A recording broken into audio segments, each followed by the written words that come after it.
Muy buenos días, damas y caballeros. Bienvenidos al Campo Lealtad del Parque La Loma en Tepic, Nayarit, México. Para ser parte del partido número 4 de la segunda edición de la Copa Mundial Juvenil de Béisbol 5 de la Confederación Mundial de Béisbol y Softball entre la selección de Japón y la selección de Turquía. Presentando al equipo visitante con el número 5, Shogo Hirano.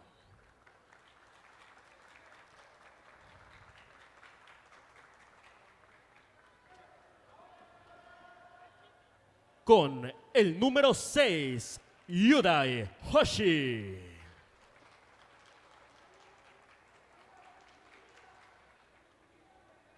Con el número 4, Koko Tanio.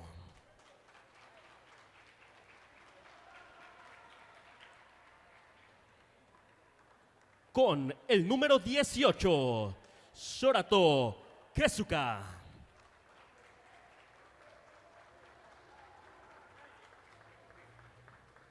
Y con el número 10, Mashiro Hiruta.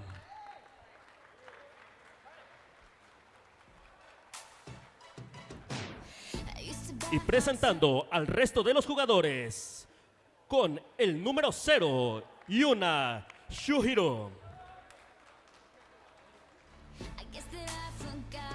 Con el número 7, Aika Morimoto.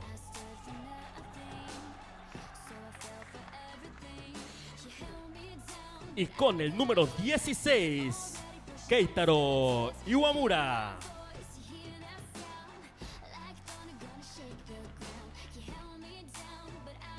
Presentando al entrenador principal, Taichi Motoike.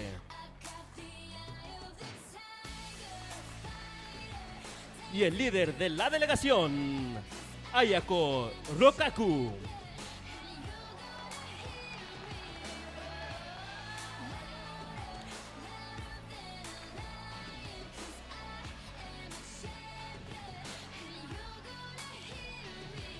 Y representando al equipo local de Turquía,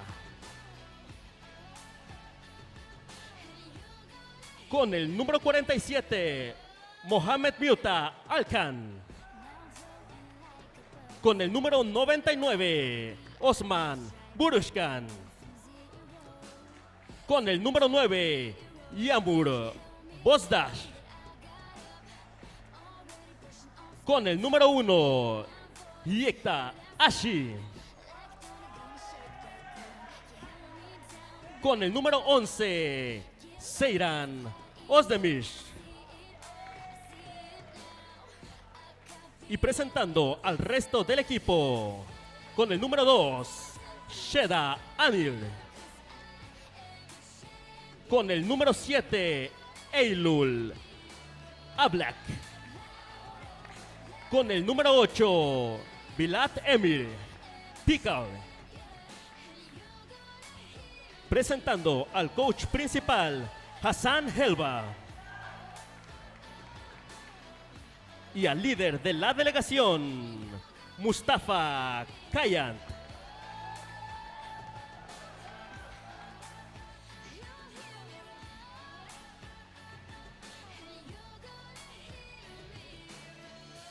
Damas y caballeros, por favor, pongámonos de pie. Los que tengan la posibilidad, quítense el sombrero y guarden silencio para el himno. Y ahora es momento de presentar a los oficiales de este partido.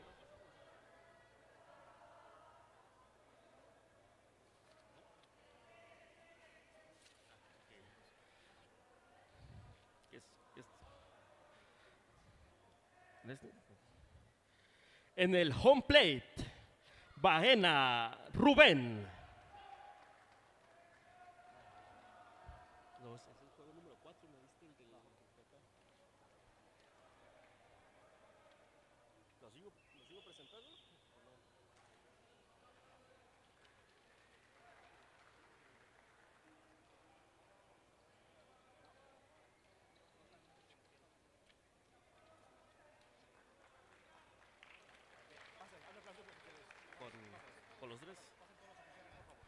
Les pedimos a todos los oficiales del partido que pasen al centro de la cancha.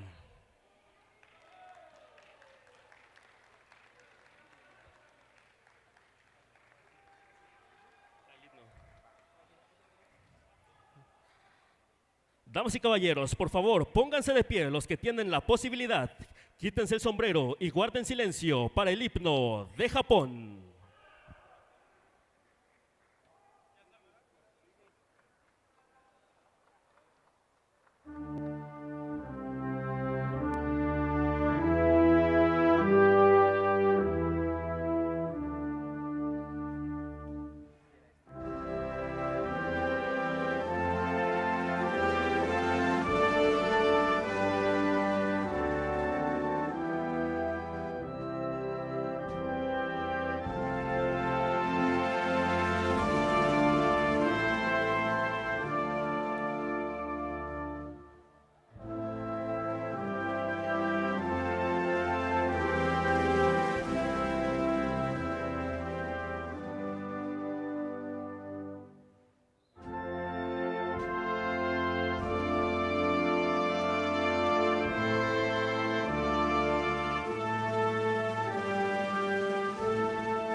Y ahora pongamos atención al himno de Turquía.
Muchas gracias por su atención y llegó el momento de disfrutar.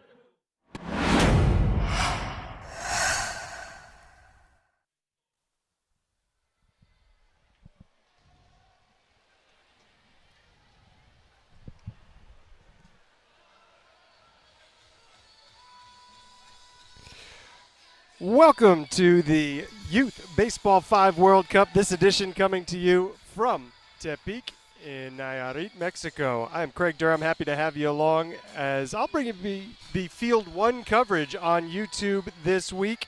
Tony Alvarez over at Field 2 is taking care of the very first game that got underway this morning, the one between Chinese Taipei and Puerto Rico.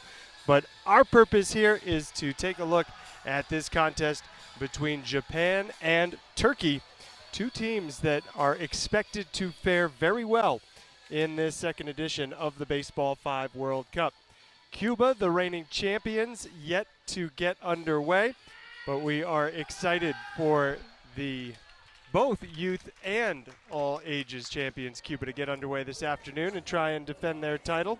You take a look at some of our officials out there going over the ground rules of this beautiful new court here in El Centro de Tepic. That was Tony Jones, who is going to be at first base along with Talia Villavicencio. As we look at the roster for Japan, among those names you see 5 players will factor into each game. The lineups in a twist this year are all being done digitally, which is just part of the way that Baseball 5 continues to innovate. But this Japan team, they have really taken to the game of Baseball 5. And everybody expects Japan to fare very well in this competition this week in Nayarit. So Turkey is the home team. They are out in the field. You look at their roster there. Their starters include Muhammad Alkan, Osman Varushkan, Yenur Bozdag, Yinashi, and Seiran Ozdemir.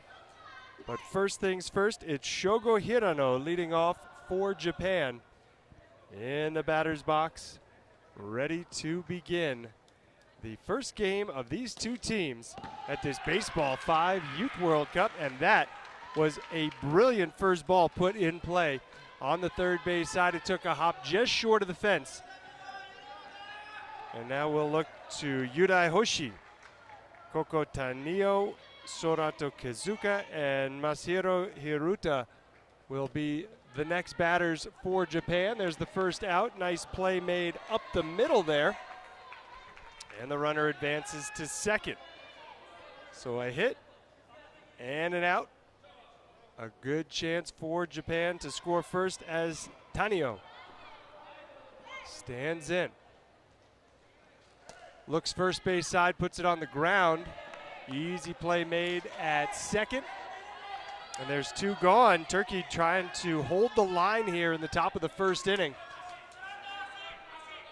And not allow Japan to take the game's first lead. What will Kizuka come up with here?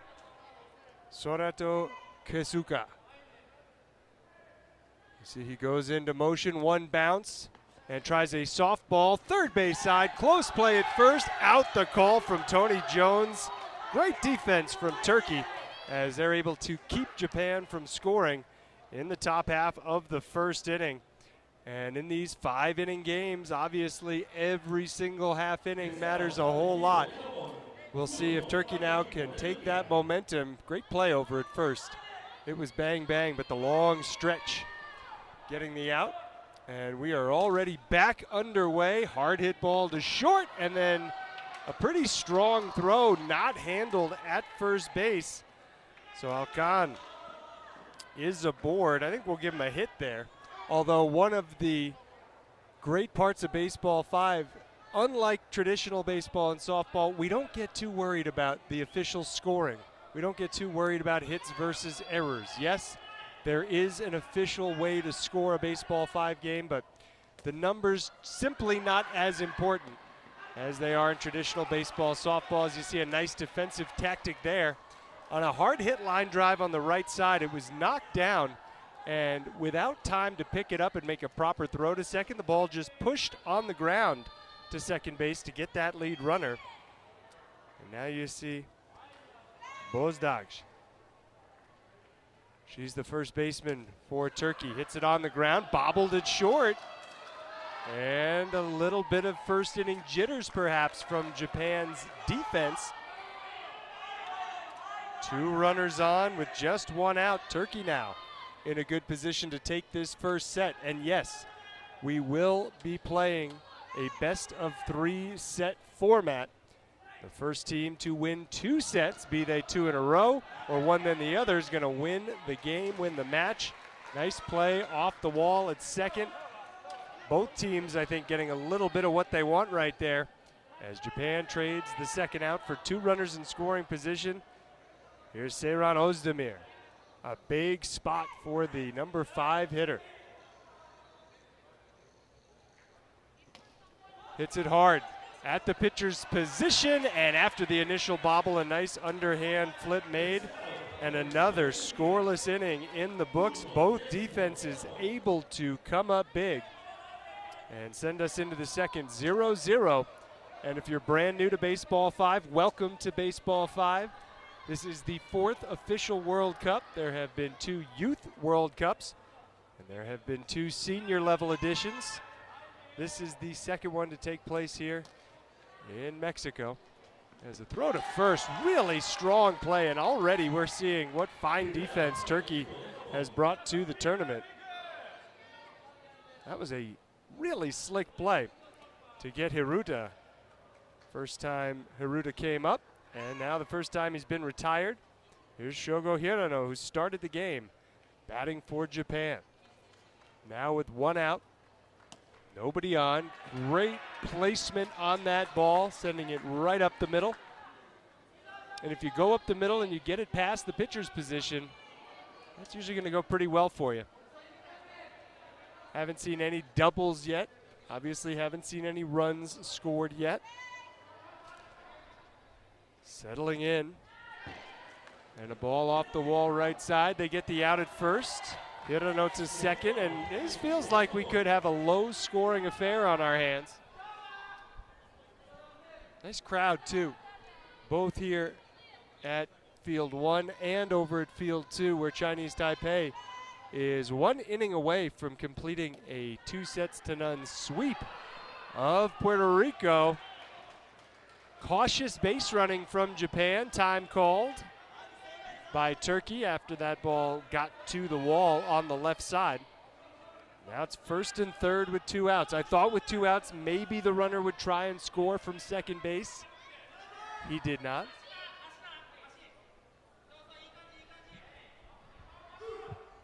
And here now, Sorato Kezuka on the ground. Left side, strong throw, great play, good hands over at first base. And for the 3rd consecutive half inning, still no score. Really good defense. Again, we were seeing some bobbles from Japan. They were able to overcome those. But on the other side, Turkey's defense has been darn near perfect through the first 2 innings. Back at the top of the lineup with Alkan. Hard hit ball and another one. First touch by Japan, not able to squeeze it cleanly. And just like he was in the first, Alkan is on to start the second. That brings up Varushkan.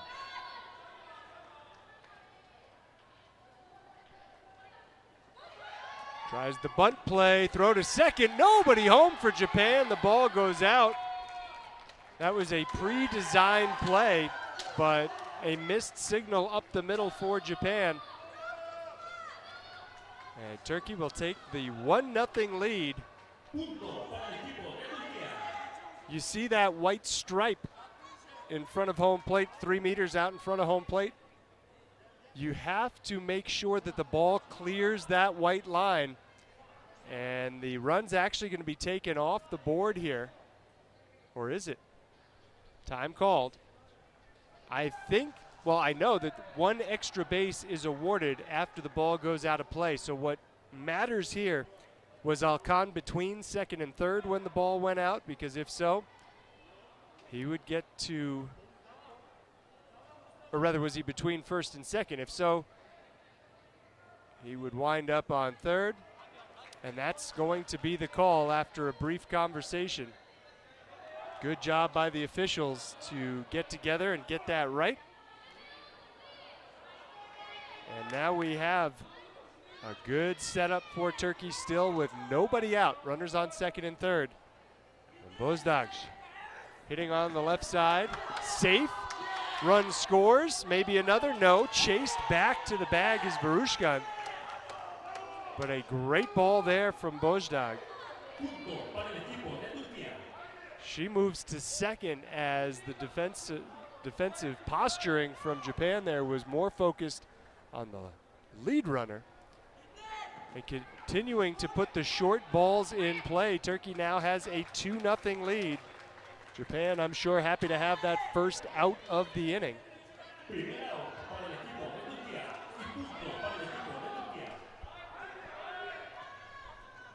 Threatening for more. Ozdemir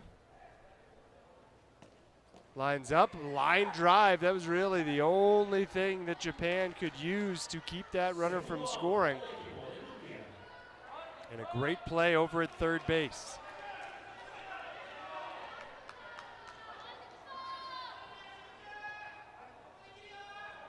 Trying to limit the damage, trying to hold Turkey to 2 runs. This is a big play, ground ball, short, throw to first is wide, the run scores. Mohamed Alkan has found his spot over by the shortstop position. 3 runs in for Turkey as this bottom of the second inning continues. Look at how much passion is on that sideline too. Another softly hit ball, this one underhanded to first in time for the out. That retires the side. But a big inning, Turkey scores 3 times. They'll take a 3-0 lead into the third.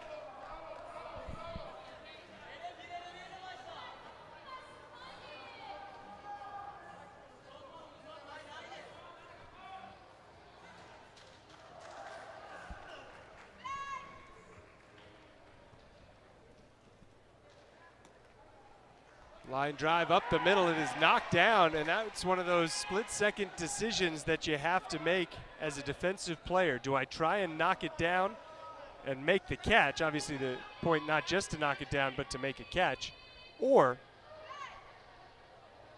do I try and let it go by and potentially hit the wall? That was Hiruta. Now we're back at the top of the lineup with Hirano. Double play. Line drive caught, and looks like some pain there coming off first base. Time's going to be called. Let's take a look. Diving to first for the tag. You see her favoring the right side.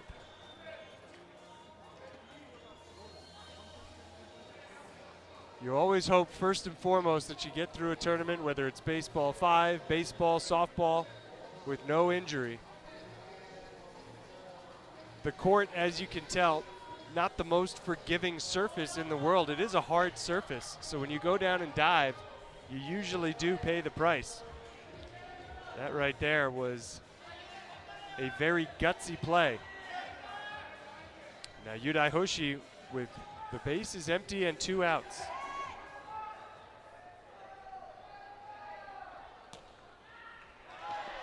Nicely done, up the middle.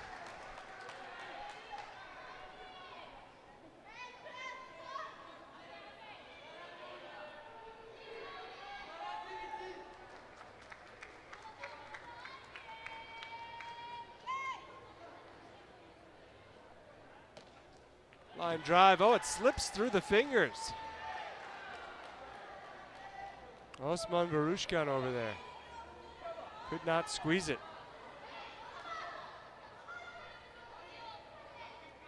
2 on, 2 outs. Japan kind of getting towards desperation time, really needing to score here.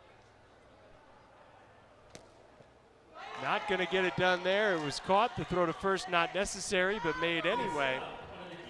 And Turkey will maintain a 3-0 advantage as we move to the bottom of the third. Again, you see how quickly this moves. Sometimes a set can be played in as little as 10 to 15 minutes. Sometimes an entire match can take no more than a half an hour. This Turkey team is a force. Already evident that they are going to be tough to beat. And again, we have a full day of action for you today. It's a compact tournament. It'll be spread across 4 days here in Tepic.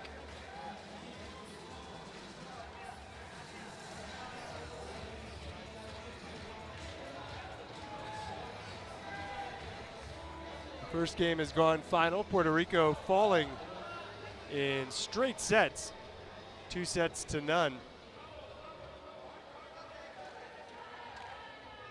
to Chinese Taipei. And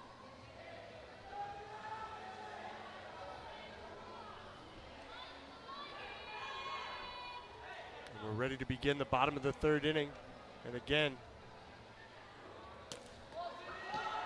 great to see the heart, the spirit of Bozdaj, who was hurt, making a diving double play in the top of the third inning. She's well enough to lead off with a single to start the home half of the third.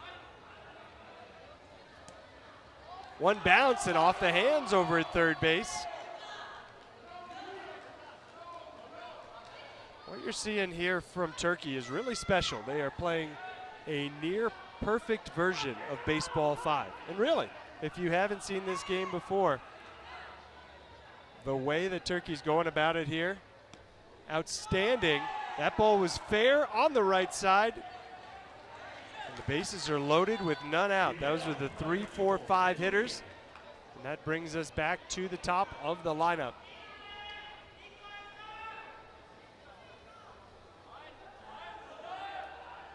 Good hustle, and sorry, that was an out. A really good play. Over at first, there's a tag. A throw to first could have been a double play. Instead, the extra base will be awarded to Alcan.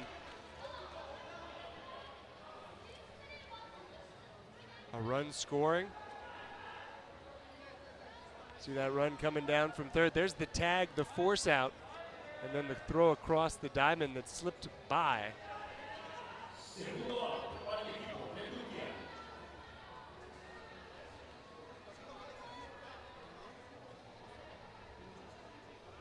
Run hasn't gone up on the scoreboard yet, but I do believe it's 4-0 Turkey.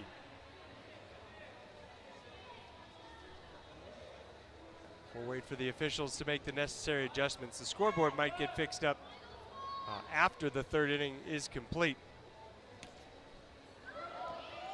Diving effort, that's one that they may have been better suited to let go by.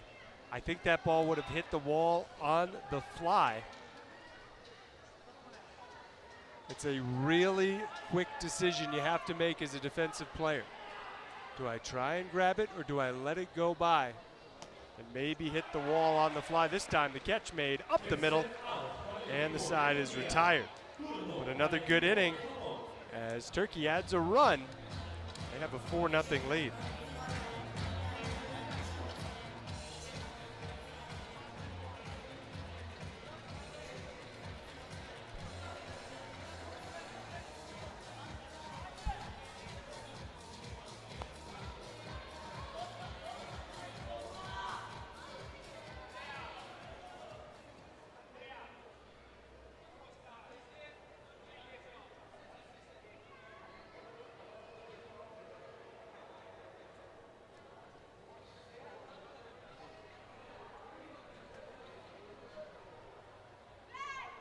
Once again, Japan comes up trailing. And once again, it's a quiet start to the Japan half, this time of the fourth. That was Hiruta out on one ball.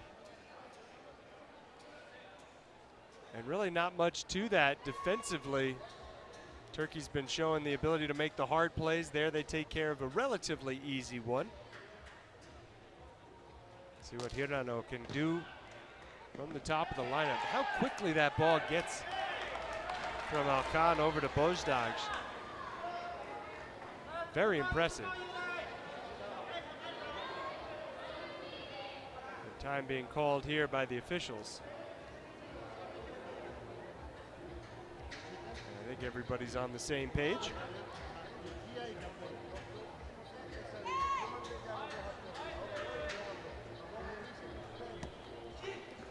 On the right side, the sidearm toss. Tony Jones, the official, making the clear out call. Two gone with a hit in between. See, you can make the bobble, and there's that sidearm toss for the out at first. And when you see a player, after they make a defensive play, raise their arms. Oh, a collision after the bobble. That's a tag, that's an out. And you really can't look for interference there. That was just two players who happened to be in the same place at the same time. Look at this. Fighting to squeeze it. Really not aware of where the runner is. You see the frustration from Japan's point of view that there was a little interference there. But no, that's just a tough bit of luck for Japan, who trail 4-0 after 3.5. We're starting to say when you see the players raise their arms after a ball put in play, a defensive play is made, that is a call for time, and that does not allow the runners to continue to advance.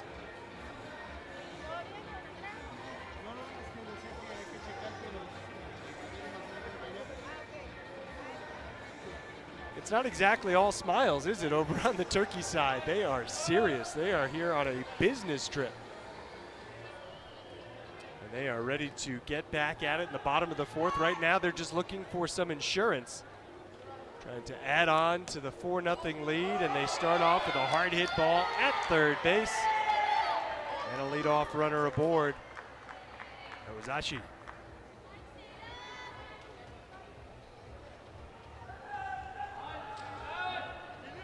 Seyran Özdemir.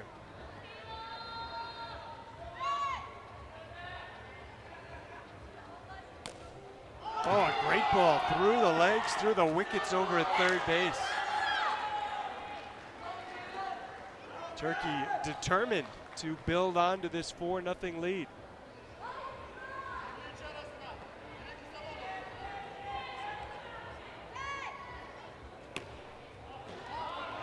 Did that hit the wall? Not on a fly.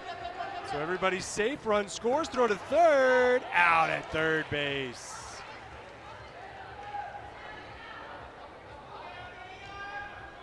So there's the first out. Really nice play by Japan. Watch this. There's the throw past first. Runners try to take an extra base. Slick tag. One gone, just the one runner now on second. 5-0 the score. Ground ball to third, looking the runner back, out at first, bounce across in search of the double play. 2 gone. I think one of the stars here of this game for Turkey has been Bozdag. She has caught everything her way over at first base. And she has contributed a lot offensively too, though that one bouncing short of the line. She is out. So 3 outs away from a first set victory. You feel like a 5-0 lead is pretty safe for Turkey right here. Can Japan come up with a big inning? We will find out.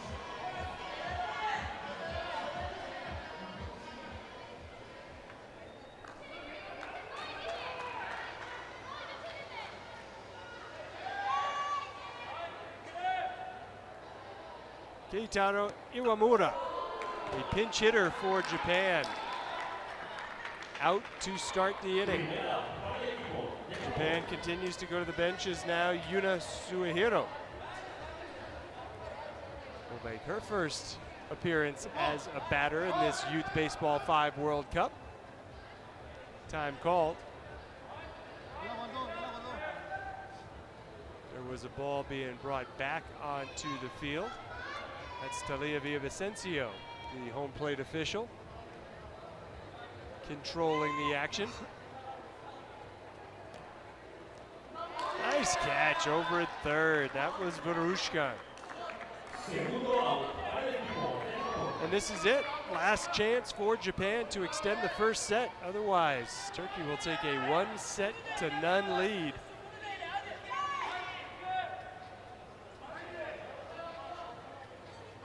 Batter is Hirano.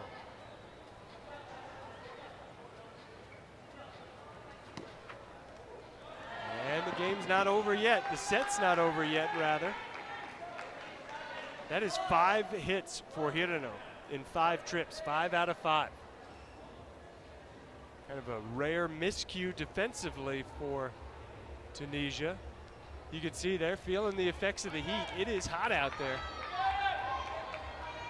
Taking a moment to towel off before they go back in search of that third and final out at the top of the 5th inning, which would end this first set. Not yet. Another well-struck ball, well-placed ball, that time Hoshi. Now Coco Tanio.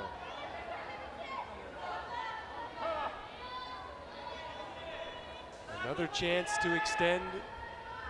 Wouldn't this be something if Japan can come back at this late stage?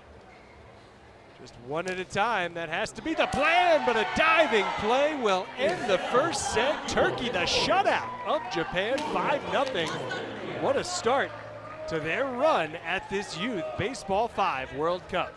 We'll take a short break and come back with second set action. Muhammad Al-Khan. Outstanding stuff from Turkey.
Okay, we are ready to start set number 2.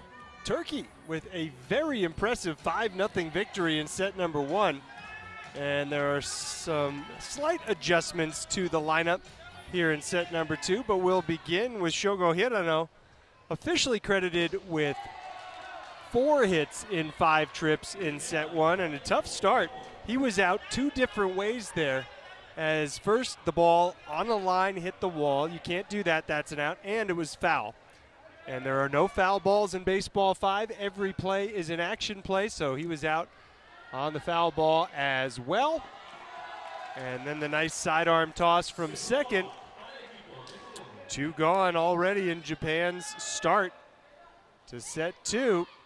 That was Aika Morimoto with her first turn as a batter. And a chance for the 1-2-3 inning. Outstanding hands from first baseman Yanur Bozdaj. I think she's going to be one of the stars of this tournament. Turkey's first baseman snatching it with one hand. Great play to get Suehiro. So just like that, Turkey picks up right where they left off. Great defense, a 1-2-3 inning. And they will look to Bozdaj to get things started offensively. She was out on the foot violation there. Dalia Villavicencio keeping an eye on that home plate square. Watch that front foot, it crossed the white line. You have to be very careful. I think the footwork is an underrated part of Baseball 5 in terms of just how important it is. Another violation. This time the ball fared to clear the no-hit zone. So 2 up, 2 down. Bozdaj and Alkan could do no wrong in the first set. Tough start here. And a new entrant for Turkey into the action is Eda Anil. And Anil is out. And it's a 1-2-3 inning on this side as well. So 6 batters into the second set. And still looking for our first base runner. Notice how quickly the teams turn it around. That is unlike traditional baseball and softball where you take a little bit more time between innings. One of the many great parts of Baseball 5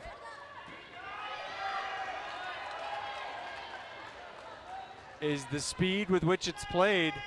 A runner on second here for Japan.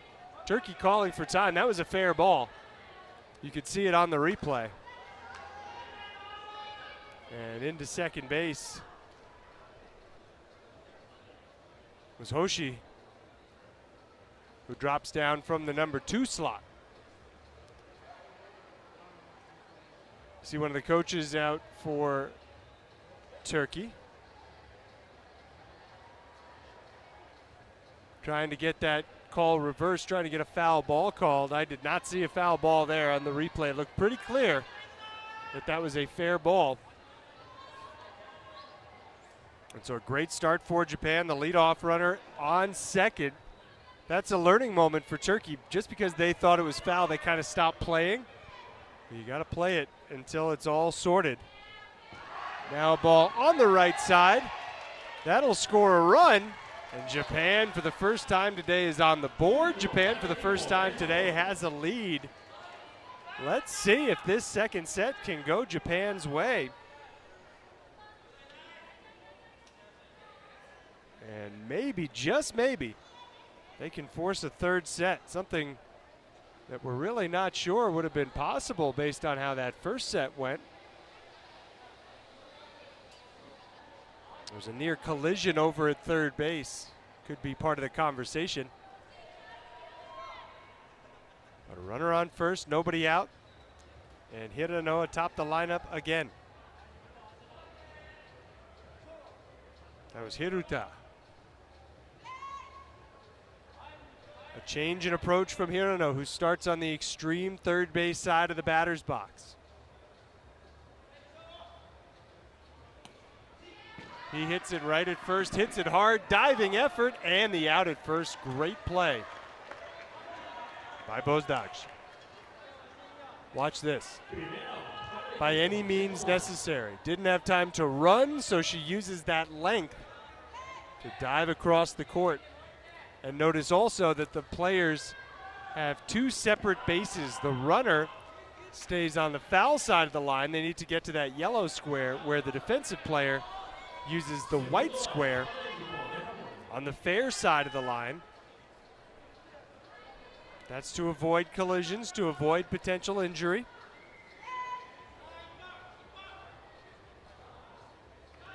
Now ground ball to short, throw to first, not in time. That allows the run to score. 2-0 Japan. Oh, it was dropped. First miscue over at first base. Also, I think the runner beat it out.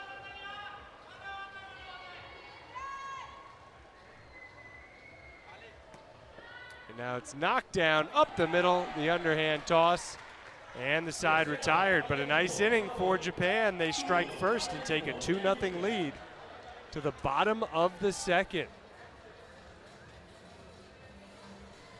You can really feel a change in the winds here in terms of momentum. It was all Turkey in that first set.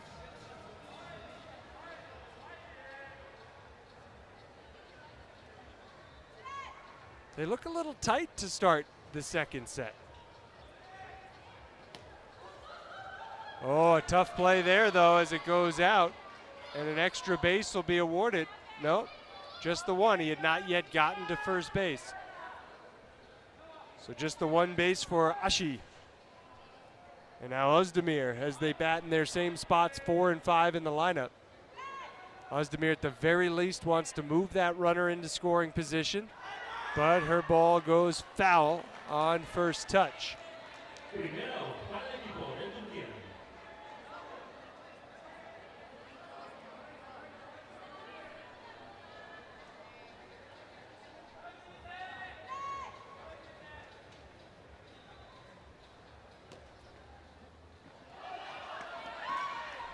Throw across the diamond, double play. The attempt to leap over the defensive player by Ashi does not go well. We hope he is okay as he's rolling around. I think it was just an impact with the court type of injury. Incredible double play. There's the out. The bounce across, the tag. Look at that leap. But then the hard landing. And that is what has Turkey concerned around one of their top players, Ashi, who went flying through the air. Slowly making his way back to his feet. You see that nod. He's going to be okay.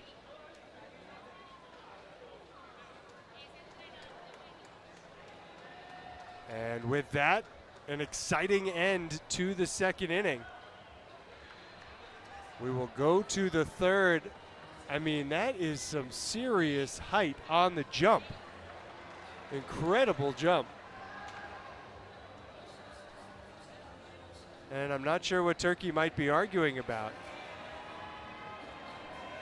They're having a fairly animated conversation with one of the officials. But there was nothing there that looked to be problematic. Another case where two players arrived at the same spot at the same time. And indeed, that double play ends the inning. So we go to the top of the third.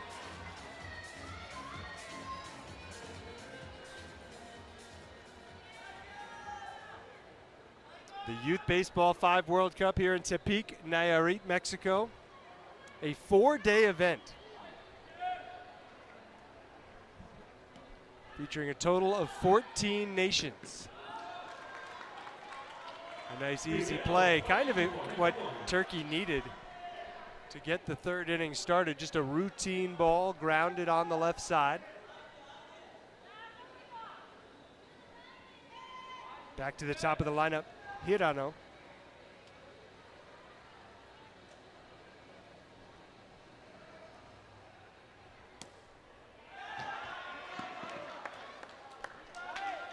Very well placed.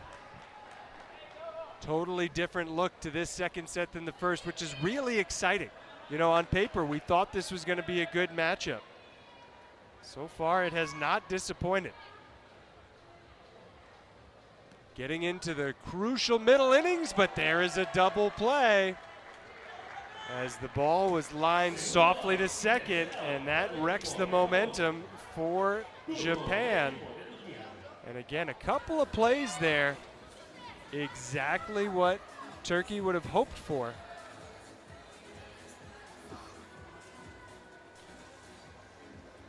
Can they get the offense back? Had no trouble scoring in the first set, scored 3 in the second, 1 in the third, and added another in the fourth. And liking that spot, Alkan leads off on first.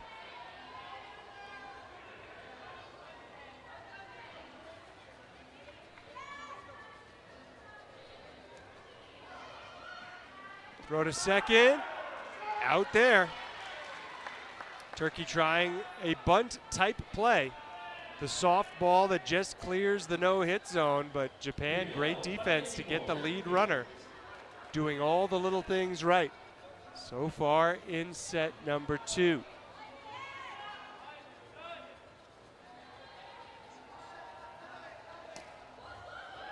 They get the out at second. They don't attempt the double play.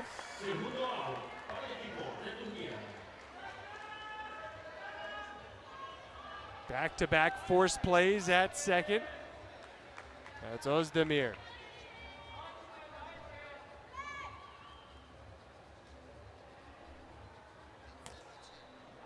Well, that's a great ball.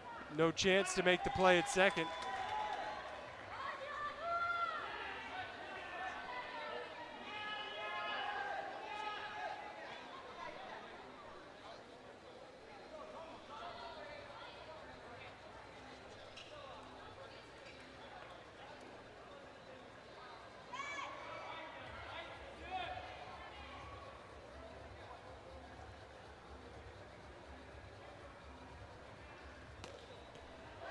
Caught up the middle, great play.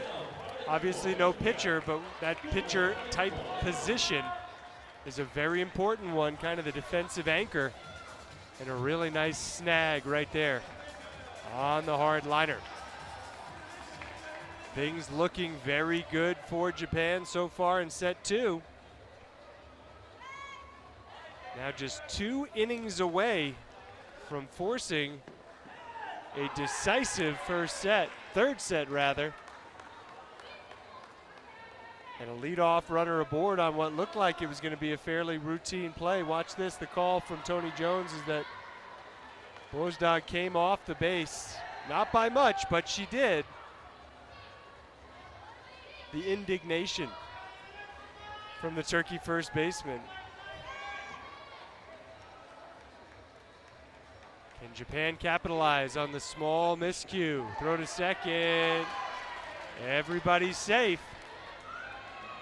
Now Turkey has to avoid allowing this inning to spiral.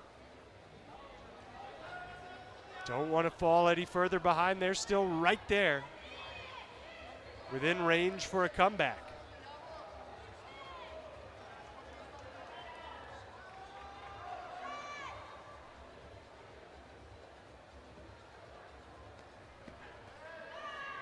That is a foul ball for the out.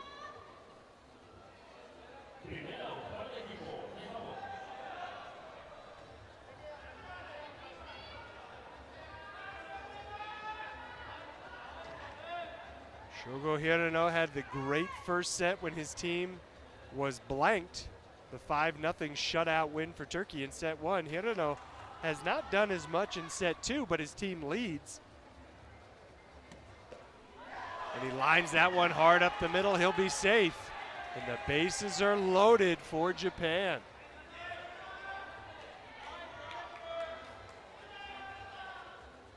That was a hard smash.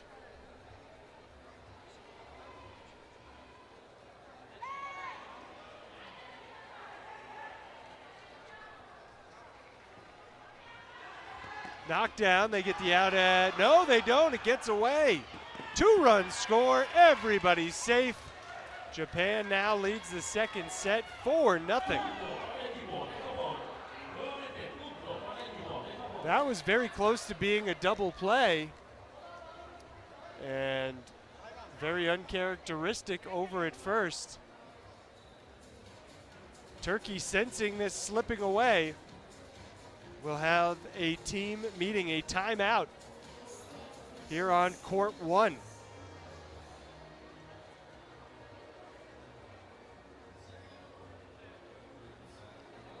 They changed the lineup, inserted some new pieces. Simply have not found the same level of consistency. It looks like a totally different team from set 1.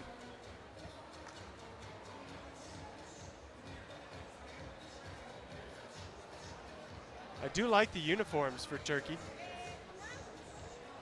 The coaches wearing the red.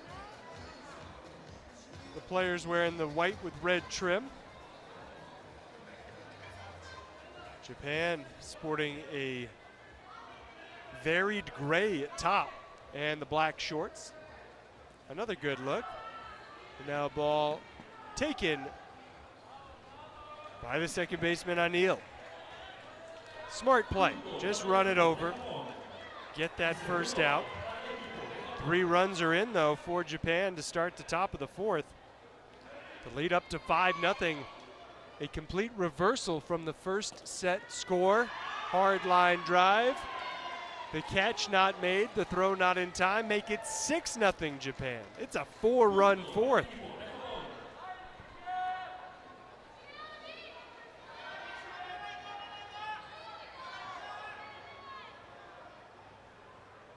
Once you fail to catch the line drive on the fly, sometimes it's very tough to get the out. Over at first base, and now a drop. Safe at third, safe at home, everybody's safe. And Japan beginning to run away with it now. It looked like Japan might have gotten away with a little something there with the runner way outside of the baseline. But hey, if you get away with it, it works. 7-0 all of a sudden. If Japan scores 3 more runs here in the top of the 4th, Turkey would have to score in the bottom of the inning to make a 5th inning necessary. Second and third.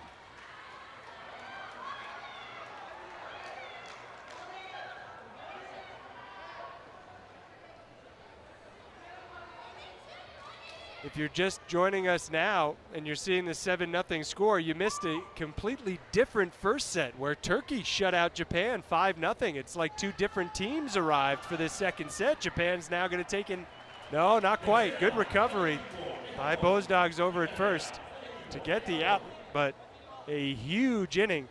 6 runs for Japan in the top of the 4th. 8-0, they are looking well on their way to forcing a decisive third set tiebreaker. Still work to do though. Turkey capable, no doubt, of putting up a couple of crooked numbers themselves, as some of the fans that traveled from Japan to be here are enjoying this one, no doubt. Turkey able to start the bottom of the 4th with a base runner.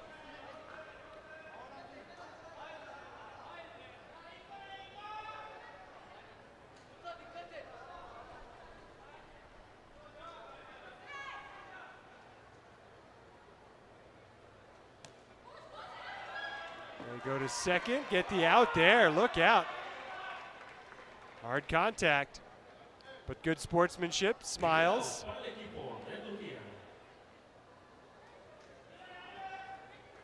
It is really hard to stop on a dime like that. As much speed as you build up and as short as the bases are, it is really, I think, one of the hardest parts of the game to throw on the brakes and not overrun the base, or in this case, not collide with the defensive player. Obviously no ill intent there. And a slip in the home plate square, the batter's square. You don't see that very often. And that is going to be the second out of the inning. And just to correct ourselves, it was a 5-run top of the fourth for Japan, not 6. So they have a 7-0 lead. And now 2 away in the bottom of the fourth. It's Ozdemir.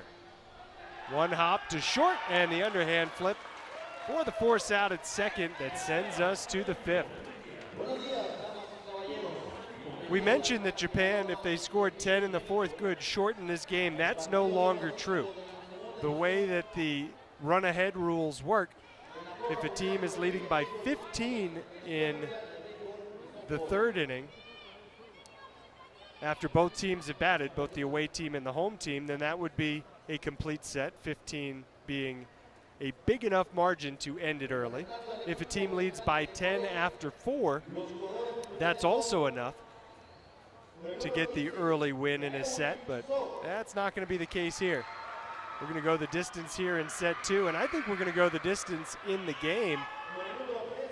And by that I mean it looks like we're headed for a 3-set match. As a nice defensive play made by Turkey to start the top of the 5th. 3-set matches are not all that common. I don't have the figures from the last World Cup, but we'll try to dig them up when we have some time today just to see how many, what percentage go the full 3 sets. Not much doing here yet for Japan in the 5th, meanwhile.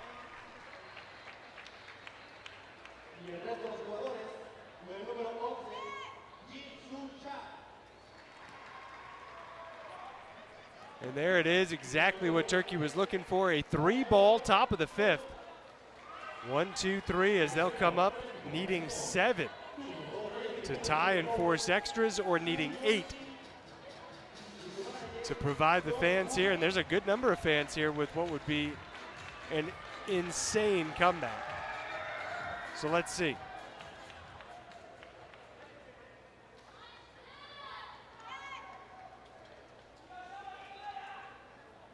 Yanur Bozdags. She just has a way of finding herself in all the important spots for Turkey, leading off this 5th inning and doing it with a hit. Now she'll see Muhammad Al-Khan stand in. Perhaps you noticed a lot of the players wearing shin guards, knee guards, similar to what you'd see volleyball players wear on a hard court. Don't let the fun nature of the game deceive you. It's hard on the body, especially when you see the diving plays made, the collisions. Nicely placed ball there in fair territory, and everybody's going to be safe. Look out. Here comes Turkey. Again, a 7-run inning sounds crazy, but it happens. Especially given the way that this match has gone to this point, you think, well, nobody could do it. But just remember what we saw in the 4th from Japan. They scored 6, safe everywhere. 2 runs home for Turkey. And it's 7-2 with nobody out. Japan wants an explanation on that play at the plate. No, they don't. They want a timeout. There's the play and the call. You see that there's that triangle in the batter's square. That's where the runner coming home from 3rd needs to touch, again, to avoid collisions. They don't need to touch the white home plate. They touch the opposite side square, or triangle, I should say. We'll get our shapes right, hopefully, by the end of day 1. And that's what happened there. They stepped in that triangle before the tag was applied, and it's really looking like if there was ever a team ready to make a huge comeback, it's Turkey right here, right now. Perfect start to the last of the 5th. Now the task becomes much more manageable. Score 5 to force extra innings, score 6 to walk off winners. and do it with runners on second and third. That's very doable.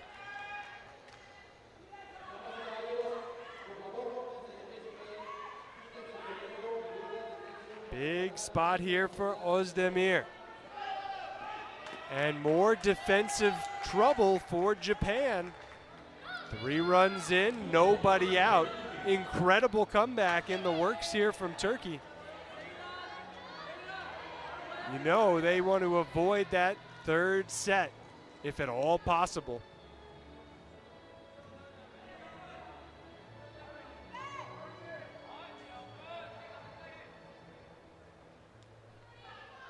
Softly hit, safe, great speed, bases loaded again, and they are pumped up. The home team has Japan back on their heels. Nothing tricky to that play, but pure speed. And now the power ball up the middle, out at first. A run scores. It's 7-4. Japan needed that out. They knew they were going to have to trade a run to get it. You know, a well-placed ball here could score 2. It could be 7-6. Let's see. That is a well-placed ball, but a rundown. Bozdogs tagged out. Huge running mistake. And it's 7-5.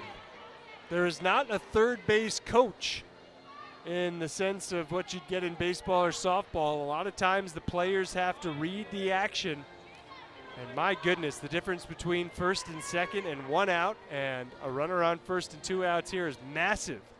5 runs in for Turkey. And then a great ball to put the tying run on base. This is insane. Can Özdemir keep it going?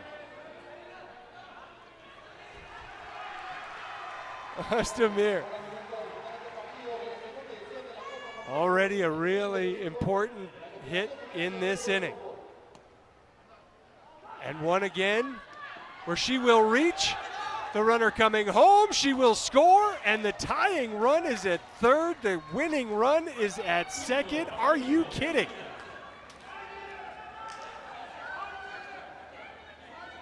Yanur Bozdogs could win the game for Turkey. He's going to make sure those shoes are dry. 7-6, bottom of the 5th. Do we have a walk-off comeback here? Bozdogs ready. Line drive is caught, and Japan holds on for a 7-6 second set victory. We will go to set 3. Bozdogs hit it hard, but look at that catch. The play of the game made by Japan's Yudai Hoshi. Oh, a sigh of relief from Japan. 5-0 Turkey in set 1, 7-6 Japan in set 2. We'll take a short break and come back with set number 3.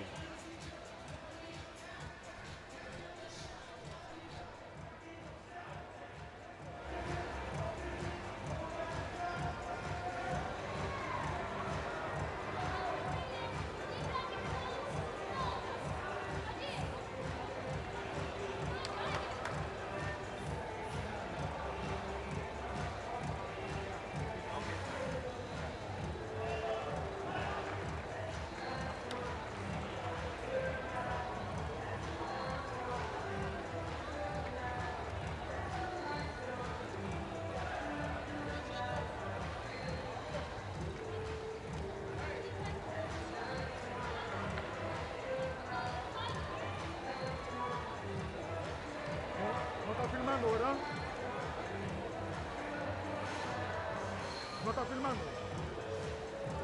Tómate 1 hora. Si en caso tal continúa, como a las 3 de la tarde te puedes tomar otra vez. Es los motivos. ¿A qué hora es la otra? Como a las 2 o 3 de la tarde se continúa.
Well, if you like excitement, if you like come from behind action, you just got a heck of a second set.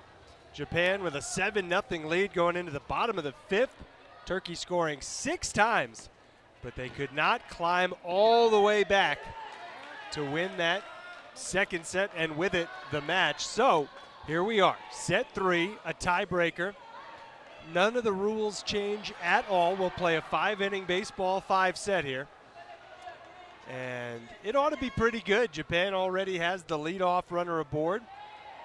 Koko Tanio is going to be out at first base for the first out of the set.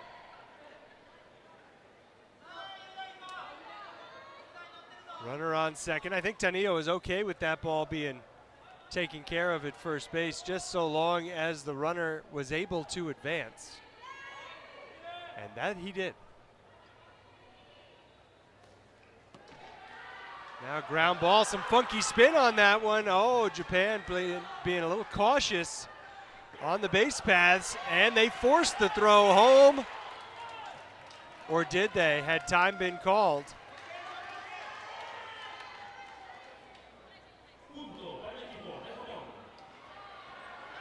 Time had not yet been called, had not yet been granted.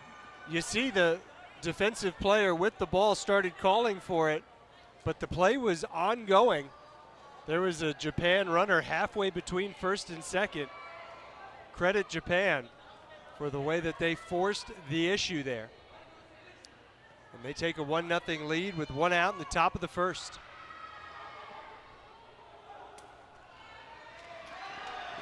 Two 2-0 now as Bozdag struggled to make the play at first on a hop. Perhaps just a little bit of first set sleepiness from Japan. They really did not look as engaged in that first set as they have in sets 2 and now in the first inning of set 3. Ooh, that's a mishit for out number 2. Tough one there. Back to the top of the lineup. Here's Hirano. You see that ball clearly foul. And it did not get past the 3-meter no-hit zone, even had it been fair. So that one just didn't work. And now Hirano, that is a line drive. That is about as hard a ball you'll ever see hit in baseball 5. Absolutely ripped up the middle. And still pressure on this Turkey national team,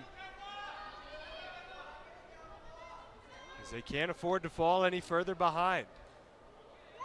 Japan waited until the second inning of the second set to take a lead. They'll take a 2-0 lead after the top of the first here in set 3. Glad to have you with us at the second edition of the Youth Baseball 5 World Cup. Already some fantastic action, and two of the top teams matching up.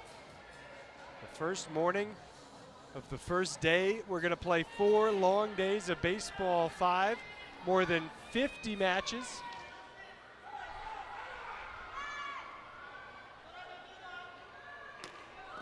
Oh, what a catch, scooping it right off the court. That's an out. Watch this play. Oh, yeah. That is picked clean. This Turkey team, they, I do think, argue more calls than anybody else in the tournament. They just want the officials to get together to confirm that that did not hit the court first. It didn't. You could see it in real time. You could see it on the replay. Well, they'll get everybody together. But that looked to me like a clear out.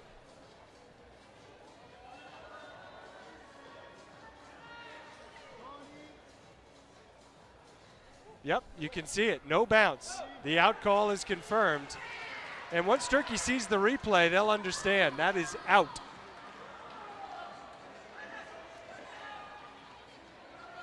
I don't know why they're still upset. That was clearly an out. The officials did their job. They got together to talk it over. Sometimes Turkey looks like they can be their own worst enemy. They play the game with such passion. Sometimes if you let your emotions dictate everything, it can be difficult. Calm down, make the big plays. Not a great throw that time, as you saw from Hirano, but a nice catch over at first. And now with 2 up, 2 down, here's Bozdags. Grounded to third, out at first, and a 1-2-3 inning will send Japan into the second with a 2-0 lead. Not a clean play, making up for it with the strong throw. This game is very well designed. It's always a close play. Whether you're at first, second, third, or coming home, you have to be on the very top of your game at all times. Things happen too quickly. The ball gets to you as a fielder so fast. Your turn to bat comes around again so quickly, just 5 players in the lineup. You can't dwell on what happened last time up. You have to be ready for what's next. It's a forward-thinking, forward-looking game. One where you simply must stay in the moment.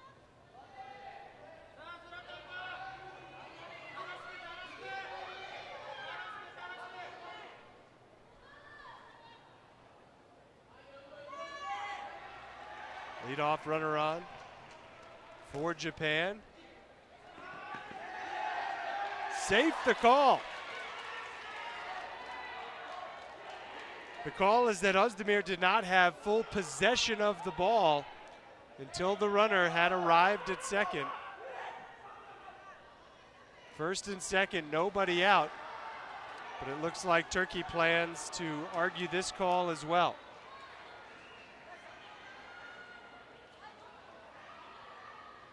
The officials, I think, are starting to get tired of the Turkey reaction to every call.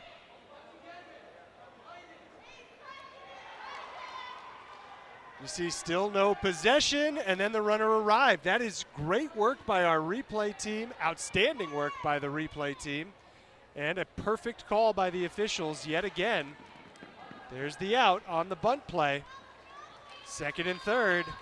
Japan hoping to score a couple more here in inning number 2.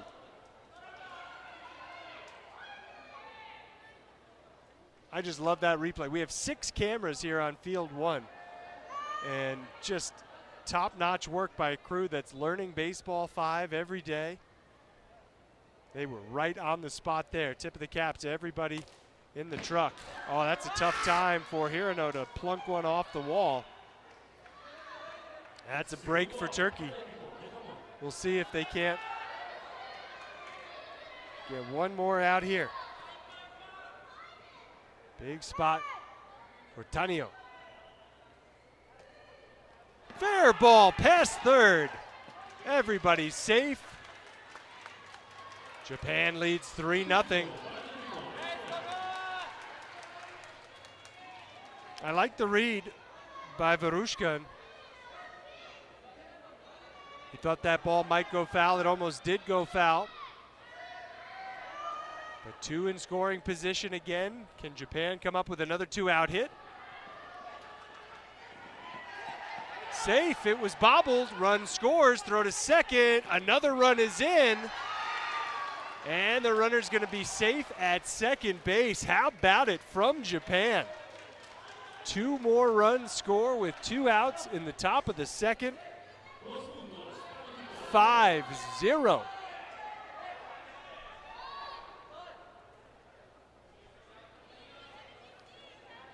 A timeout here for Turkey. Got to tie those laces tight.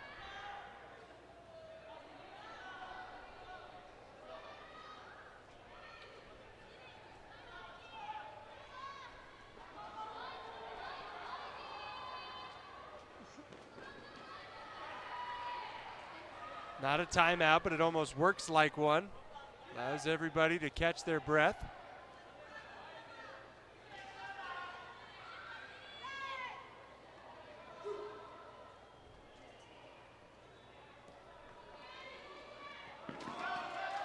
Everybody's safe. No, he's out. They call interference on the base runner. And a break for Team Turkey, who will come to bat in the bottom of the second, trailing 5-0.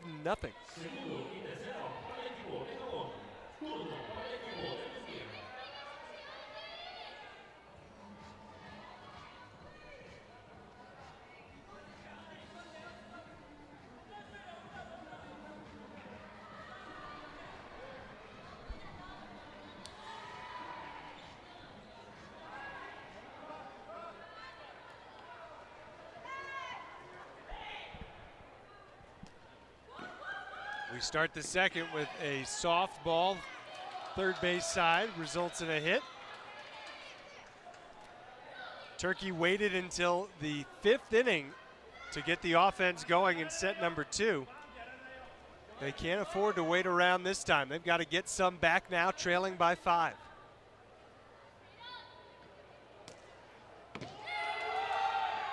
Smacked by Ozdemir.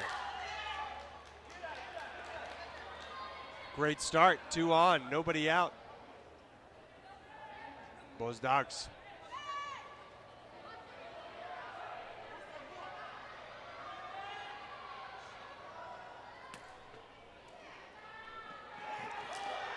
Nice catch at third. Oh, safe the call. Everybody's safe, bases loaded. Japan trying to get the lead runner.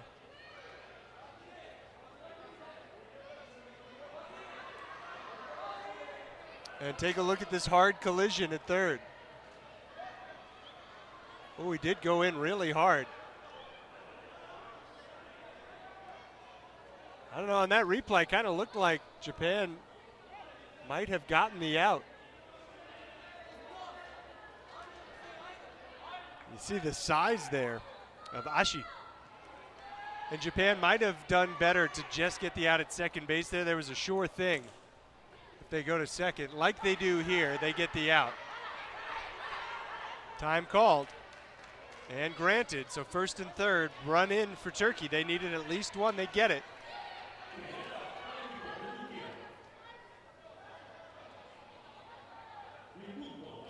This is a very entertaining match this morning. I mean, back and forth. A shutout from Turkey in set 1, just ho-hum, 5-0, taking care of business. We thought we might see some more of the same in the second set. In fact, it was the complete opposite. 7-0 Japan into the 5th. Turkey scores 6 in the bottom of the 5th. Can't come all the way back. Now Japan again with a lead, but it's down to 3, 5-2. And that ball short of the line. And that'll end the second inning. But 2 big runs, 5-2. Japan leads Turkey as we go to the third.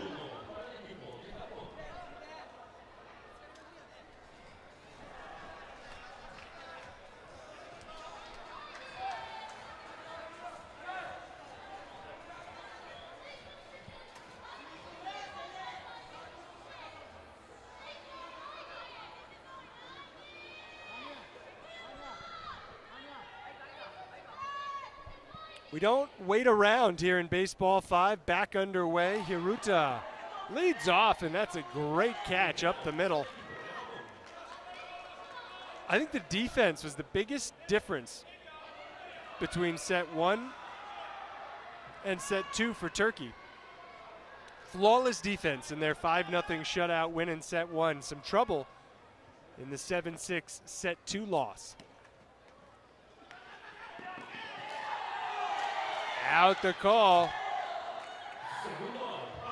That looked pretty close.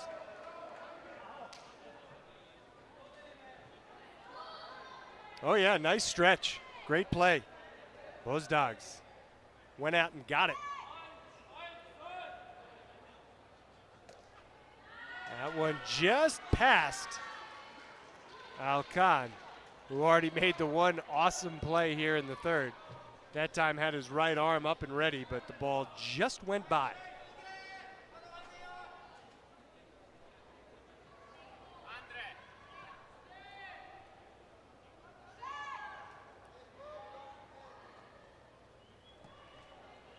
Softly hit, but foul. And Japan goes down very quietly in the top of the third. Just what Turkey was hoping for. They'll look to build on the momentum after they scored 2 in the second, already back to bat as we move into the bottom of the third.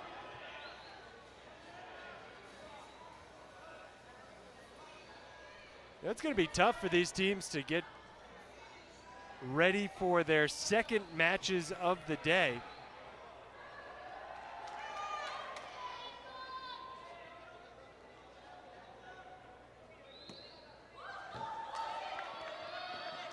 Actually, Turkey, it looks like, will not have a second match today, and that is a huge break. They were scheduled to play Fiji, and Fiji unfortunately not able to make it here to Tepic.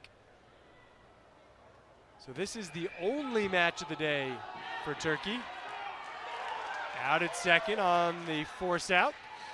Japan, meanwhile, they will take on Venezuela. That is going to be an awesome one. Tony Alvarez will have the call over on field 2. That one's scheduled to start at 4 o'clock local time. The next one we have for you here on field 1 is Cuba and Kenya, the reigning champs from Cuba.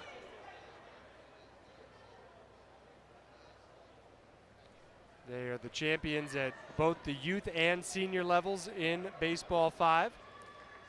And that one's scheduled to begin. It was scheduled to begin, I believe, at 12. We'll take a closer look.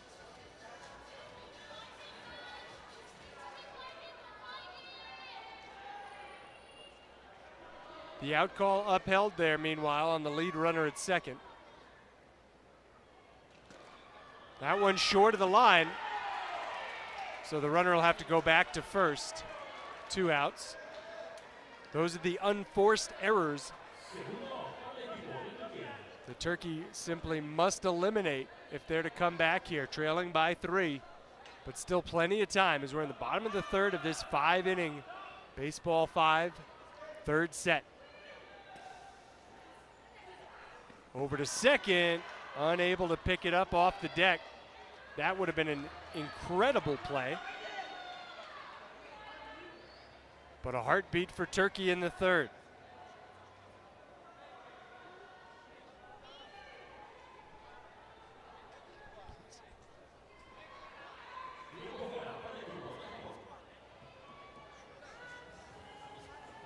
We have an injury timeout here.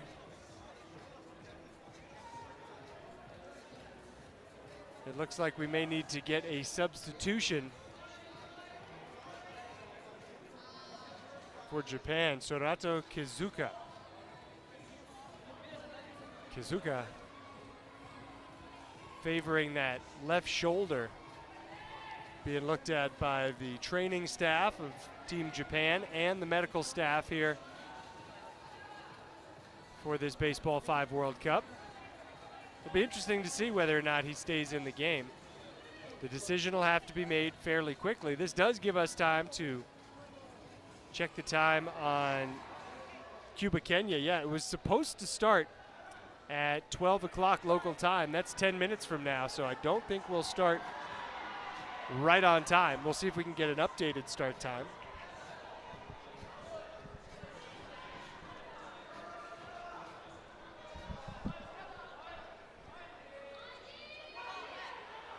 Ask and you receive here at the Youth Baseball 5 World Cup. That match has been pushed back a half an hour, so it'll start at 12:30, and we will have the coverage for you here on YouTube. Free, no paywall, which we hope you're enjoying. Out at first base, and that ends the inning. Or does it? Yes, it does. 5-2 after 3 complete. We go to the 4th. Japan 2 innings away from completing what will be an incredible comeback after losing that first set 5-0.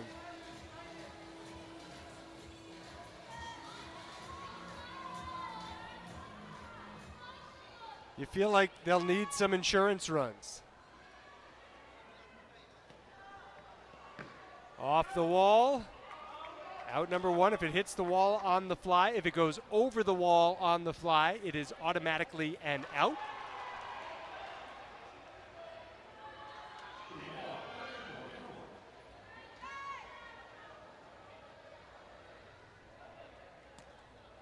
And a line drive caught. 2 balls in the air. And we may see a change in tactic here from Hirano. Make sure to get that ball on the ground. Better things happen when you get that ball on the ground, of course, as long as it's past the 3-meter no-hit zone.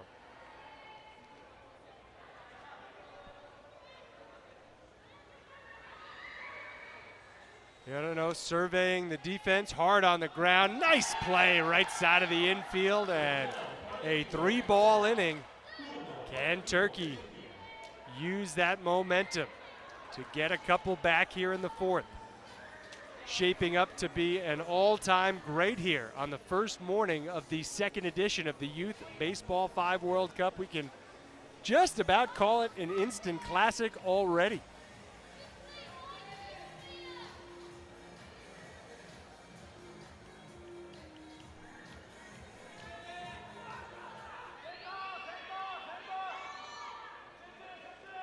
She leading off. Huge bottom of the 4th inning, and he'll reach. Safe at first. Slipped off the fingers of Hirano.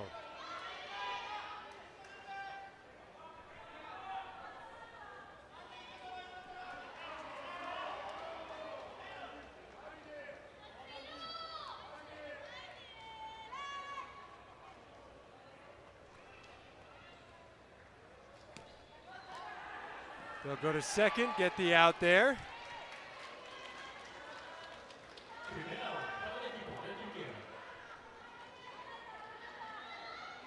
See, the ball also just cleared the line.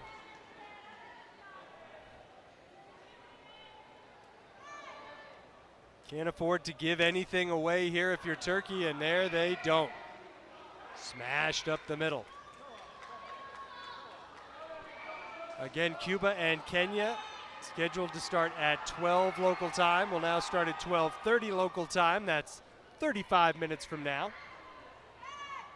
Give the teams a little bit of time to warm up.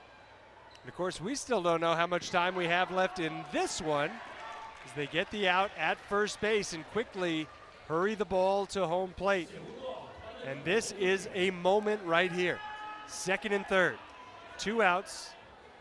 Turkey wants to get something out of this 4th inning. Yanur Bozdag. She seems to always be up in these big moments. Takes her time, walks into it, on the ground, knocked down, throw to second. Everybody's safe. That was not a force play. And the run scores. Turkey gets that run to pull within 2 at 5-3.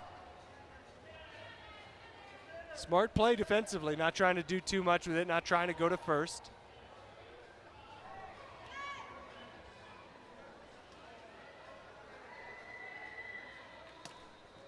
Hard smash, but it's knocked down and to first in time for the out that ends the inning. We head to the 5th and perhaps the final inning of this thriller in Tepic. 5-3 Japan after 4 complete.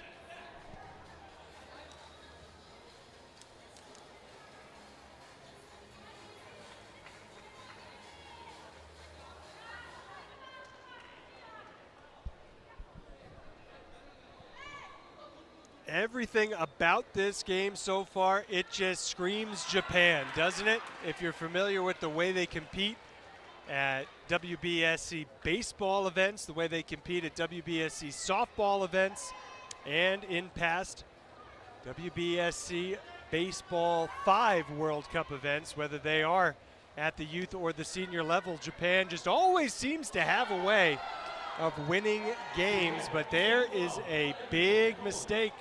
A base running error leading to the double play in the top of the 5th. The line drive caught, and then the throw to first, just like in baseball and softball. It's the same kind of double play. That's exactly the opposite of what we were saying. A Japan-like win usually involves a very sharp mental component of the game. They do all the little things on the field to do just enough to win. It's not always the flashiest team.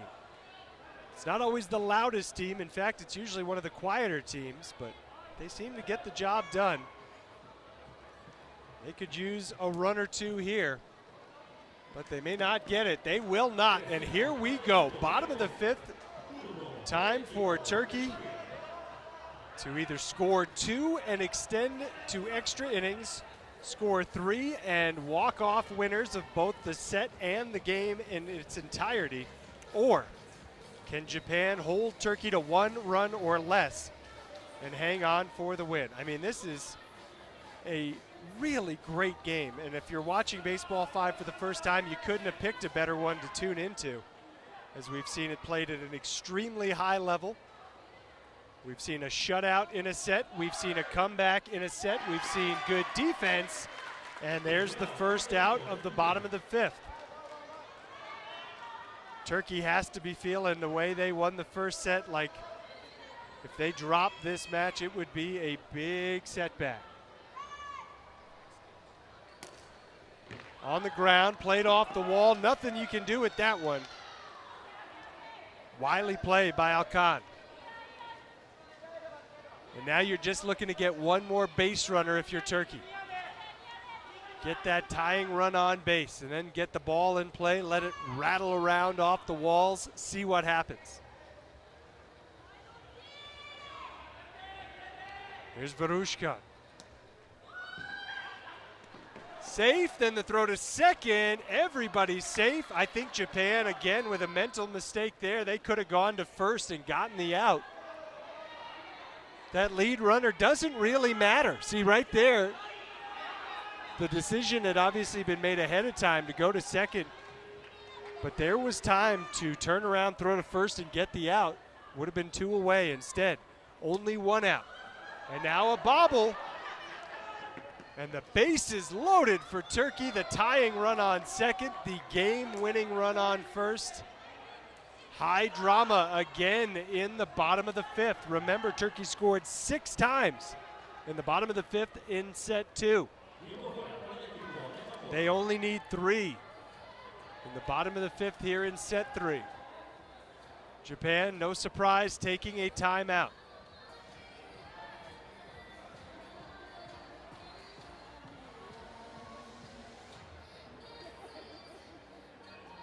Lot to consider here if you're Japan. First things first, you need to figure out the rotations defensively, who's covering home. And now there is a force at home, so there's more of a chance to make a play. There's also the thought of, what do we prioritize? Do we want to get the run at home? Do we want to get the runner at third? If you're asking me, I think you take care of the runner at third because there's a force at that base now. So on a ground ball, go to third, concede the run, and keep the tying run on second. We'll see. Here we go. Hard hit, first base. They take the out at first base, bounce it home, and call timeout. So 2 outs with the tying run at third in the last of the fifth. Are you kidding me? This is as good as it gets, and that was a hard hit ball. Really well played. Seyran Özdemir trying to extend, trying to tie. In play, throw to first. It's Japan who takes the first one, 5-4 in the third set. We waited for the official call at first base, but an incredible match to start our morning in Tepic. Japan drops the first set, 5-0. They win set 2, 7-6. They win set 3, 5-4. It really doesn't get much better than that, folks. That was Baseball 5 at its best. It is a heartbreaking defeat for a Turkey national team that played so well in the first set and came back in both sets 2 and 3. But wow, Japan does it, and congratulations to that group. They will play Venezuela next at 4 o'clock local time this afternoon. Tony Alvarez will have the coverage from Field 2. Turkey, their day is done. They win their second match by forfeit, with Fiji not being in Tepic. So a tough first day for Turkey, but they're 1-1, and they'll be back at it tomorrow, taking on Venezuela. Thanks for being with us. You just saw an instant classic in the Youth Baseball 5 World Cup. We'll be back with our second Field 1 matchup between Kenya and Cuba in less than 30 minutes. So long.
case. You have to make it in this case, not in Acá no. sign or name. Permiso de... ¿Eh? No.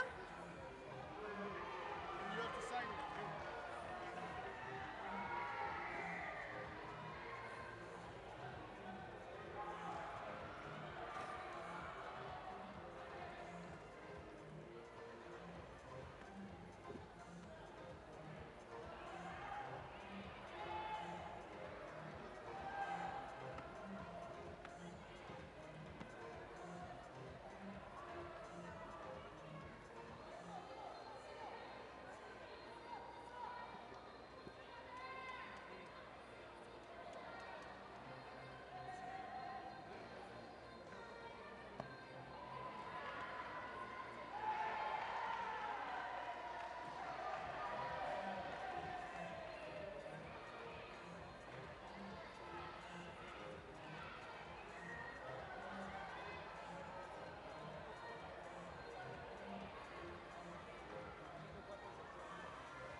Allenatore!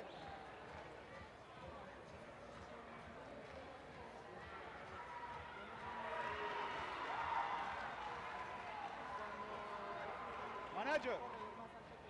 Después que Kenia hace 5 minutos de warm-up, será concluido. Solamente 5 minutos, 5 minutos.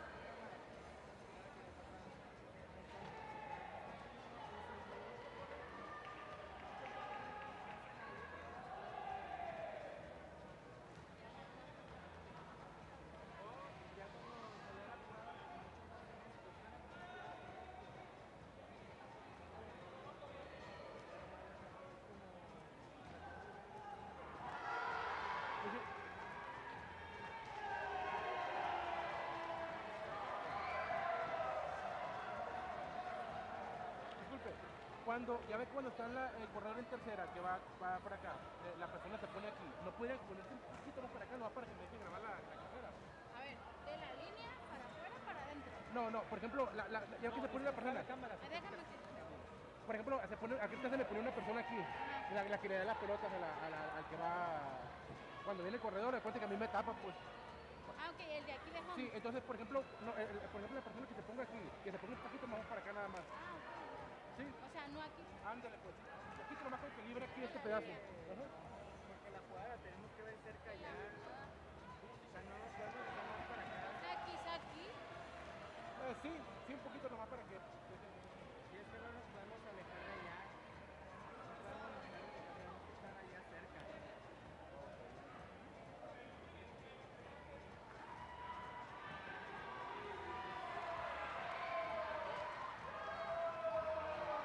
Ok. Él da la opción de...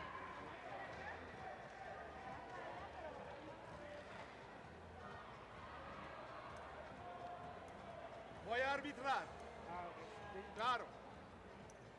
No, era Debe mantener en la correcta posición. So, va a traer.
Tepic, Nayarit, México, para el partido número 6 de la segunda edición de la Copa Mundial Juvenil de Béisbol 5 de la Confederación Mundial de Béisbol y Softball entre la selección de Cuba y la selección de Kenia.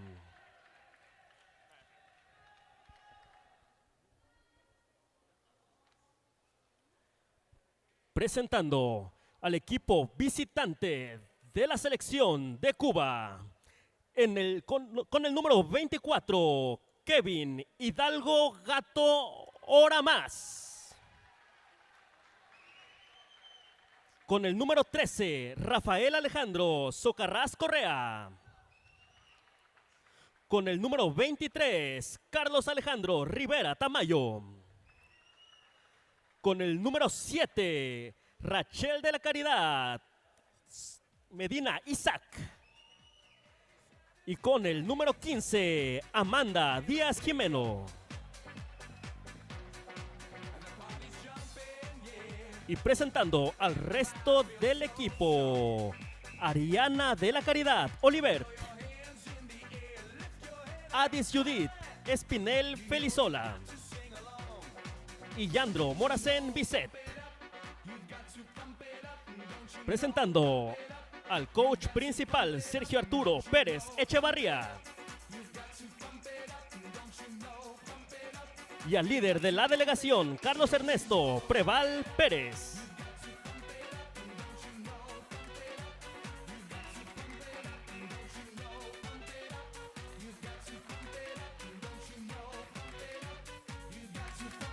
Y ahora presentando a la selección de Kenia.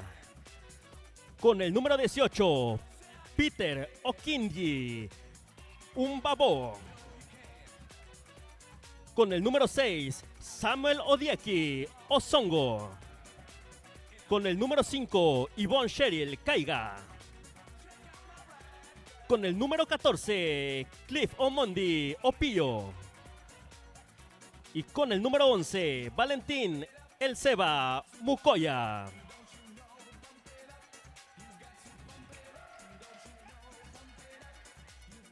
Y presentando al coach Elaya Joel. Y el resto del equipo: Aida Acon Oleru, Bebior Triza Odiambo y Alfonso Mondi Mboya.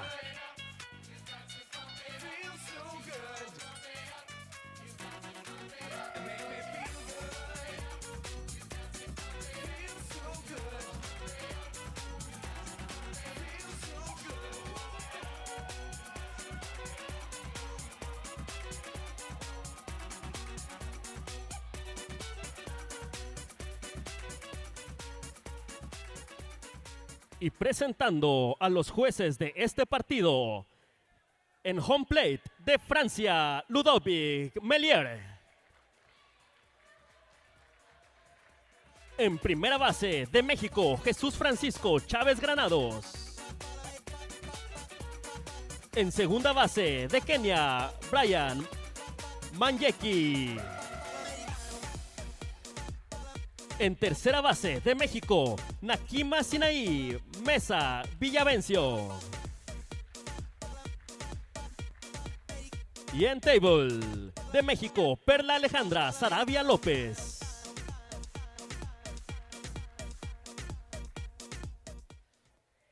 Damas y caballeros, por favor, los que estén en posibilidad de hacerlo, pongámonos de pie, quitémonos los sombreros y guardemos silencio para escuchar el himno nacional de Kenia.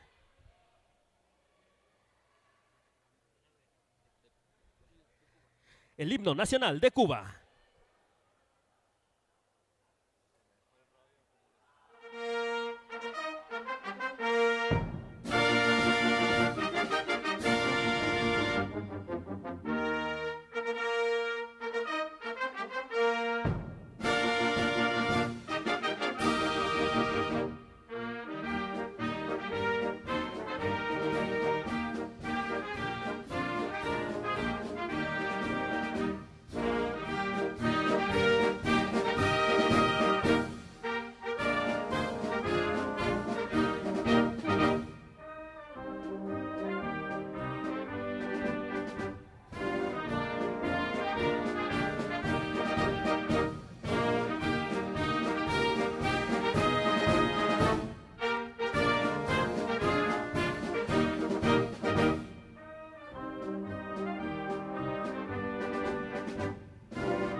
Y ahora escuchemos atentamente el himno de Kenia.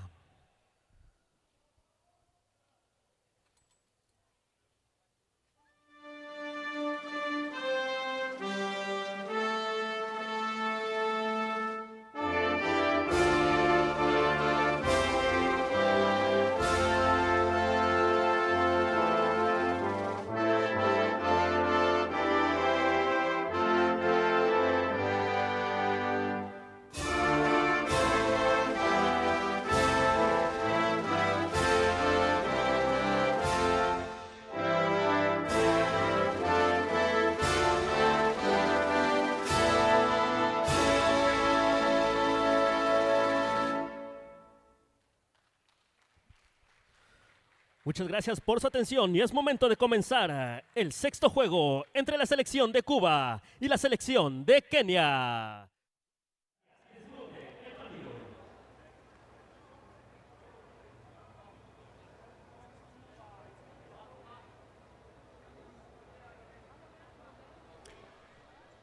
Bienvenido, welcome once again to Tepic in Nayarit in Mexico, the host city of the Youth WBSC Baseball 5 World Cup.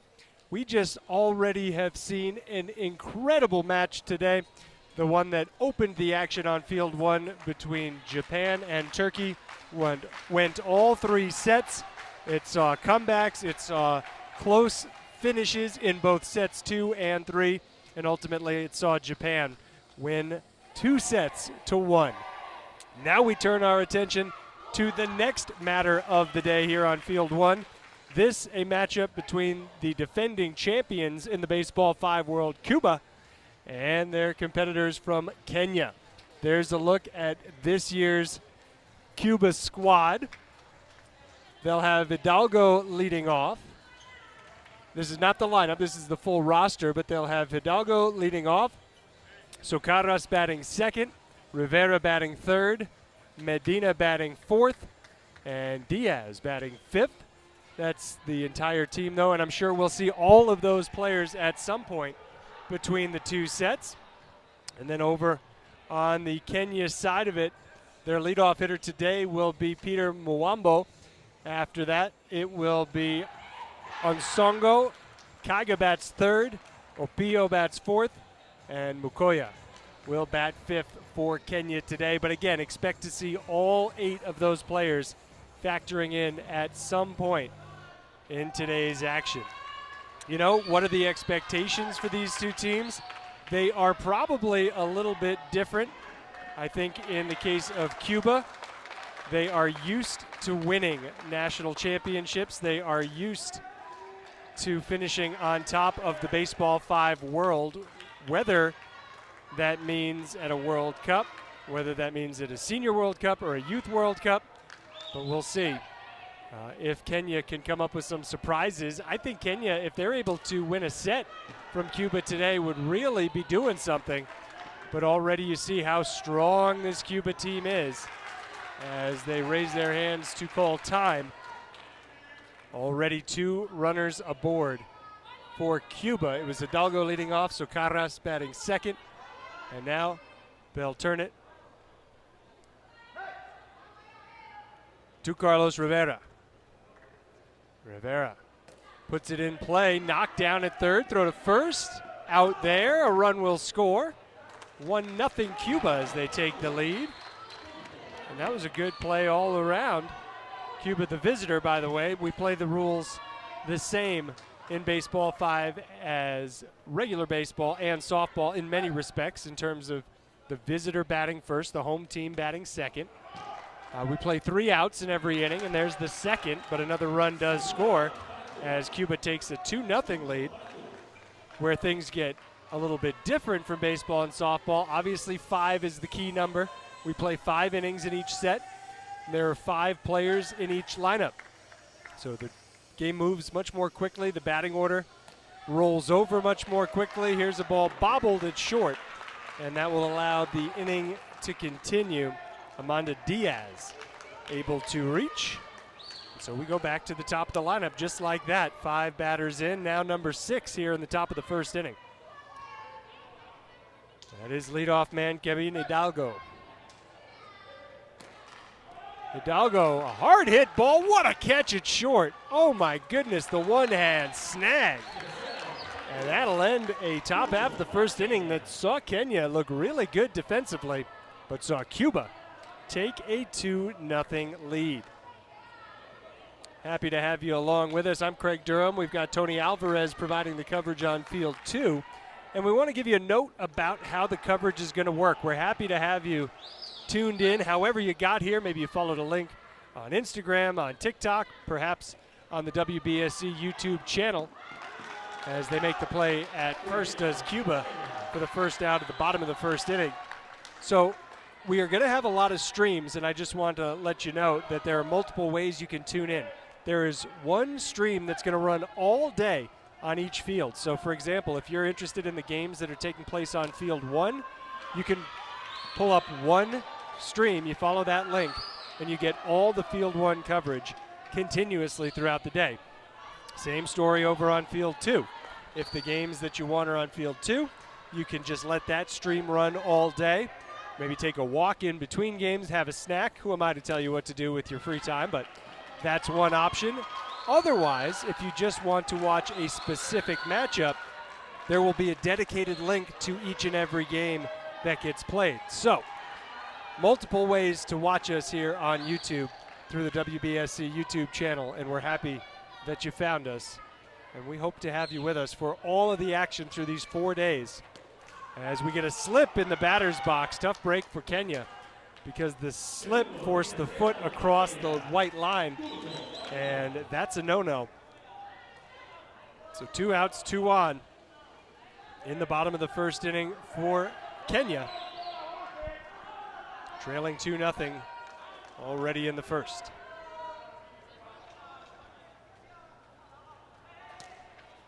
Line drive, great catch. That ball was hit pretty well by Valentine Mukoya, but she's retired. And that does it for Kenya in the first. Cuba coming back up with a 2-0 lead. They're going to have Socarras leading off.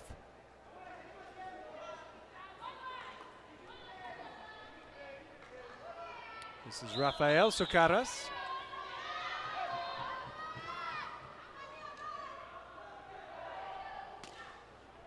And a good ball past the pitcher's position. And he's going to try to go to second. Now caught in a rundown. On the throw to first, he's able to take second. And that is where he will stay. An exciting play, good base running. And Cuba has the leadoff man, Socarras, in scoring position.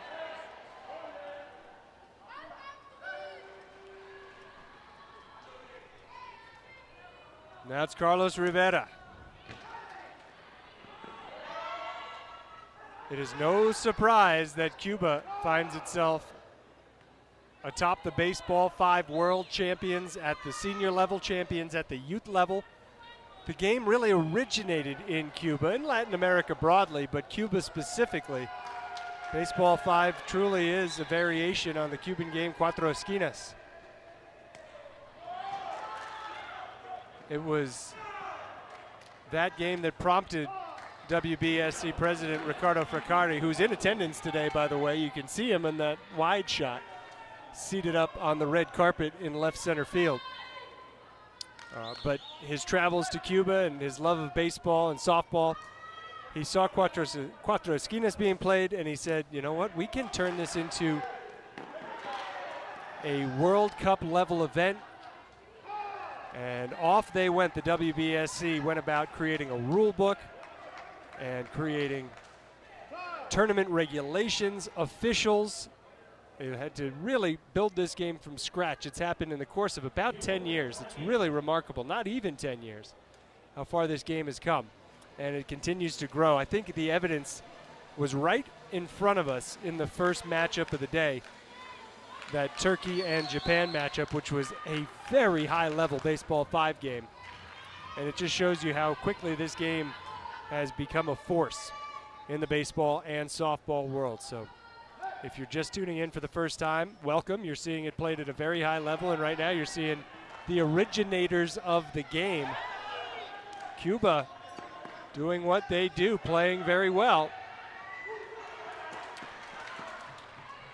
And if you've seen it before, perhaps you're noticing, as I am and everybody here is, the continued evolution and growth of the game as it just keeps getting better and better. Cuba, meanwhile, already a 5-0 lead.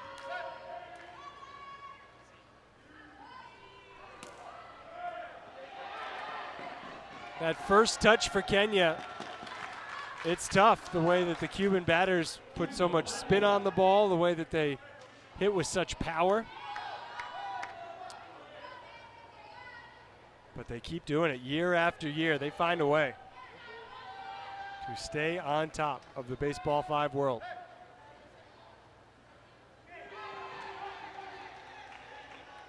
Well-placed ball, third base side. A heavy collision at second base. Time will be called. And the player on the ground will be given a look. Brian Manyeki, the official from Kenya, nearby. He's the one who called time originally, and the training staff, medical staff will go out and have a look.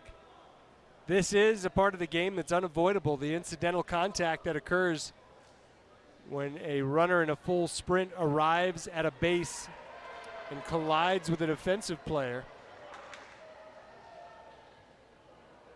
Typically, in a situation like this, the player who's on the receiving end of the collision doesn't stay down too long. It does take a little while, though, to get back up, as we do have the magic spray on hand to try and expedite recovery times. Spray being applied directly to the site of said collision.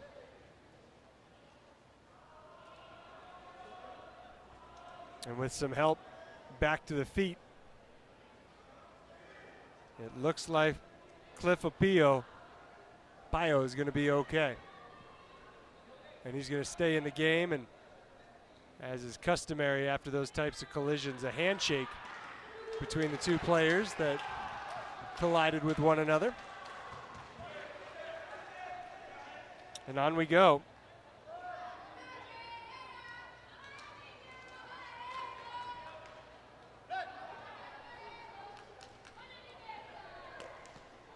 And Rachel Isaac. Safe at first to load up the bases. Amanda Diaz. Big spot here, 1 out, bases loaded. Cuba looking to open up a big lead in the second inning. Oh, and that's the kind of mistake that a Kenya team trying to pull off an upset has to avoid. You saw the body moving a little faster than the hands there. It's already 8-0.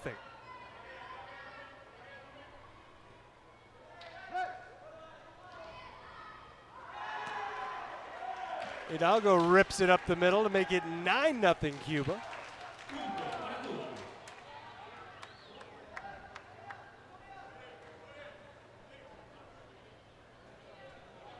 And there are some rules in place to keep a game from getting completely one-sided on the scoreboard. There's a 15-run ahead rule. If a team has a 15-run lead after 3 complete innings, then that team will win that game, or rather win that set and move on to the next one. If a team has a 10-run lead or more after 4 innings, that's also good enough to secure an early victory. I believe we actually had that rule come into play this morning over at Field 2 in the Chinese Taipei-Cuba matchup. Good play off the wall as Kenya gets the out at first to retire the side, but Cuba adding some more. They have a 9-0 lead after an inning and a half. We'll see if Kenya can answer in the bottom of the second.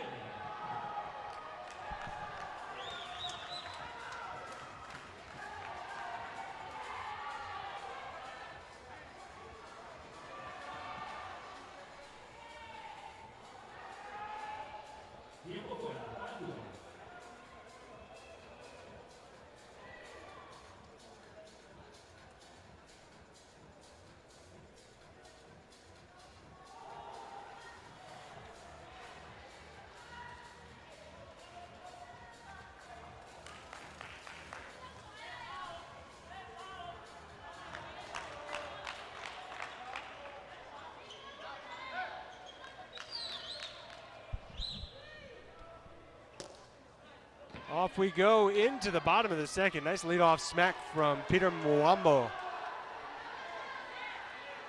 Mwambo aboard. The other officials out there with Brian Maniecki. We have Jesus Chavez from Mexico at first base. Ludovic Melier from France at home plate.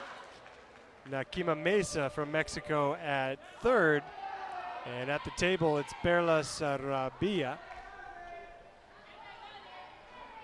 And an even better start to the second inning than the first for Kenya, as they have runners on first and second with none out. Kaiga takes a look around. Looking to pick her spot. Good job keeping her feet. Ball bouncing around, throw coming home. Kenya's on the board. All right, 9-1 Kenya. Down by 8. But 3 straight hits to start the second inning. Still nobody out.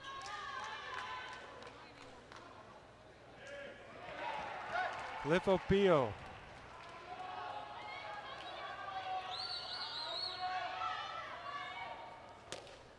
Line drive, handled at second, throw to first a little bit wide, and that's going to allow another run to score. 2 in for Kenya. They get the force out at second, but the wide throw not only failed to turn the double play, but as it bounced away, it did allow that run to score. So there's 1 out. Force out at second there. Runner on first. And the ball pushed softly first base side. No time to hold on to it, but they get the out. 2 gone. Runner on second.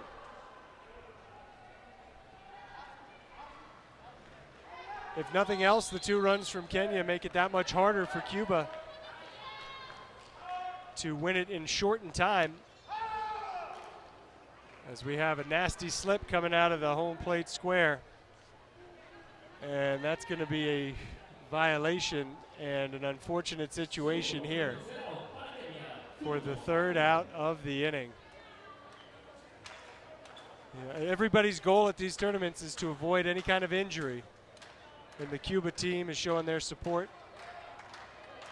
for the Kenya player who is at the moment down and seems to be favoring his left leg. We'll step away for just a second and come back after the injury timeout with the top of the 3rd. This is the first day of the WBSC Youth Baseball 5 World Cup. Cuba leads Kenya 9-2 in the 3rd inning of the first set.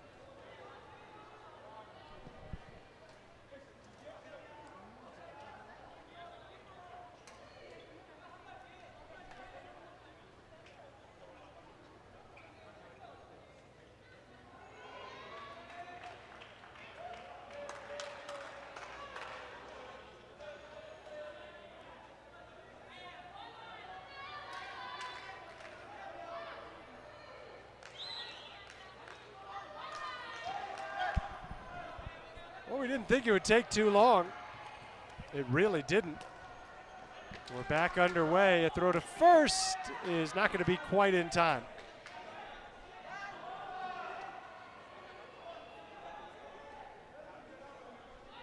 Cuba will look to reclaim a big lead. They have a comfortable lead at 7.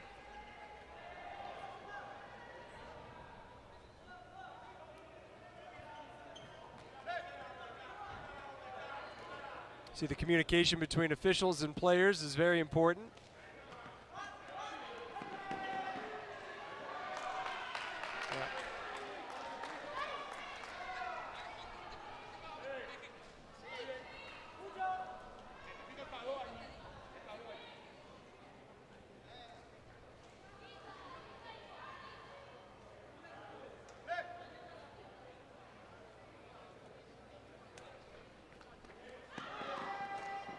Bases loaded now. And it's possible that Cuba could put together a very big inning. They would need to score 8 and then keep Kenya from scoring in the bottom of the 3rd to win this first set in just 3. Not likely, but possible, the way Cuba can sometimes go on a run and just keep going. They find the seams, they find a way, and they now are in double figures, a 10-2 lead.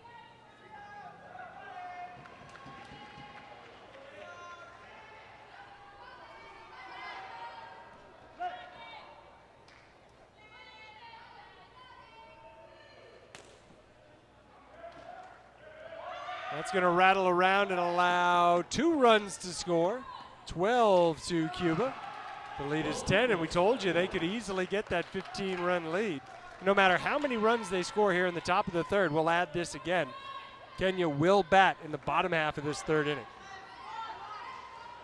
It has to be 3 complete for the run rule to come into play. It's a tough way for the tournament to start, meanwhile, for Kenya to take on the defending champions many times over. Nobody's ever topped Cuba in a World Cup.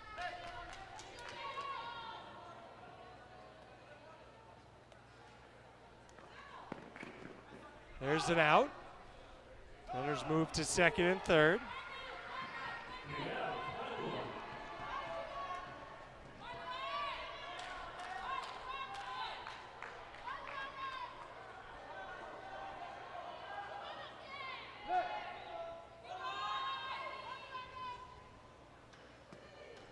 Hidalgo is out. He did not clear the no-hit line.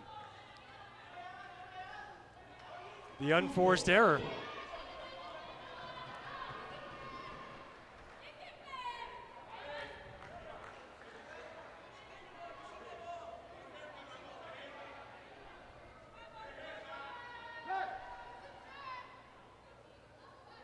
Four runs already in for Cuba, and that one caught. Kenya showing good hands. And they're able to limit the damage. Cuba with 2 in the first, 7 in the second. That was the big inning. 4 there in the third. Now Kenya coming to bat in the bottom half of this third inning. We will go to at least the fourth, if not the full 5 in this first set. Meanwhile, over on field 2, there is another thriller shaping up. That one between Korea and Spain. Spain won the first set, Korea won the second, and it is 3-2 Korea in the bottom of the fourth of set 3. So that is pretty cool. And again, you can find that with the Field 2 all-day stream, or find that specific game. And some substitutions here for Cuba as they send in Ariana La Olivert along with Adis Espinel. I think that's all in terms of the changes. Espinel getting stretched out over at third base. Onsongo, meanwhile, getting the ball to start the bottom of the third for Kenya. And despite the speed and the hustle, he's out at first by a half a step.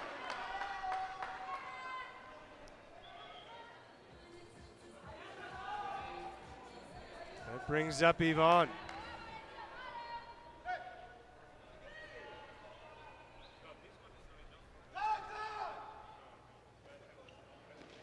Time called because she had a shoelace that needed to be tied. Good catch there.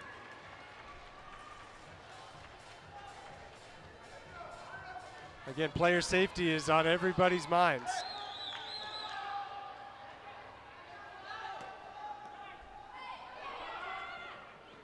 And it's going to be a one-out single there for Yvonne. Well-placed ball.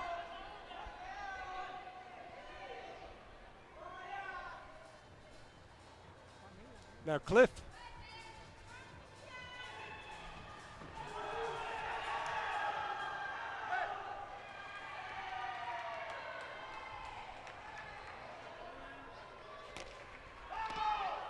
Oh, they call that foul. That looked really close. That call made immediately there. Let's see if we can get another look at that one. From where I'm sitting, that ball looked fair. But Cliff out on the foul ball. That brings up Valentin Mukoya. That ball was foul, and that is going to be 3 outs in the third. And so Cuba coming up in the fourth. They already have the 10-run lead. They'll look to add on.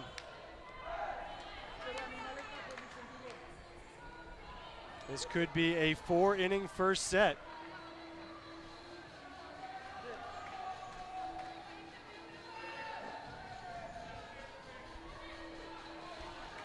And again, Cuba going to the bench, putting in some substitutions.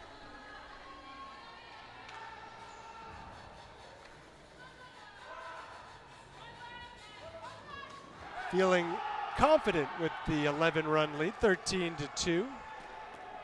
Oh, what a great effort, but then the play made. From the pitcher's spot over to third, Valentine, the strong throw.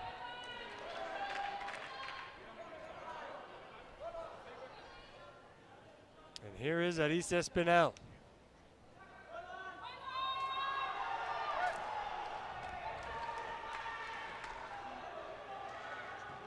The traditional red and blues for a Cuban national team in the baseball, softball world. And really all the sports world, as there's 2 balls in play and 2 quick outs. Great defense from Kenya, wearing the white tops with the red shorts, a little bit of red trim on the jerseys.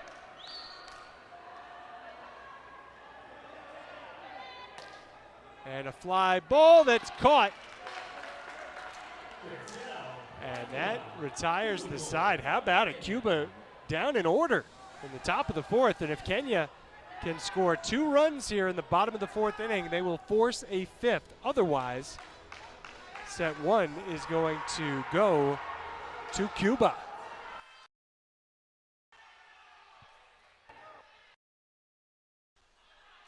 Ground ball short. In time. All kinds of commotion meanwhile over on field 2. That third set going to the 5th inning. Spain now leads Korea 4-3.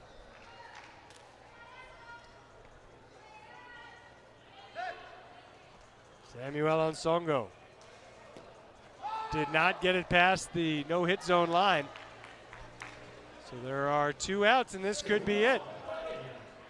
Again, Kenya needs to score twice, otherwise Cuba will win by virtue of the 10-run rule, a lead of 10 or larger after 4 complete. They're up by 11. It's been a tough out today. Throw to first, not gonna get it done, not quite yet.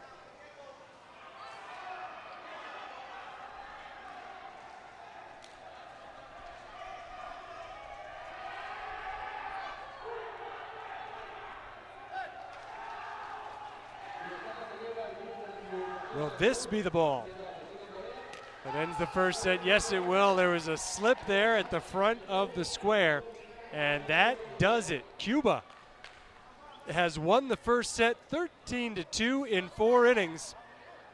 Because of the 10-run rule, this first set is over, and it's time to hit the reset button. We'll take a short break and come back with the second set. First match for these 2 teams. Cuba has a 1-0 lead.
And we are ready to begin again as we welcome you back to Field 1 here in Tepic. It is Cuba with a 1-0 lead over Kenya in the first game for each of these two teams at this Baseball 5 World Cup. And Kenya winning the first one 13-2. They have the leadoff runner aboard to begin the second. Yandro Morasen did not play in the first game.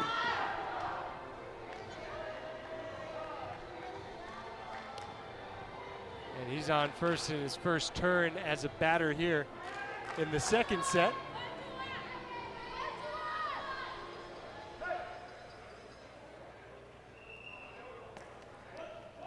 Bouncing ball right side, a little bit of a fumble there. And Cuba, to nobody's surprise, has taken a lead here to start the second set, 1-0.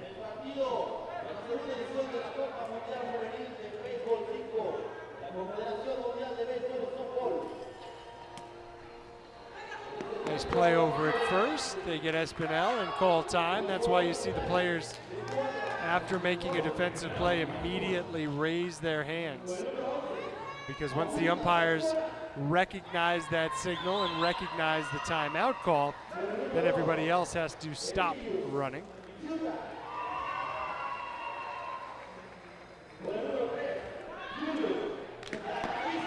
Oh, a tough break there for Kenya. Looked like they had a chance for the second out. Can't get it done. This is again set 2. If Cuba's able to win this one, there will be no set 3.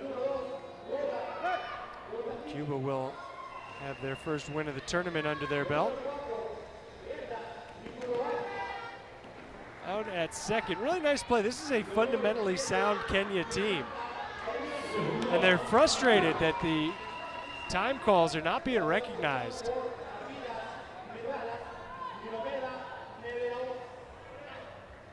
That one looked fairly clear.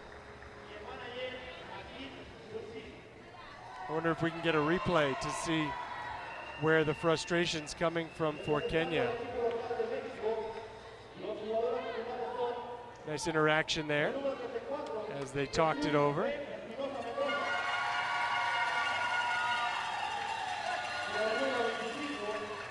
Mexico is about to play its first game of the tournament.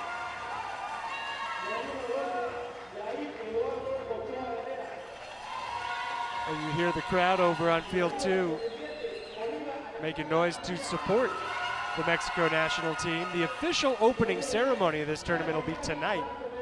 And Mexico will play on field 1 under the lights. As a nice catch is made at third.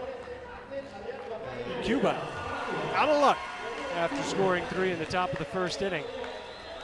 Tonight's opening ceremony scheduled for 8 o'clock local time with the game scheduled for 9. It's going to be a late night here in Tepic.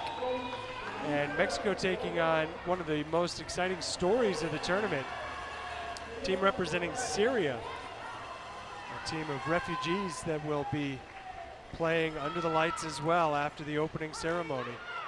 The other post-opening ceremony game will feature Cuba. They'll take on Spain over on field 2. Tony Alvarez will have the coverage there. And then the action resumes tomorrow morning, 9 a.m., Puerto Rico and France. Tough start to the tournament for Puerto Rico. They were handled by Chinese Taipei. We are yet to see France, but they are lined up to take on Chinese Taipei in what promises to be a good one this afternoon. This pesky Kenya team not going quietly in any inning.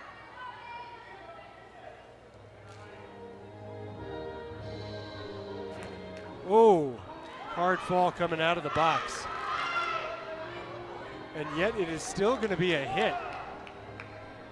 That is something that we got to keep our eye on. We've seen a number of players go down in that spot. Amazing that she was able, Valentine, to pop up and not only be okay, but actually wind up with a hit there. You do have to be careful depending on what type of sneakers you're wearing. Not to slip and slide at the front end of that batter's box. A run across for Kenya. 3-1 the score in the first inning. Both teams lighten it up in the first inning. Here is Bevior Oriambo. Oriambo going to bring a run home. She's out at first. But the run in, and it is 3-2. What an answer from Kenya.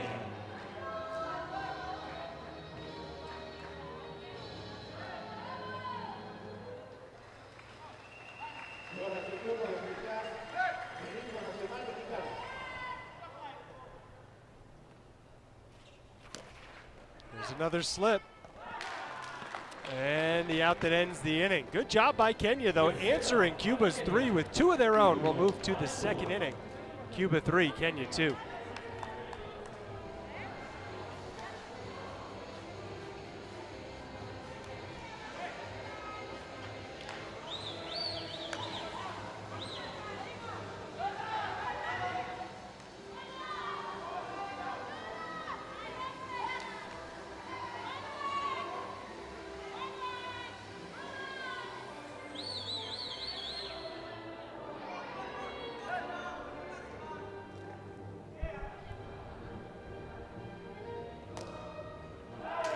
Really well-placed ball to start the inning. Maris Espinel, after being retired her first time up, able to reach. Perhaps you're following along with the box score on WBSC.org. Really lightning fast coverage. And an out call is made here. The batter left the box before the ball was in play. And that's a great call there by the official, not allowing a running start, which some of these teams, they try to do. But right there, it was close, but it was the right call. Got to stay in the box until the ball clears out. Back to Carlos Rivera. Rivera, strong line drive on the right side.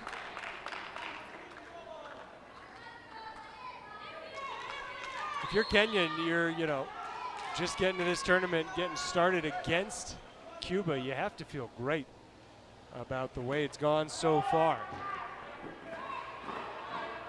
Yeah, you wanted to win that first set, obviously, but it's really not easy to beat Cuba, even in a set. It's really hard to ever even have a lead. Sometimes it's hard, depending on the year, depending on the tournament, to keep Cuba from winning every game by virtue of the run-ahead rule, which they did, but really by a slim margin. It's time called. After the run scored to make it 5-2 Cuba, it was only and I say only, but really it is something, only an 11-run victory for Cuba in the first set.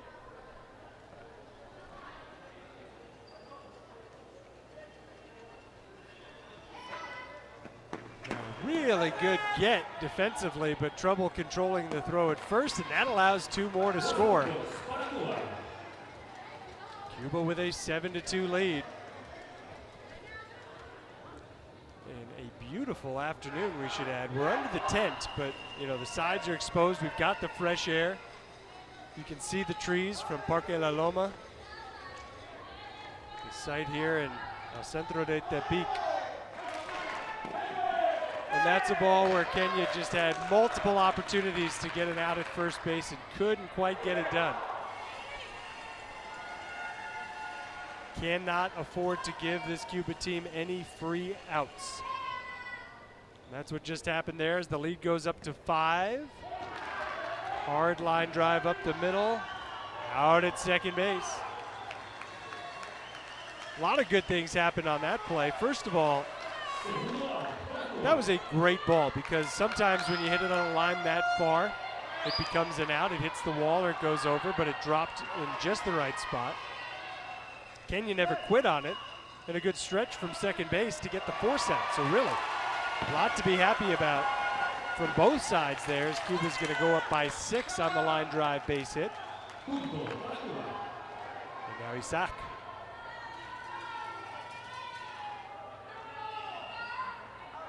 With 2 on and 2 outs.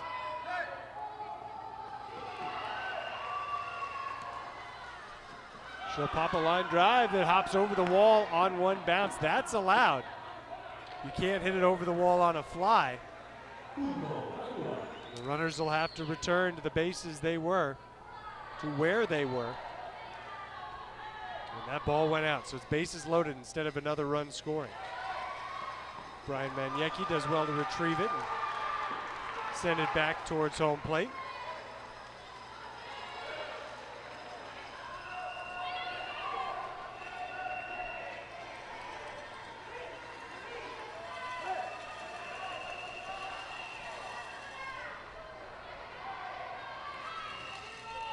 That one short of the line, and that'll do it for Cuba.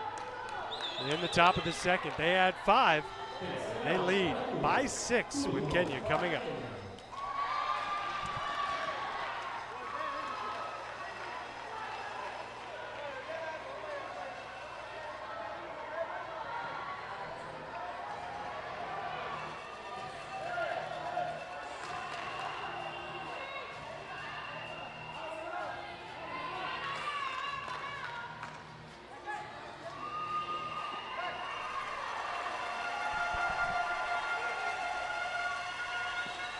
Already back at it, and already a fine defensive play made by Cuba.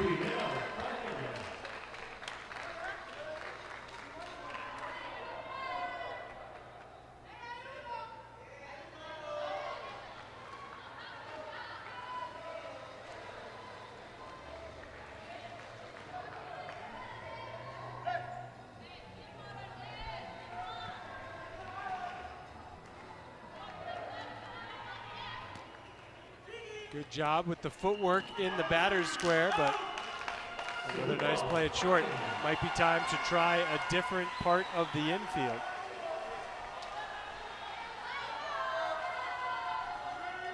Cuba looking for a 3-ball inning.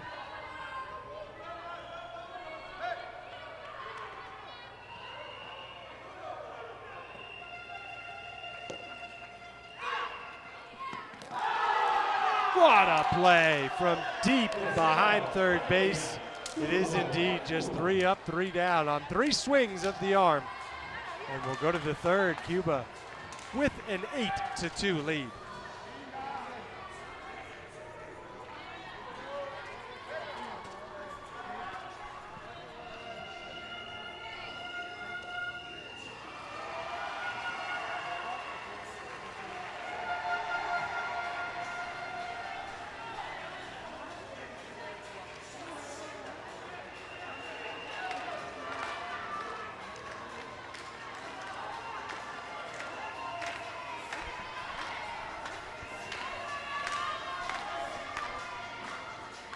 The first ever edition of the Baseball 5 World Cup was in Mexico City in El Zocalo.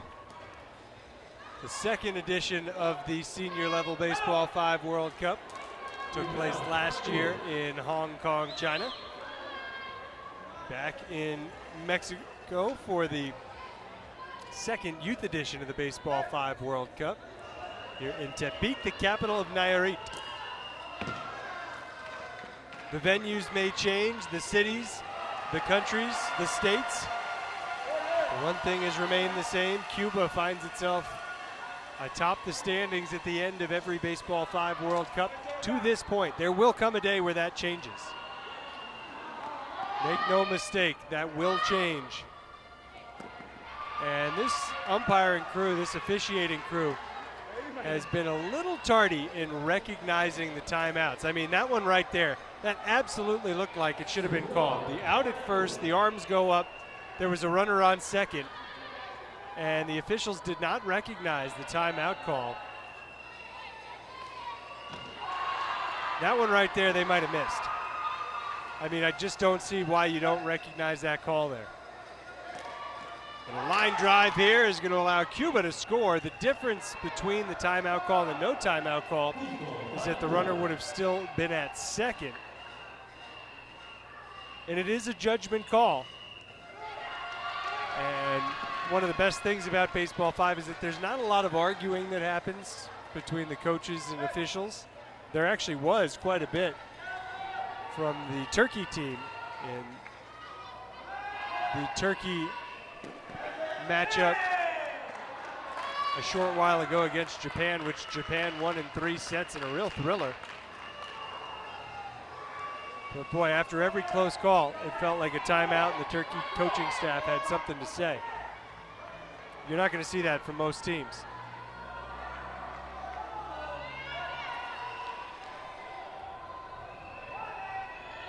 Just 1 run in for Cuba so far here in the inning, and that's all it'll be.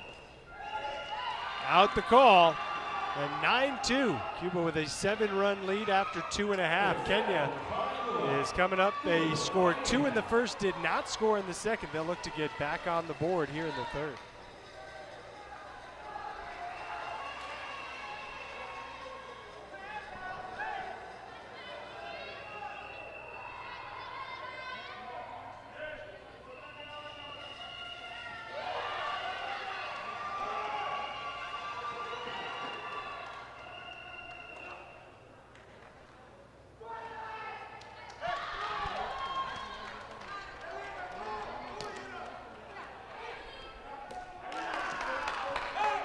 You know, it's never an easy play in Baseball 5. It might look like, okay, this is a fun game, this is a youth game, anybody can just walk onto a court and play it, but then you try and you realize just how hard it is to field the ball defensively.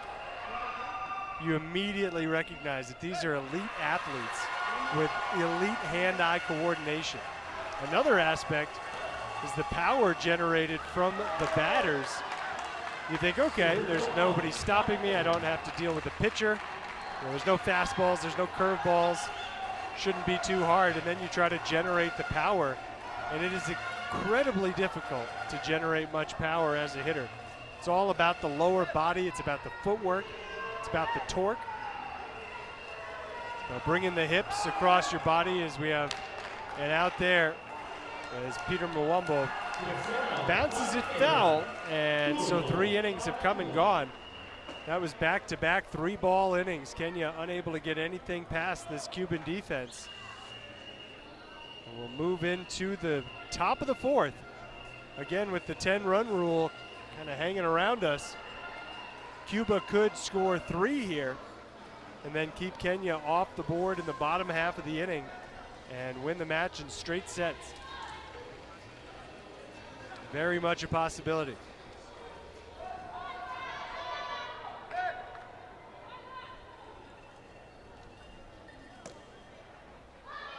And they will have the leadoff runner on base.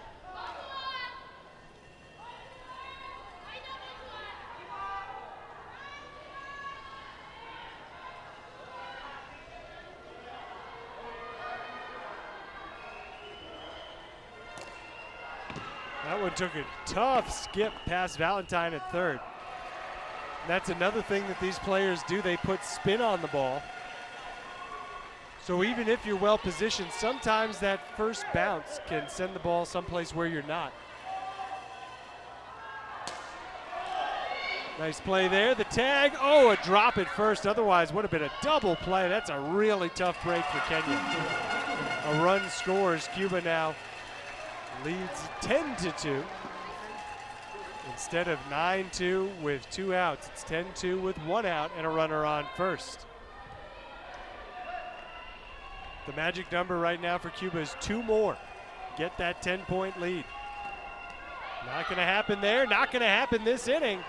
This one's going to go the distance as Kenya holds Cuba to just 1 run for a second consecutive inning.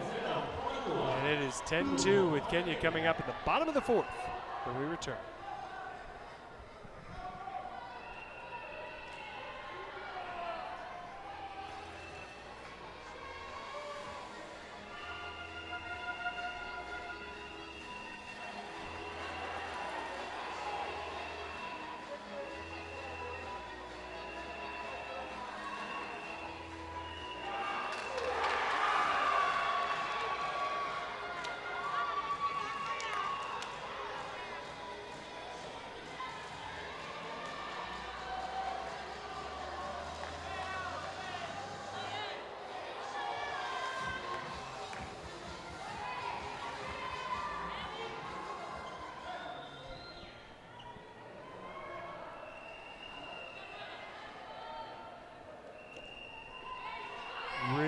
nice way to lead off the bottom of the 4th inning for Kenya's Valentine.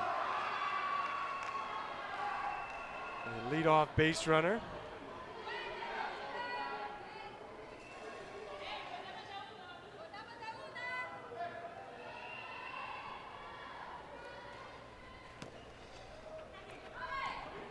Out at second, but that play a little slow developing. So no double play there.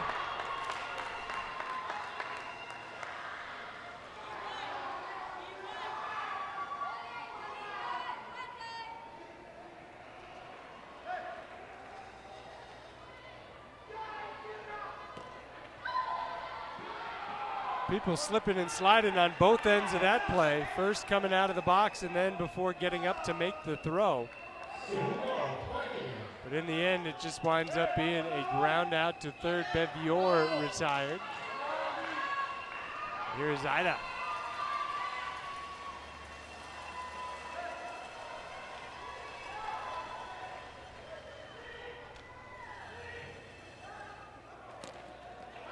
Nice catch over at third base. So we'll go to the 5th. Cuba is 1 inning away from making it a straight set sweep of a Kenya national team that has shown the ability to, at the very least, hang with Cuba, which should bode well. Their chances to find some wins in this tournament. It's a tightly packed schedule with games happening all day long right now. We've got Lithuania and Mexico over on field 2, and it looks like Lithuania has gotten off to a fast start. They lead the first set. After that, it'll be Syria and Tunisia on field 2. Following the conclusion of this one, the next game on field 1 will be between Chinese Taipei and France. That'll get started at 3 o'clock local time, about an hour and a half from now.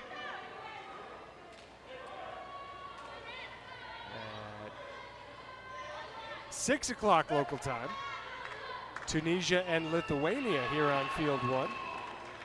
I think another one of the marquee matchups taking place later today, Venezuela and Japan. Those are two teams that you can usually expect to finish around the top of the tournament standings at a Baseball 5 World Cup. Truly at any World Cup, baseball, softball, or Baseball 5. And then the opening ceremony, 8 p.m. local time tonight with the 9 o'clock late night start. Spain and Cuba on field 2, Syria and Mexico on field 1.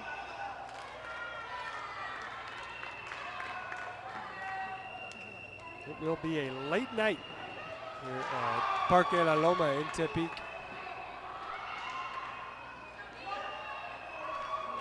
Cuba so far in this inning has added 1, but again, it doesn't matter. They can score 10 and Kenya will still come up to bat in the bottom of the 5th inning. I don't expect that, especially given the way that Kenya has looked really good so far today. They get the out at first base, 2 gone, run scores, 12-2.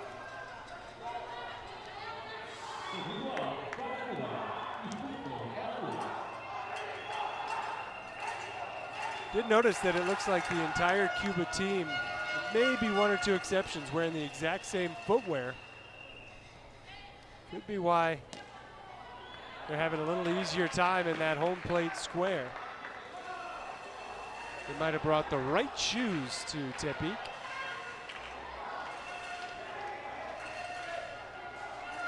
These courts are very durable.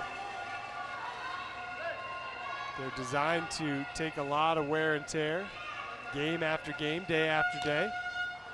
We get a pop fly here, caught behind second base. That does it for Cuba's top of the 5th. Hey, Kenya, they need 10. They have already proven that they can hang. Will they pull off a remarkable comeback here in the bottom of the 5th inning? We'll find out very shortly.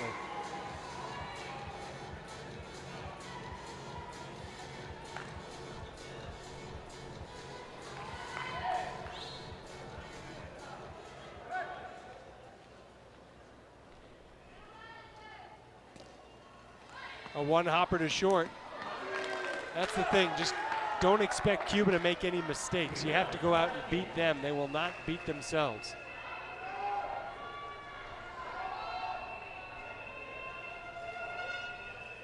No reason to be hanging heads, though, here if you're Kenya.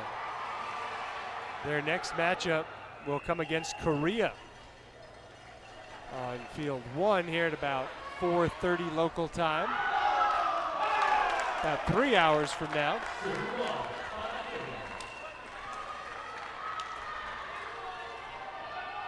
Three o'clock, France and Chinese Taipei, hour and a half from now. That's when I'll be back with you. Field 1 will be afforded a moment to breathe between now and then. And Songo able to extend the game to at least one more batter. 12-2, bottom 5. Bevior. She plays first base for Kenya. Oh, she bounces that one short.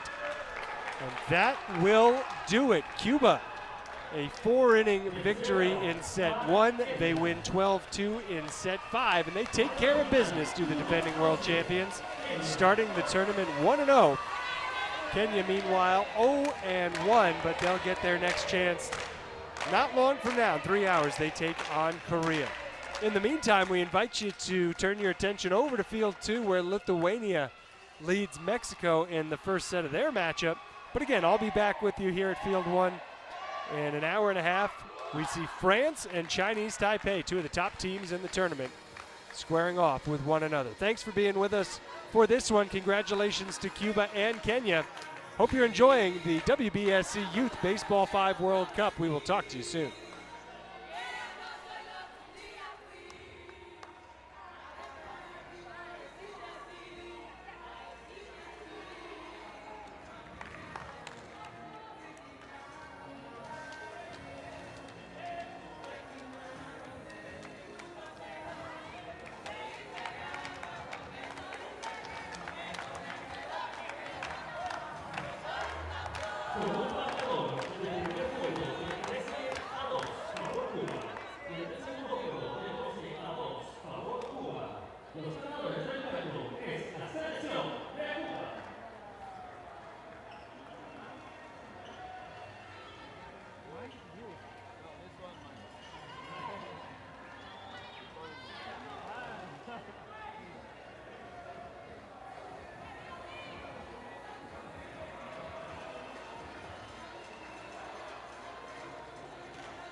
Muy buenas tardes, damas y caballeros. Bienvenidos al Campo Lealtad en el Parque La Loma de Tepic, Nayarit, México, para el partido número 10 de la segunda edición de la Copa Juvenil de Baseball5 de la Confederación Mundial de Béisbol y Softball entre los equipos de Chinese Taipei y Francia.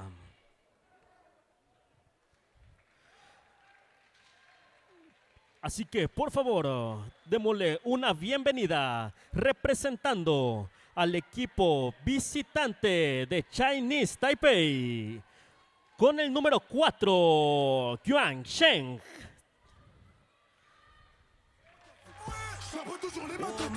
Con el número 6, Mia Chia Sung. Con el número 11, Kiao Lin Chen. Con el número 13, Chia Li Shung.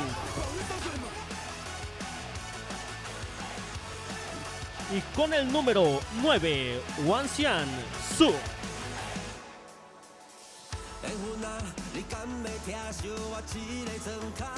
Y una bienvenida al resto del equipo con el número 7, Yung Gen Sheng.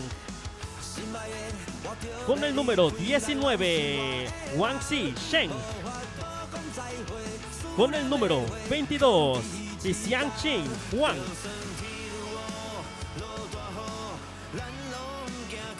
También demos la bienvenida al coach principal, Wei Huo Feng. Y al líder de la delegación, Xu Fei Xiao.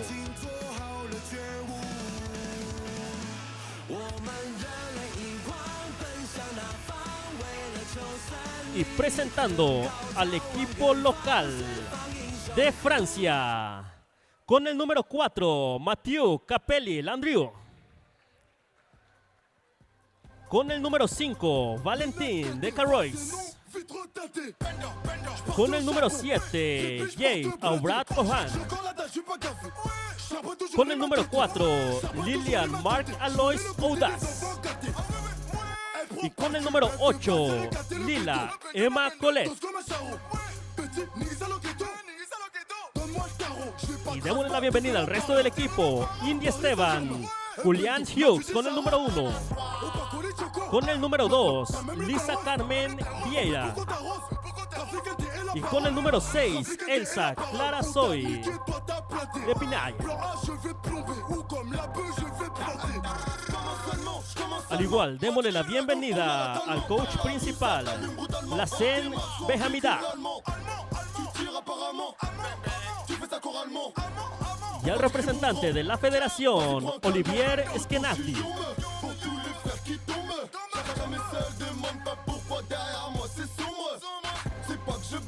También demos una respetuosa bienvenida al equipo de árbitros de este encuentro. En el home plate de México, Pablo Alberto Muñoz García. En primera base de Estados Unidos, Tony Jones. En segunda base de México, Talía Villavencio. En tercera base de México, Enrique Aarón de León Maldonado. Y en la mesa de México, Oscar Eduardo Valerio López.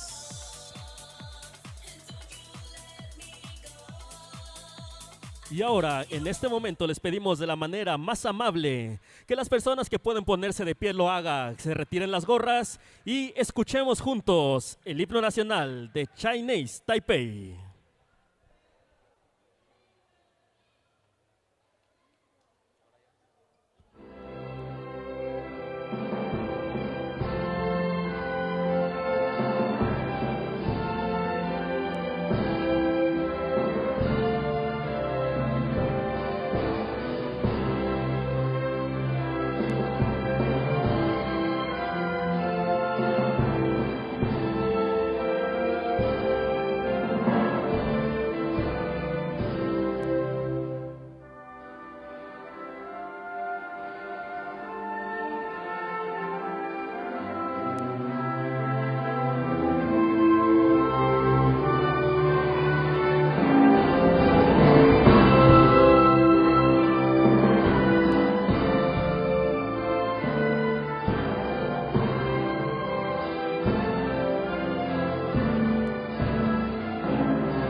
De igual manera, en este momento escucharemos el himno nacional de Francia.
Agradecemos su presencia.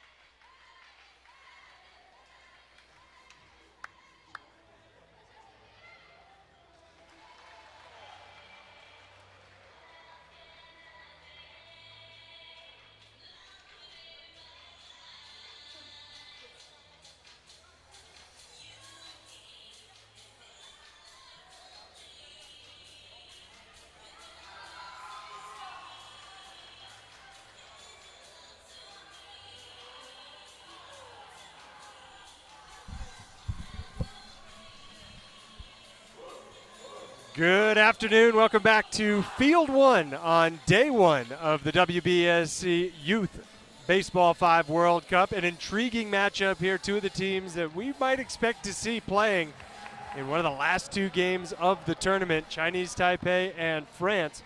Chinese Taipei already a strong start to the tournament, a straight set victory this morning over Puerto Rico. As you've seen the rosters for both of these two teams, France about to play its first game of the tournament. But boy, did Chinese Taipei turn some heads with the way they handled Puerto Rico this morning. 12-0 in the first set and 10-1 in the second. So really, that's what, 22-1, the scoring differential for Chinese Taipei so far, and a very nice start for the Chinese Taipei national team as they get the leadoff man Chen aboard to get things started. Michia Sung is going to be ruled out as the second batter. He didn't get the ball past the no-hit zone line. There's that line, perhaps you're following along on the graphic on the game day monitor. You see that line that extends from the first base line to the third base line, 3 meters out in front of home plate. You have to make your initial bounce go beyond that line. And that was what Chinese Taipei failed to do in that instance. So they get going with runners on first and second and 1 out in the top of the first inning. We will play 5 and then we'll do it again. And if we have to, we'll do it a third time.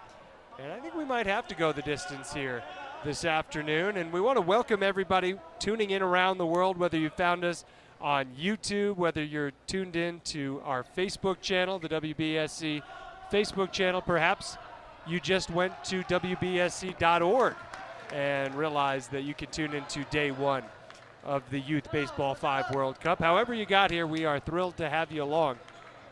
And those of you following on social media too, you know what an important role you play in this tournament. The High Five Award was given out in each of the previous Baseball 5 World Cups to participants who really did a job on social media. So we know that you're out there on TikTok, Instagram, and again, having the special pleasure of being able to watch this one on Facebook in its entirety. I'm Craig Durham, so happy to have you with us. Tony Alvarez making his Baseball 5 broadcast debut. Has been over on Field 2. He'll continue to handle the action on Field 2. And you may have noticed we have a continuous stream coming from each of the two fields. So whether you want to just park it on Field 1 or Field 2, you can do that. Or if you just want to tune into individual games, that is an option as well. This is definitely one you wanted to have circled. And there is some conversation now following that last play, which allowed the first run of the game to score.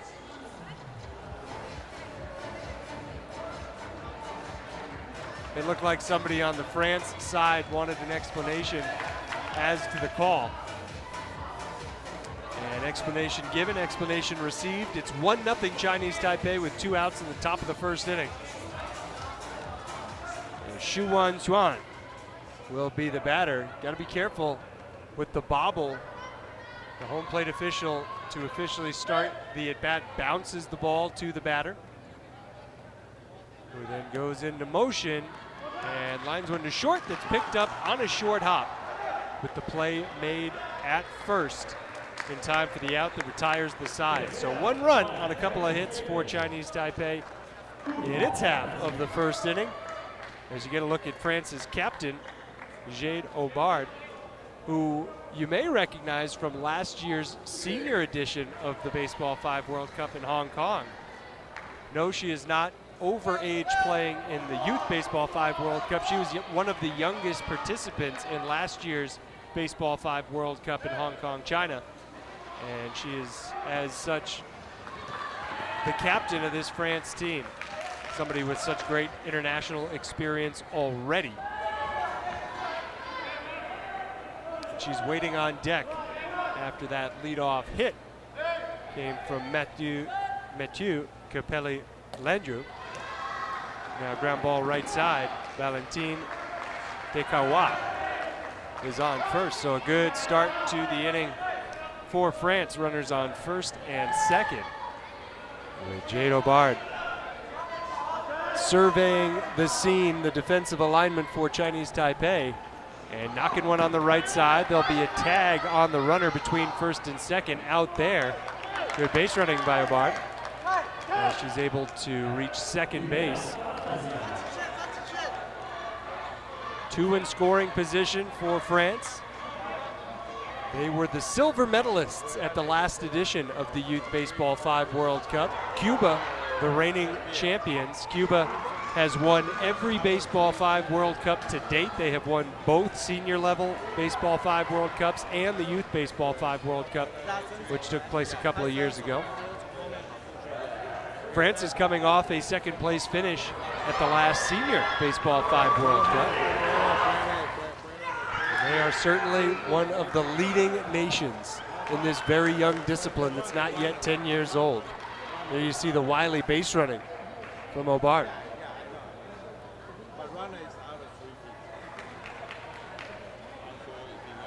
And already a couple of extended conversations between coaching staffs and officials.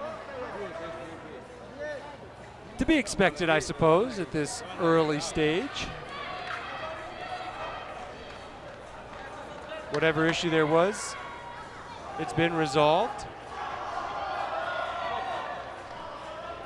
Lilian Marc Alois Ouda, the batter now for France. Grounds it on the right side. That'll score the run. Really great defensive work right there. That is perfect play in keeping the runner at first while also not allowing the runner to score from third. That is an issue. Watch what happens at the end of this play. So there's the pickup. The handoff at second base. Oh, you didn't get to see the rest of it, but really great work, as now a line drive is knocked down, but that'll be all. And a base runner for France. Another 4 out of 5 reaching base safely.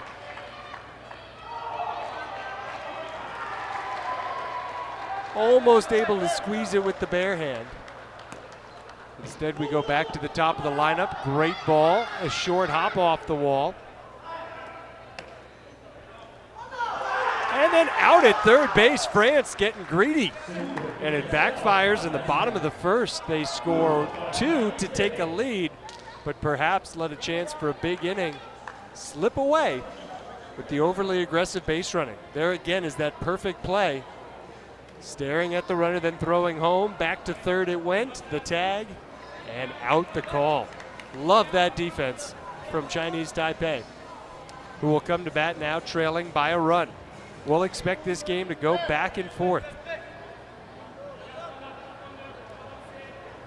Total of 6 hits in that first inning according to the official scoring, and now Chen Chuan-chen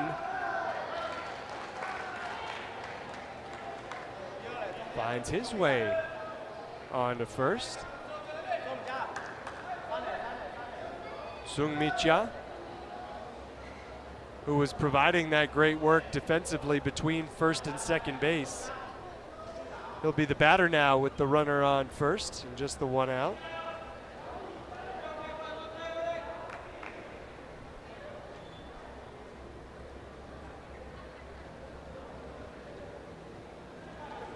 Just getting settled into the third matchup of the day here on Field 1. There are 3 to go following the conclusion of this one. And a nice inning starting to take shape for Chinese Taipei as they get the first 2 runners aboard.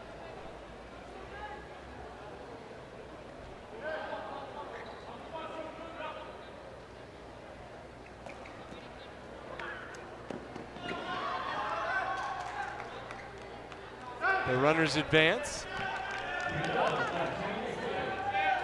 That's all that was designed. That was the full intent of that play. Move 2 runners into scoring position. Now a hit. If the ball gets bouncing around off the wall up the middle, that could score a couple. Hard ball up the middle, and that's what we're talking about. It takes a couple of hops off the wall. 2-run score. But a run down here could be trouble for Chinese Taipei. Out the call. That's WBSC, the second base official. And there are 2 away. Rest of the officiating crew: Pablo Munoz at home plate from Mexico. Tony Jones from the United States by way of Finland at first. Villavicencio at second. Enrique de Leon at third base. And running the tablet at the table, a very important job. That is Francisco. Oh, no.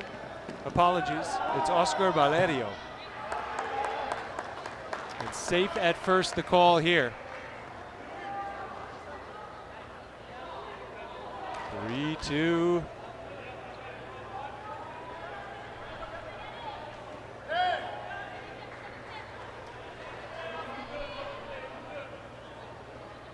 Already a couple of lead changes. And a hard hit ball there that slipped through the grasp of France's third baseman.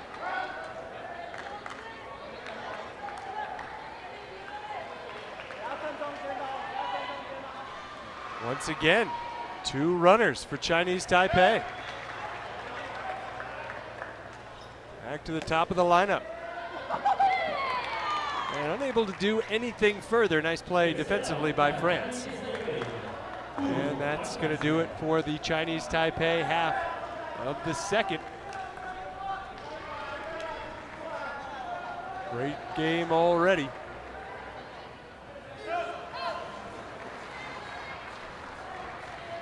And you see how quickly, if you're new to Baseball 5, things turn around. You get the other team ready to go.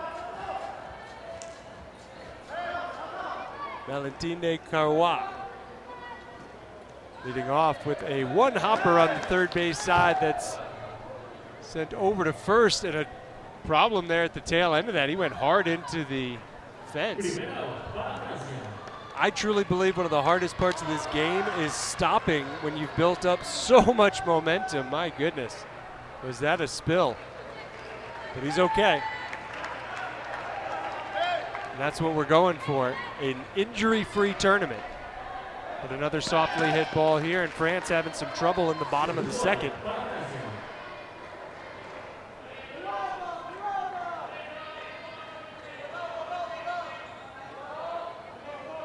Milan Marcalois Huda with 2 outs trying to spark something, and that's the way you do it. Really hard hit. And France not going to go down on 3 swings here in the bottom of the second. Trailing 3-2.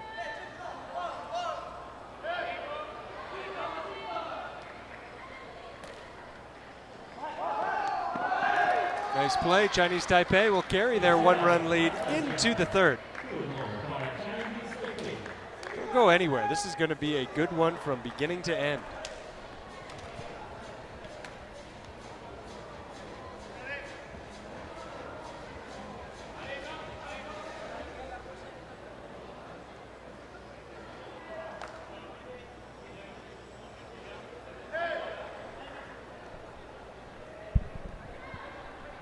Chinese Taipei back to it, and they start their half of the third inning just as France started their half of the second with a weak ground ball over to third.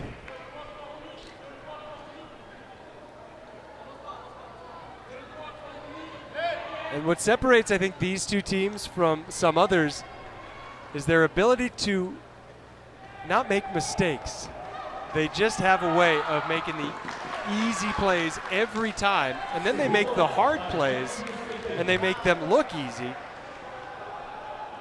But I'll tell you what, I have been noticing one thing throughout this day, and that this game is growing fast, and the skill level of these players, it is ratcheting up in a hurry. Although there's a bobble, but a recovery, and that's what we're talking about. Not compounding mistakes, just making that play, making it count, and sending us into the bottom of the third. Watch the calm. There's no panic, and they're able to make that play. So here we are.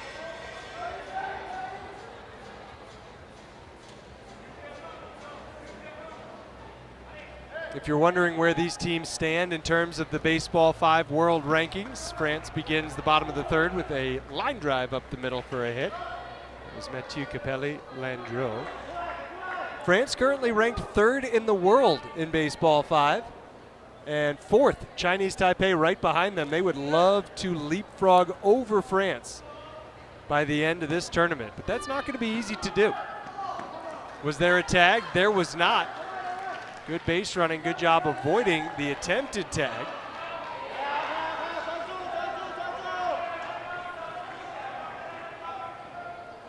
And now France is really poised to do something in the bottom of the third. At the very least, you think this is going to be tied up, although that could be two. The step on the bag for one. The throw to third. Oh, it could have been an out, but it goes out of play instead. The hard throw, the bounce off the bare hand. It's always a bare hand, in case you haven't noticed. There's no equipment necessary. All you need is a ball for Baseball 5. So there's the force out. And I think this is one where you just keep holding on. Instead, the throw is made. And it's 3-3, and now France on the ground out will take the lead 4-3. Pretty good stuff.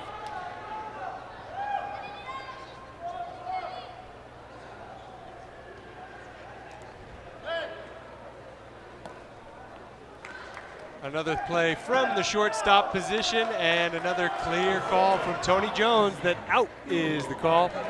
3 innings in the books in just 16 minutes. That's how fast we're more than halfway through this first set at the Baseball 5 World Cup. First afternoon.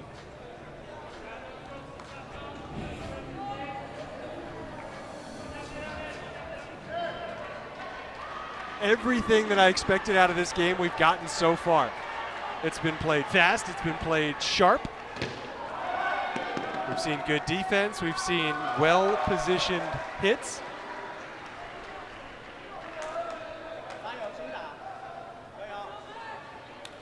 This is a good time. And we're, again, so happy to have you with us on YouTube, on Facebook, and on the WBSC social media channels. Oh, that's a tough one for France. The underhand flip to first went high.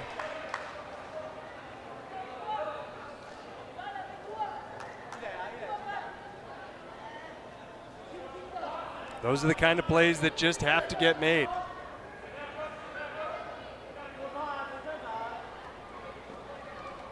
Chinese Taipei, they play Baseball 5 like they play baseball. Always going to get that runner over. Hold on now. What do we have here? I think time had been called and time had been granted, so that play at the plate doesn't count.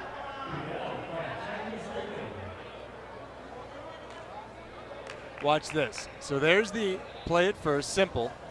And then here's the stare down. Oh, it's more than a stare down. That was a chest bump.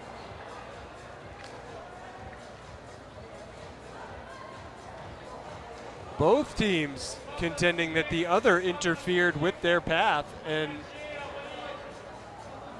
you can understand why both teams feel that they have a right to either an out or an extra base. It's close. Close call.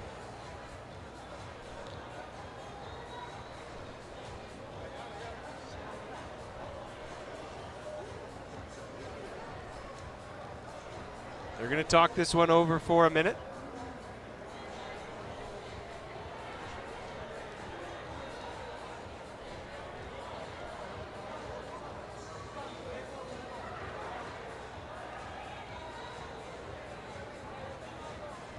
Obviously important when you're talking about a play between third and home. And I think that's a good result of that. Nothing's going to change, just second and third with the one out. As we said, contact abounded on that play. There was contact near third and then more near home plate.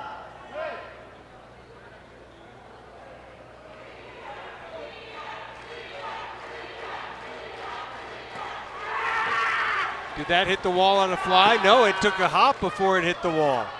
So the run scores and the throw home. And if we have something that's really given these teams fits, it has been trying to call time with a runner off the base.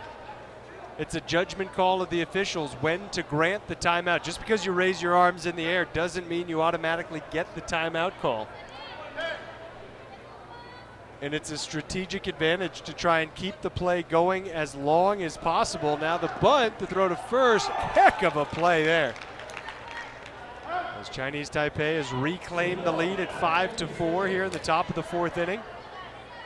Watch this throw. Again, just because you don't pick it up cleanly the first time doesn't mean the play is over.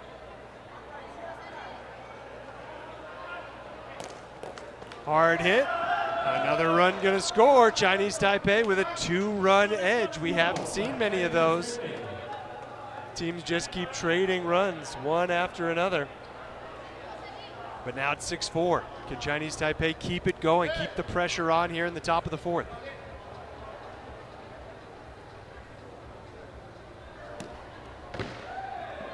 Yes, they can.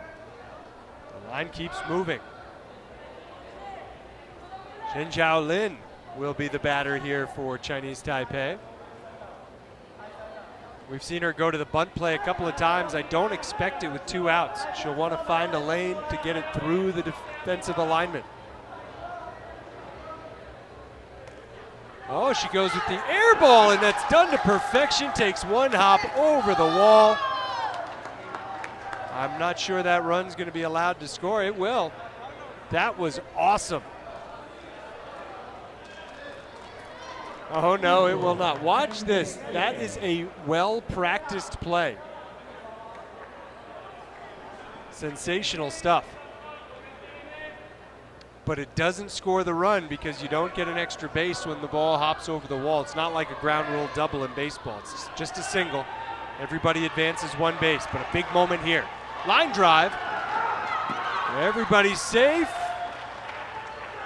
For now, anyway. Here's a throw home. Great job. Oh, they bobbled the run down. France was doing everything right, just couldn't squeeze it that last time. And Chinese Taipei adds another run. It was a hard line drive. It could have been caught. And here's the rundown, the pickle. Oh, and already going into the tag before the ball had been secured. That was where that fell apart for France. There was not a timeout taken there, so that meeting of the players broken up, and wouldn't you know it, it was just 4-3 France. Now all of a sudden 9-4 Chinese Taipei. And another fair ball that'll score another run. 10-4 Chinese Taipei. This is the big inning we weren't sure we were going to see from either team at any point. France's chances of coming back here in the first set growing slim.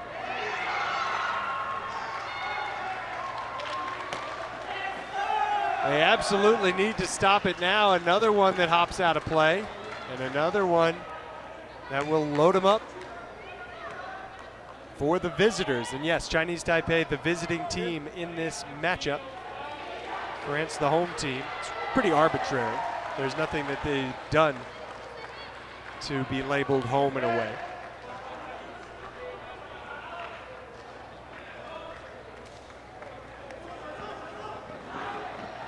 Safe, good hustle. Two more score. All of a sudden now, France has fallen behind 11-4.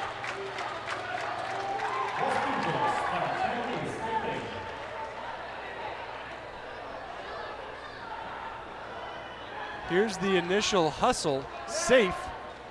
Got to the base just before the ball did. Another hit. Oh, that one doesn't get to the no-hit zone. Doesn't get through the no-hit zone. So it'll end there for Chinese Taipei, but a massive inning. They score 8 times. They lead 11-4.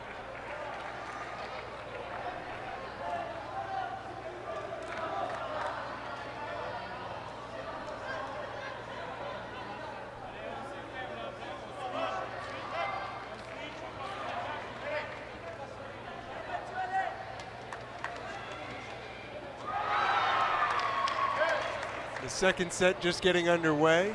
Tunisia and Syria, the matchup over there. It's the Syrian refugee team. The refugee team representing Syria, I think, is a better way to describe it. One of the late additions to this Youth Baseball 5 World Cup, and an exciting addition of this Youth Baseball 5 World Cup. France now on field 1 here in search of their own big inning. I think Chinese Taipei, though, is playing as good a defense as you'll see all week.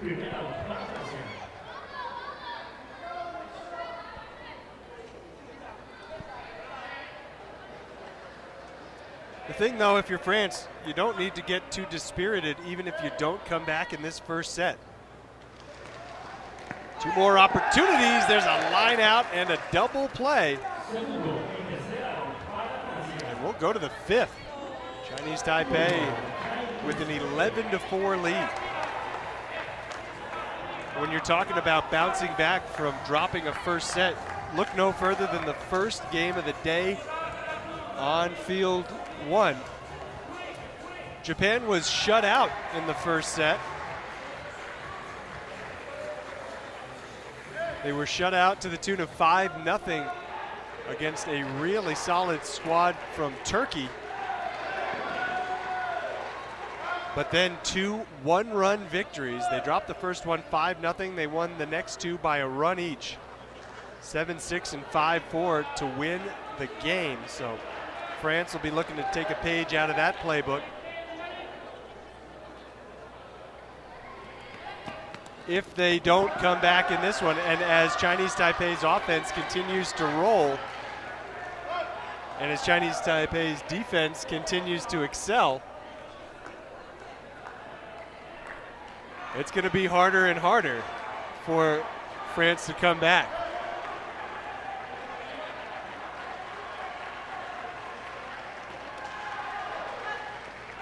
Oh, that throw goes awry. Run's going to score. France kind of coming unglued here. Having some uncharacteristic defensive trouble. 12-4.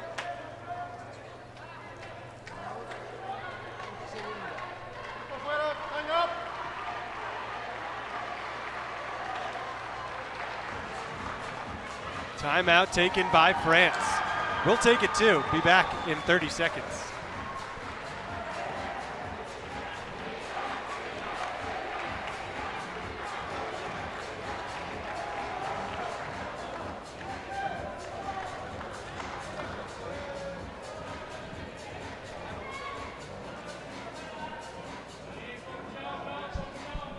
That was a well-timed timeout from my perspective, as there's some sweets circulating here in the broadcast booth. And instead of just getting to watch them sail by, I was able to try one. And that's a good time to shout out the LOC, the local organizers based here in Tepic, who have done an outstanding job preparing the facilities and really coordinating the massive undertaking that is hosting a 14-nation World Cup tournament. You think it's easy to get 14 teams involved, all on schedule. You know, there's buses to organize, there's hotels, accommodations of all kinds, meals, and the local organizers here in Mexico, some of their names you see on the lining of the fence. They deserve just the highest praise for the work they've done to make this tournament happen, to get it off to the great start that it has. So appreciate their efforts. And that includes the delivery of dulces here to the broadcast booth. Now we'll look to the bottom of the 5th inning. France down by 10. And I don't think this is what anybody expected. Like we were saying, through the first 3 innings, this was a one-run contest. Chinese Taipei with that huge 4th. They add a couple more in the 5th. And France needs to score 10 to avoid dropping the opening set. But again, it's just 1 out of 3. This is a best of 3. Every game is a best of 3. So if you drop one, just be ready to come back. But look at this defense from Chinese Taipei. That's one of my favorite plays in Baseball 5, when they bounce it across the diamond.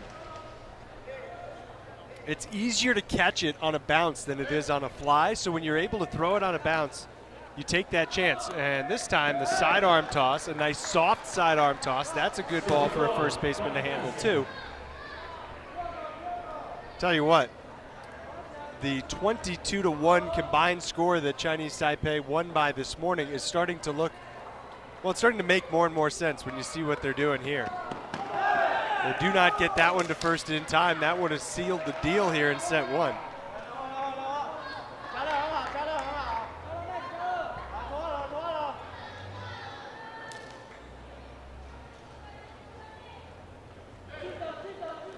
Now Valentin de Carrois. I like the body fake there. He turned towards first base, but then hit it towards third. A chance, though, for the last out at third base. There it is. Chinese Taipei takes the opening set by a 14-4 final score. That's world number 4 Chinese Taipei topping world number 3 France by 10. But it's just set 1. So stay tuned. After this short break, we'll come back with the second set. You are watching the WBSC Youth Baseball 5 World Cup.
Welcome back to Field 1 here in Tepic.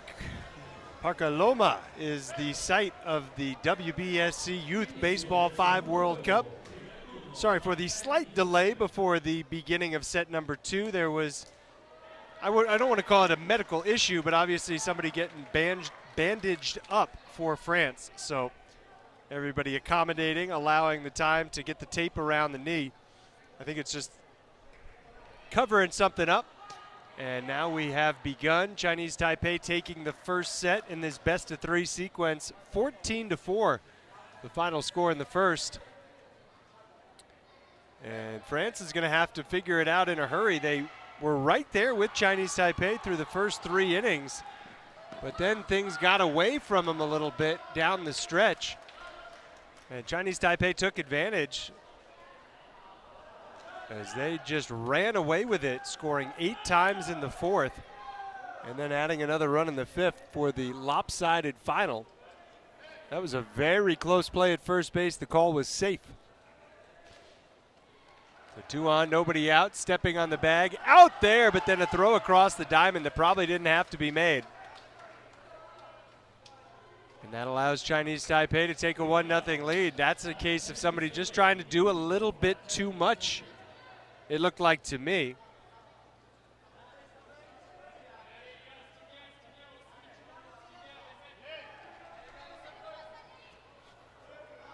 Because if you just stick your arms in the air and ask for time there was nowhere for the Chinese Taipei base runners to go, being on second and third, and they didn't even look like they were trying to come down the line. And because of that throw, a first run scores. Now the second run is in. It's 2-0 Chinese Taipei, and they get right back to it as we start this second set. Top of the first inning. Nice bunt. That'll advance the runner.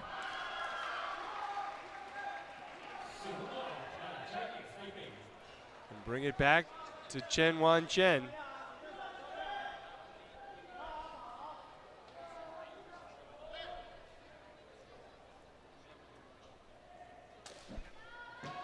Blasted. Couple of hops off the wall, coming home. Great throw. The tag. They got her. No. Oh, it looked like it. Everything about that looked like it was going to be an out call. And the reason that's being explained right now, the tag was applied in time, but you see that the defensive player was on the wrong side of the foul line. The defensive player needs to be on the other side of the line. Chinese Taipei able to score to make it 3-0.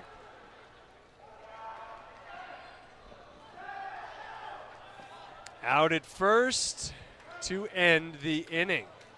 Man, has there been some excitement in this one. Chinese Taipei looking to build off a very successful morning. The big win over Puerto Rico. Straight sets, 12-0 and 10-1. Now they're hoping to win another one by a lopsided score. Think about it. 3 sets in, Chinese Taipei has won by 12, 9, and 10 runs. Nobody's been able to come close yet. How about that throw? That was awesome. That was the out. And then this, ooh, hello. He was just trying to catch the ball, but wow. Tough way to go into home plate. Especially for a play that didn't matter. That was tough. Anyway, France to bat here in the bottom of the first. And that ball looked like it bounced in the no-hit zone, but no call was made. So France will have him on first and second. I think Jado Bard might have gotten away with one there. Did not look like that ball cleared the 3-meter line.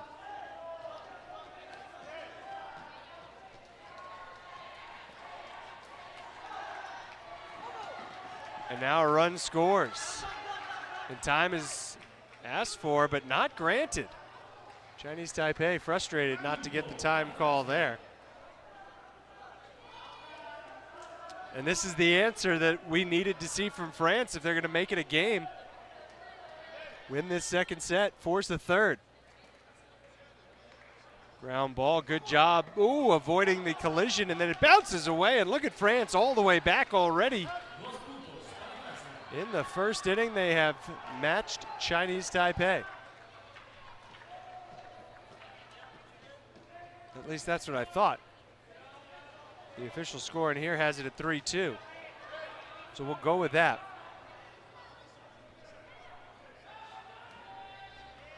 Line drive picked up at first, thrown on to second. Double play. Chinese Taipei with a huge one there.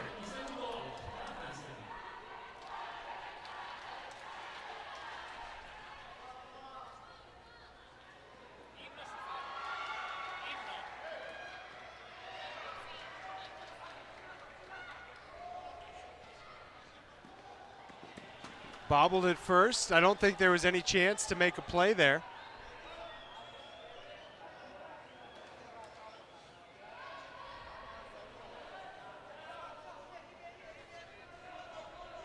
You see, she was in such a hurry to win the foot race to the bag that she did not squeeze it.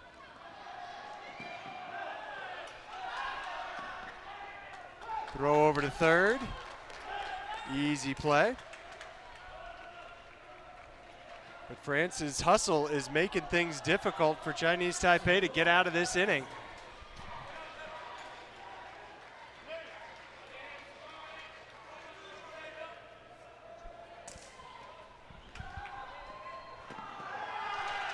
That is sheer will and determination from Chinese Taipei as they get the out at first.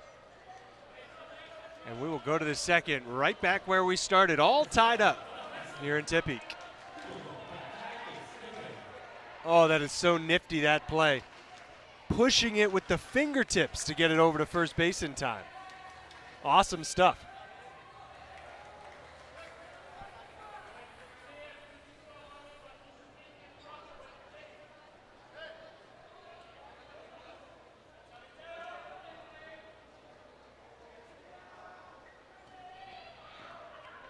Only 30 seconds between innings. Chinese Taipei gets right back on base to start this one.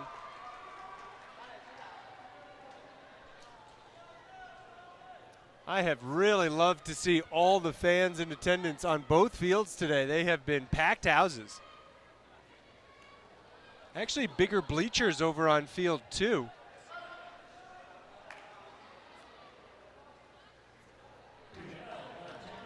Filled to capacity here at field 1, standing room only.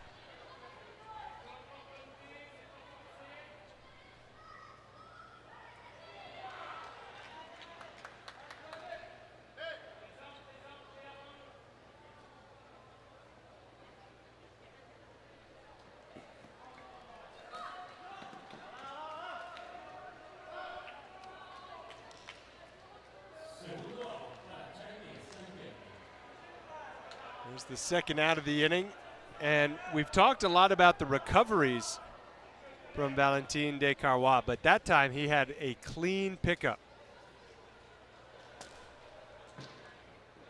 Talk about clean, that ball ripped clean through the fielders.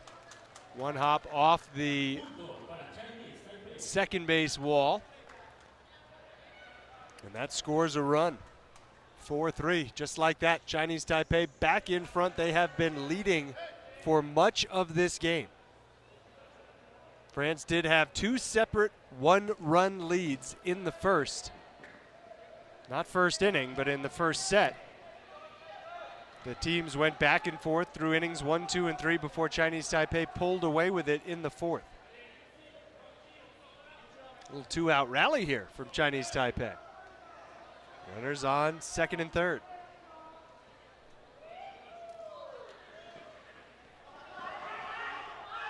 Throw to first, goes out of play. And the run does come across. Because it wasn't on the initial throw, it was after the runner had been ruled safe. You see it goes out. The runner was already clearly safe. That's why everybody gets the extra base, and it's second and third. Didn't see this coming the way this inning began. Looked like France was going to get out of it quickly and easily. And a long stretch there, an important play at first base. to end the top of the second. 5-3 Chinese Taipei in front after an inning and a half of the second set. Do they have a second consecutive sweep in them? Look at that long stretch. Good job getting the out at first.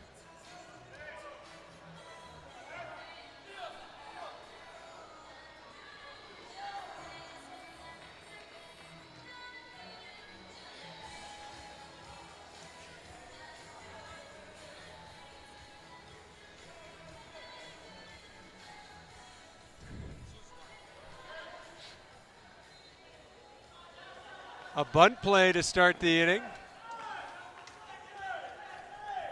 And safe the call. It looked like the first baseman wasn't able to keep her foot on the bag.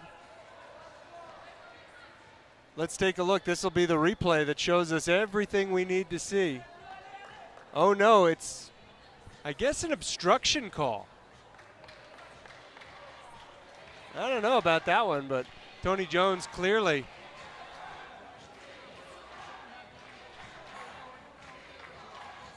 pointing out to the Chinese Taipei team. It's a tough break. Totally agree with the call.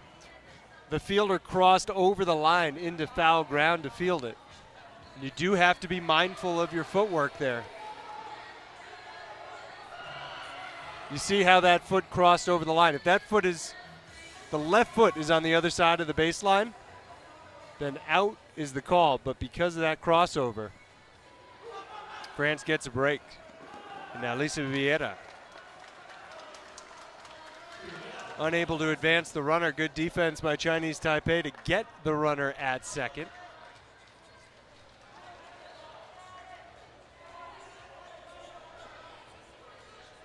Get a fresh baseball 5 ball delivered. We have about a dozen per game that get used. So it's not like Major League Baseball where they're swapping out the ball after every pitch. Of course, there are no pitches here, but after every play. Nice job getting the out at second. Have to credit the officials for doing a great job staying on top of the baseball, or the baseball 5 balls, I should say. And the great communication.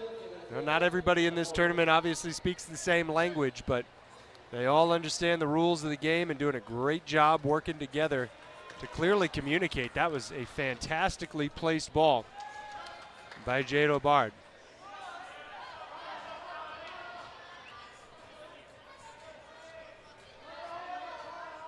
Right over the third base bag. That is fair, just as it would be in baseball and softball.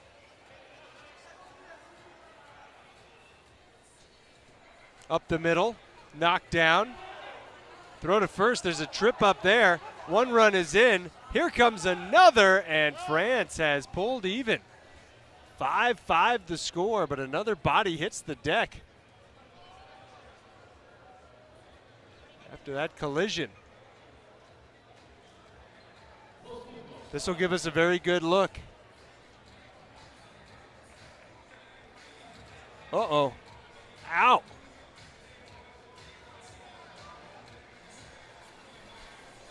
It is an unfortunate reality of the game that it's played on such a small court that these collisions do happen from time to time. That was a pretty rough one.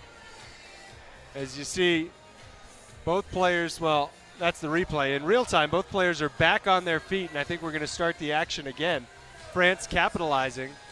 5-5, just like last game. We start the early innings very close.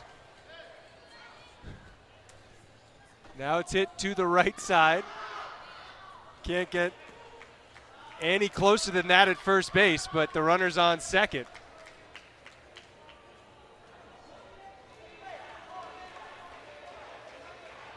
And now it's France's turn to maybe put together a big inning.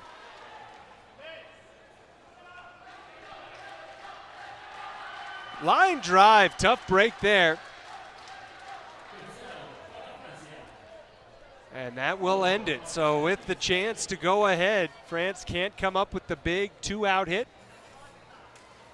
And we start the third with a tie score, 5-5. Chinese Taipei is hoping to make it a sweep. They took the first set 14-4. High scoring, both contests high scoring. Sometimes that's because of poor defense. In this case, it's not. It's because of really good offensive play.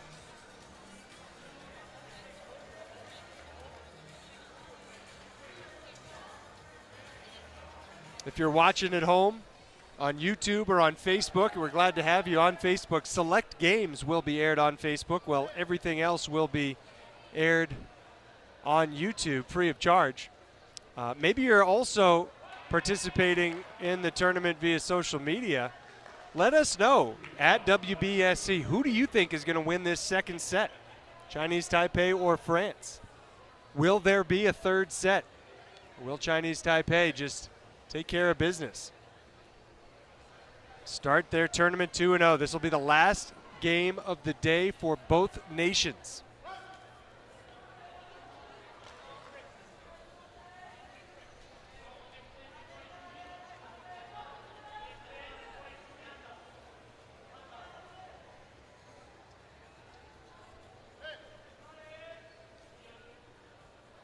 A leadoff base runner for Chinese Taipei.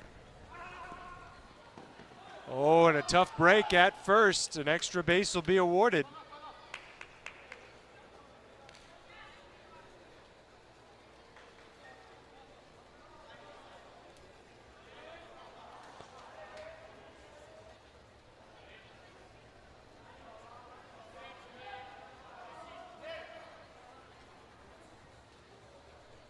Feels like every time France pulls close, Chinese Taipei does something to reclaim a lead, and now they will, 6-5.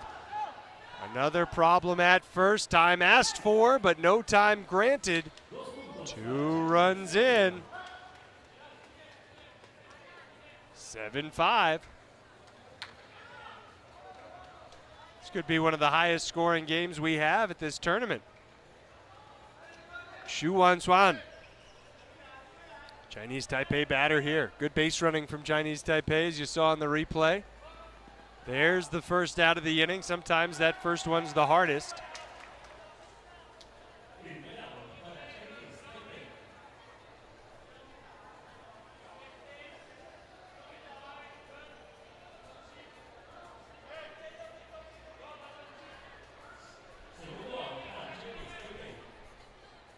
Chen Wanji.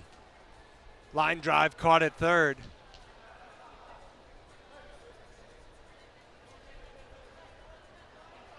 Two away. It's France's captain making that play. And it is, in fact, the third out of the inning.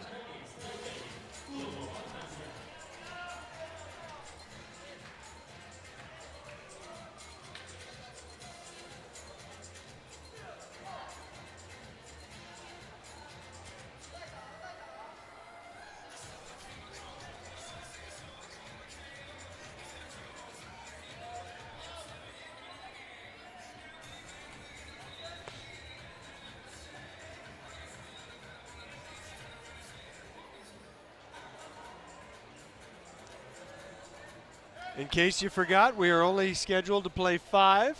The only way we'd go beyond 5 innings is if we are tied after 5 innings. So it's getting to be that time in the ball game where France needs to get going if they're to avoid a sweep in straight sets. That's a fine start. Get that leadoff runner on.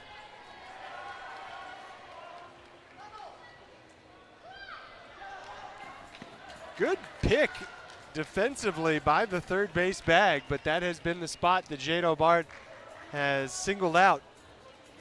She's found a couple of hits down by third base. Probably hoped to sneak that one all the way to the wall. Now she is out. And now time is granted. Good work by the officials there, seeing where everybody had settled before granting the timeout.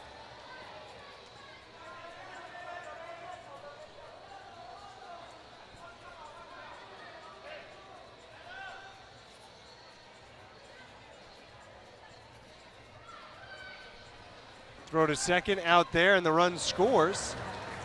7-6. France not letting Chinese Taipei run away with this one the way they did the last. However, we'll add, that Chinese Taipei didn't really make a break until the late innings, the 4th and the 5th. It was the 4th in particular. It really took off. Out the call, and that'll end the inning. Ball failed to clear the line by an inch or two, by a few centimeters. So we go to the 4th. 7-6 Chinese Taipei. This is a big inning for Chinese Taipei.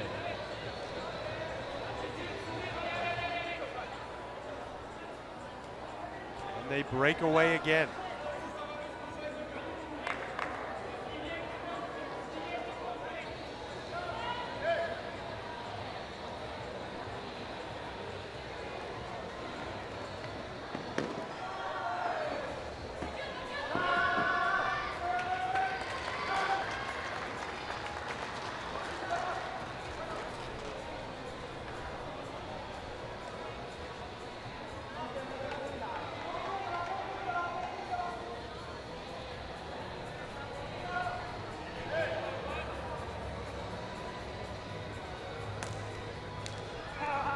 Only one play, that's to go to first, and that was a well-designed play.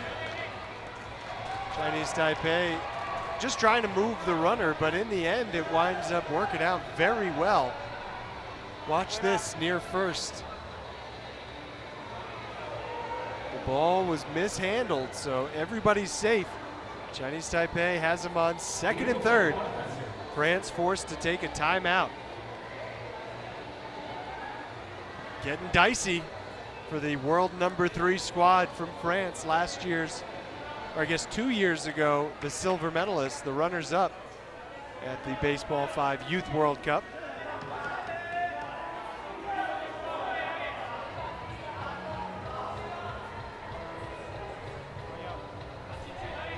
That was a relatively quick timeout. Maybe just give everybody a chance to take a deep breath. No, they changed positions too. They swapped corner infielders. Run comes home, out gets recorded at first. Chinese Taipei goes up 8-6.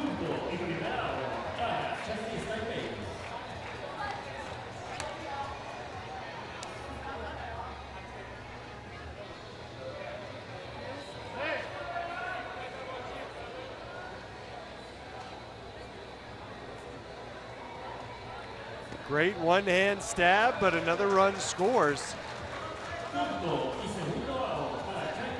9-6. Chinese Taipei has reached double digits in all 3 sets they've played so far, looking to make it 4 in a row. Base is empty, they'll need to start fresh here. But not gonna happen. Good defense from France. They limit the damage. But it remains to be seen if they'll have enough offensive firepower to get over the top here. Chinese Taipei just continues to lead this game.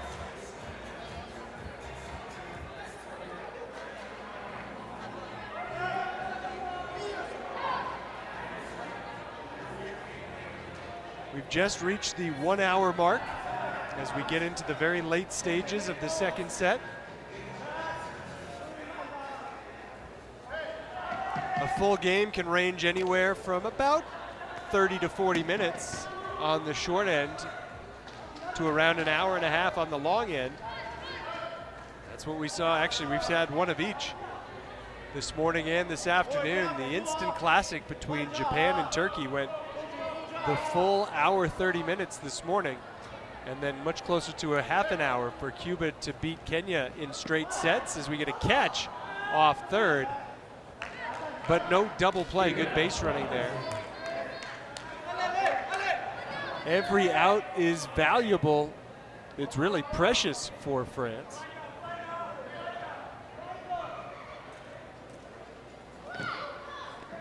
Oh, what a play off the wall.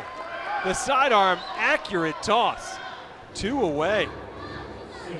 That was almost a no-look play.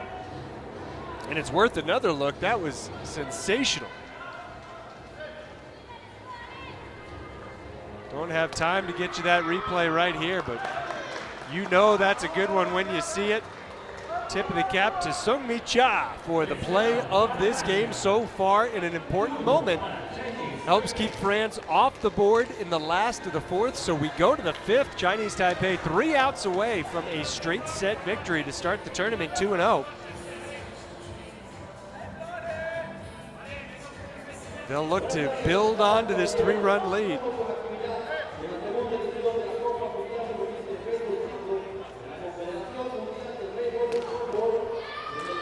And that's a fine start.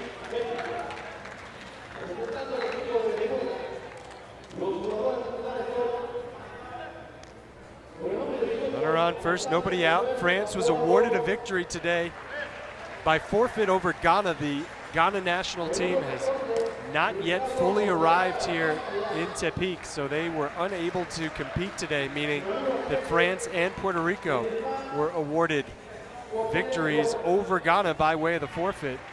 So despite losing handily this morning to Chinese Taipei, Puerto Rico is 1-1. France coming into this one having not yet played did have a win, but they're in danger of falling to 1-1. Chinese Taipei is going to tack another run on. They got the out at first, I believe, but unable to get the double play. Yeah, they do get the out, but the run scores for Chinese Taipei. It's 10-6.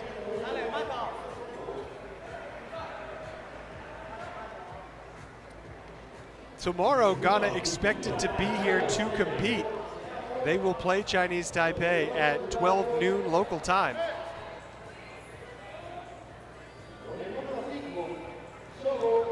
If you're wondering what that means in your time zone, it's 4 o'clock local time now, so 4 hours earlier than this. That's when Chinese Taipei takes on Ghana tomorrow on field 2. France will play Puerto Rico early, 9 a.m. tomorrow morning, to conclude their opening round, the group stage of the tournament. And then what's pretty neat is by tomorrow afternoon, we will have completely finished up the group stage, meaning that we'll advance to the super round and the placement round. 2 runs coming home for Chinese Taipei. They look well on their way to a straight set sweep. 12-6 the score now, and that means France will have to score at least 6 times at the bottom of the 5th to hope for a 3rd set.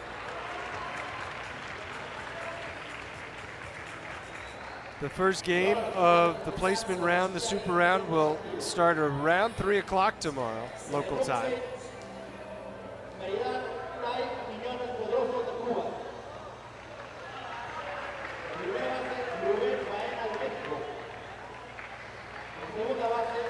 I think if Chinese Taipei wins this, they'll officially be the first team to 2 wins. Venezuela and Japan just getting started over on field 2. Tony Alvarez has the call of that one. The next game to take place here on field 1, Korea and Kenya. There will be a live stream. There will not be commentary for that one, but you can watch. Out was the call at second. Force out at second.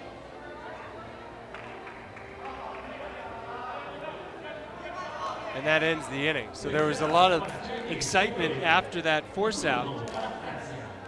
But then finally both teams getting word that the call had been made. And so we'll go to the bottom of the 5th. This is the last chance for France to avoid getting swept and finishing the opening day 1-1. Has to be a bit disappointing for France. World number 3 right now in the Baseball 5 world rankings to face the prospect of a straight set defeat.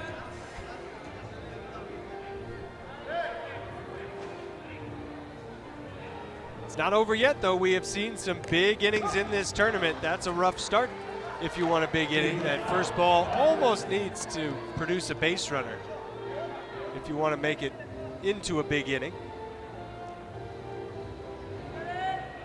Just to continue our rundown of the rest of today's featured matchups, we'll have Tunisia and Lithuania here on field 1 in what promises to be a good one. That will get started at 6 o'clock local time. a little less than 2 hours from now. Our opening ceremony will be brought to you live at 8 o'clock local time. And following the opening ceremony, a late night pair of matchups, Spain and Cuba on field 2, Syria and Mexico on field 1, and that's what we have to look forward to because this one is over. Chinese Taipei, they have gotten into double digits 4 sets out of 4 today, and they are 2-0. Very impressive stuff, beating France handily twice, 14-4 and 12-6. Congratulations to Chinese Taipei.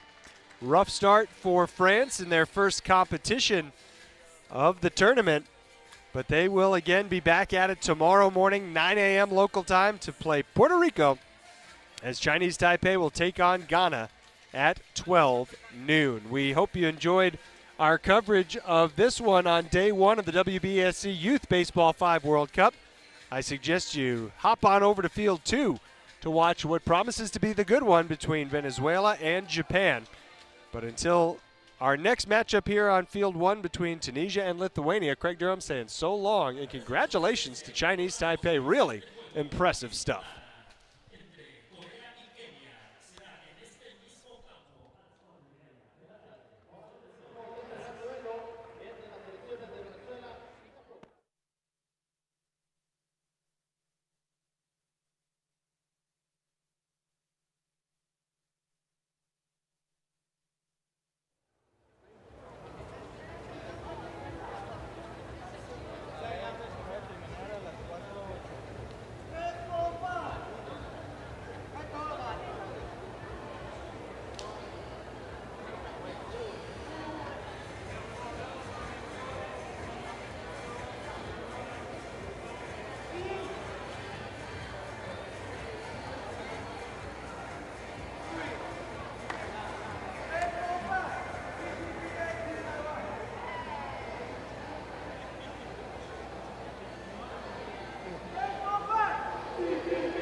Muy buenas tardes, damas y caballeros. Bienvenidos al Campo Lealtad del Parque La Loma en Tepic, Nayarit, México.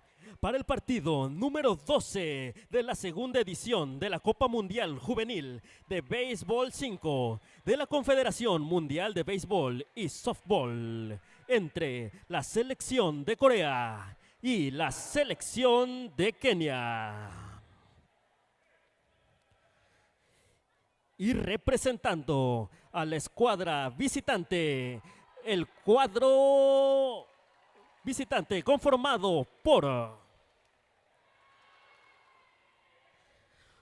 con el número 18, Peter Okinji Umbambo. Con el número 6, Samuel Odieki Osongo.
Con el número 15, Yaewi So.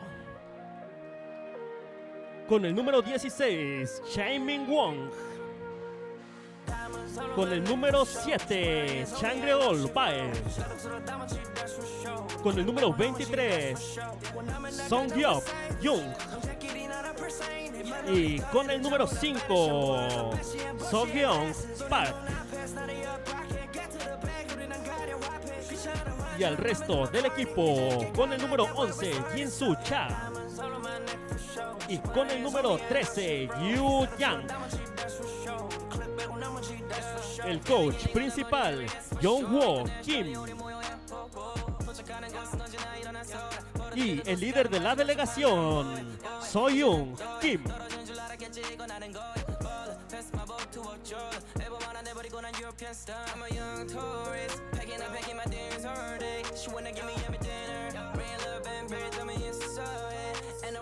De igual manera, démosle la bienvenida a los oficiales de este partido. En el home plate de México, Jesús Francisco Chávez Granados. En primera base de México, Perla Alejandra Sarabia López. En segunda base de Kenia, Brian Manyeki. En tercera base de México, Nakima Sinaí Mesa Villavicencio. Y en la mesa de Francia, Ludovic Meyer.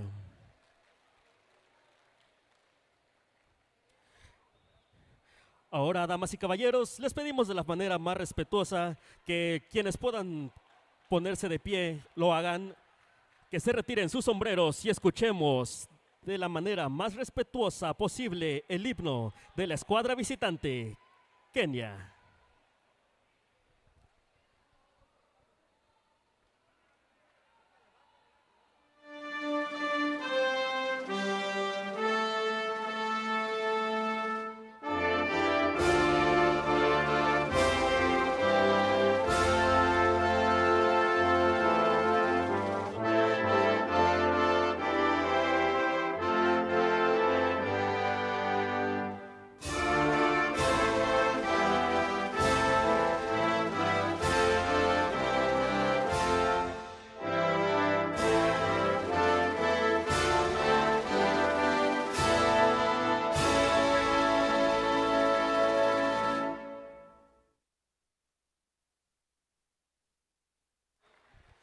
De igual manera, escuchemos el himno de Corea.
Segundo out para Corea.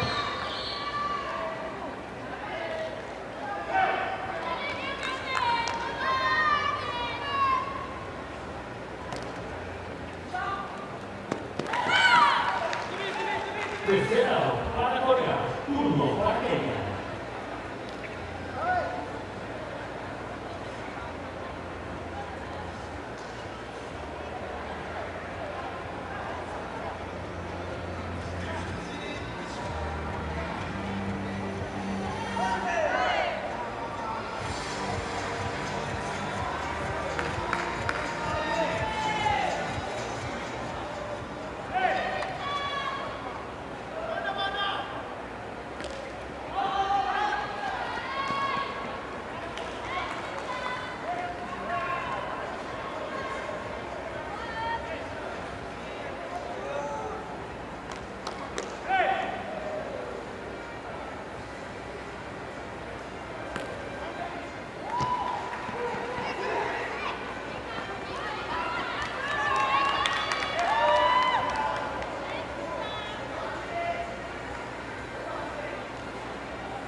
Punto para Kenia.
Segundo out para Kenia.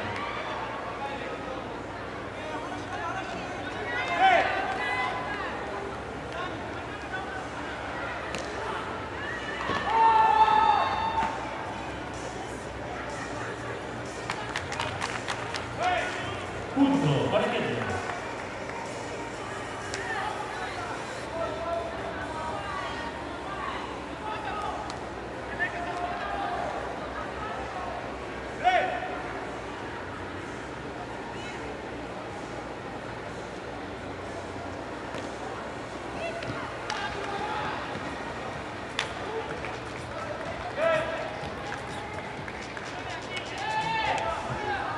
Punto para Kenia.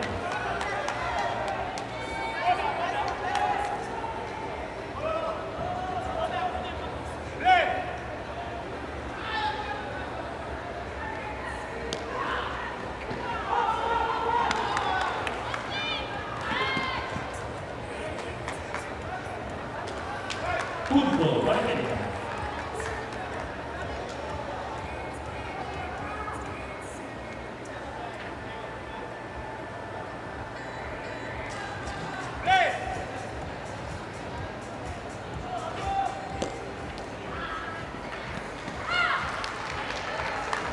Tercer out para Kenia. Turno para Corea.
Tercera para Kenia y turno para Corea.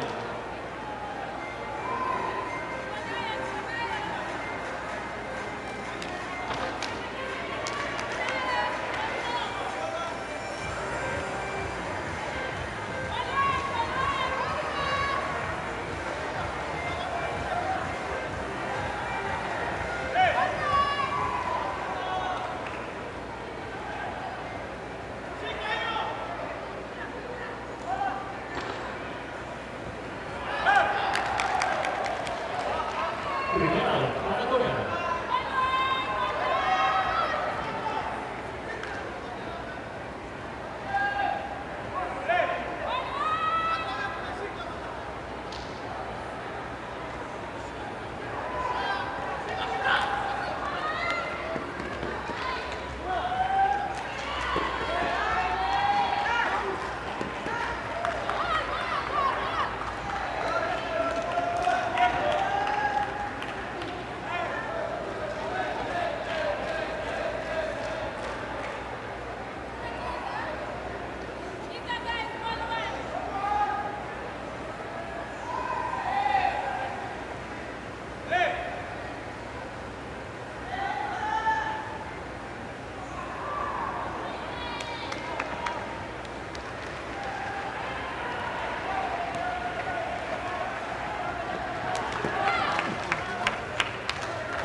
Segundo out y turno para Corea.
Tercera y dos turnos para Corea.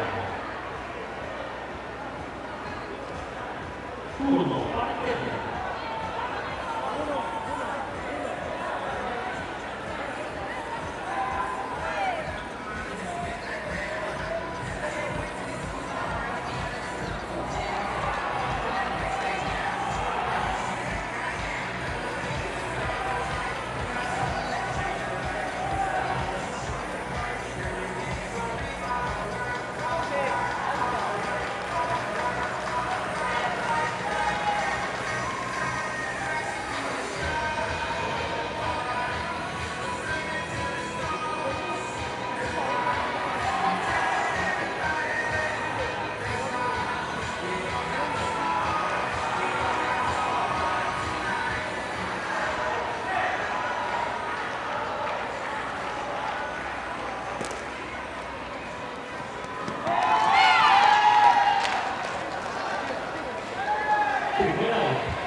Segundo out para Kenia.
Tercero para Kenia.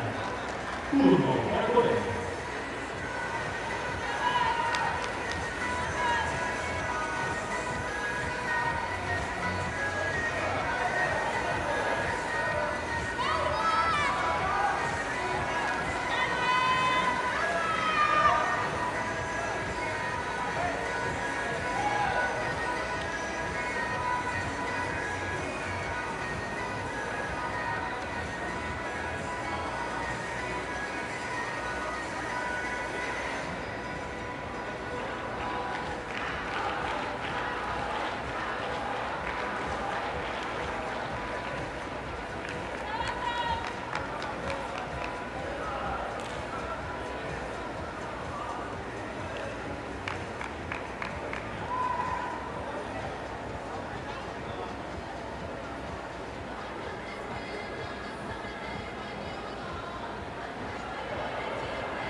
Segundo out para el equipo de Corea.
Primera para el equipo de Kenia.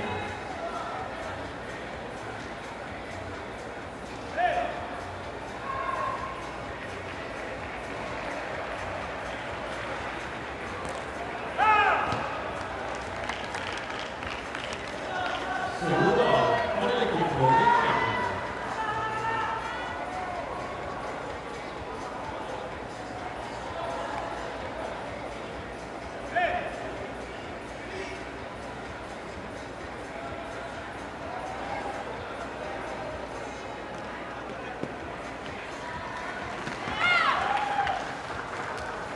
Tercera para Kenia. Turno del equipo de Corea.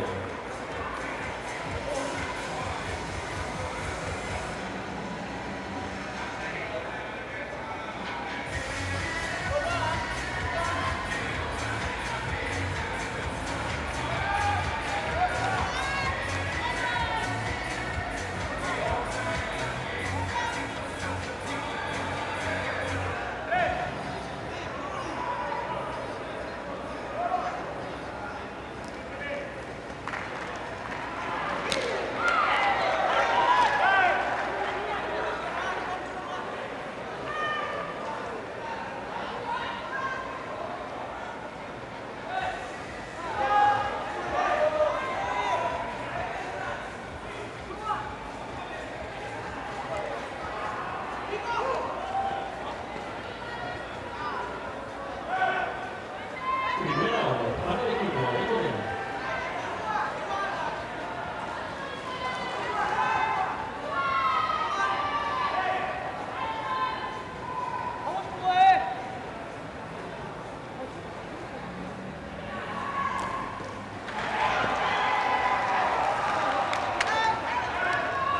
Segundo para el equipo de Corea.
Punto para el equipo de Corea.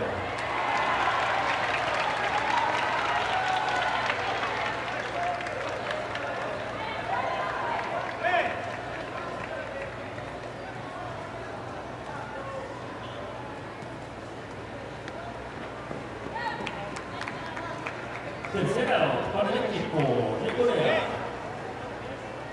Punto para el equipo de Kenia.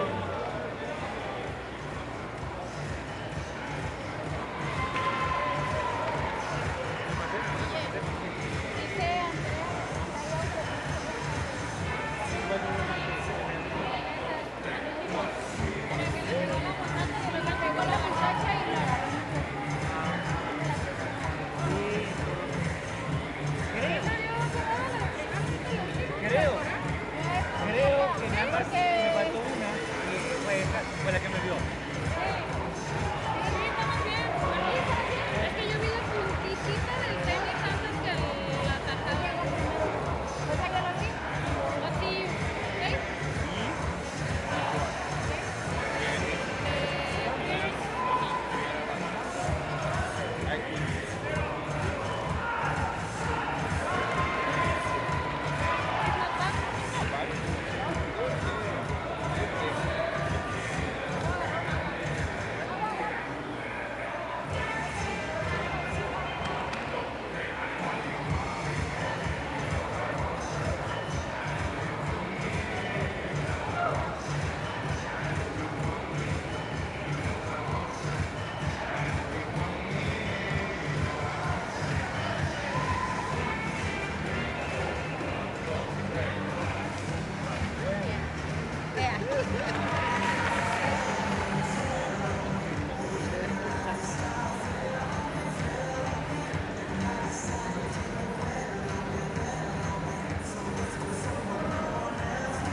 Punto para Kenia.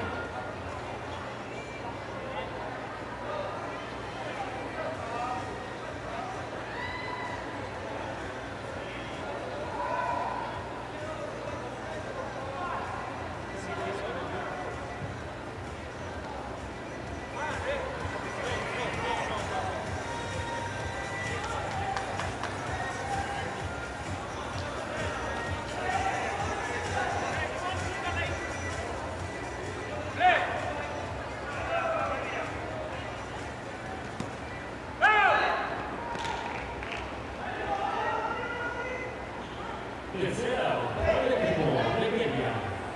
Turno para Corea.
para Corea. Turno para Kenia.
Primera para Kenia.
Dos puntos para Kenia.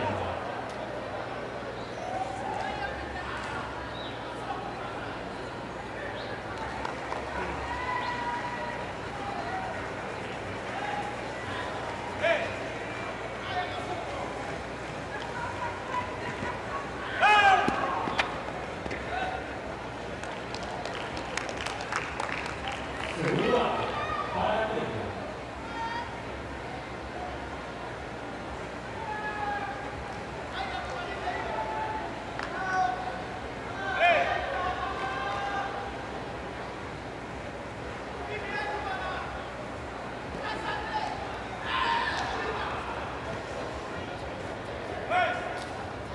Punto para Kenia.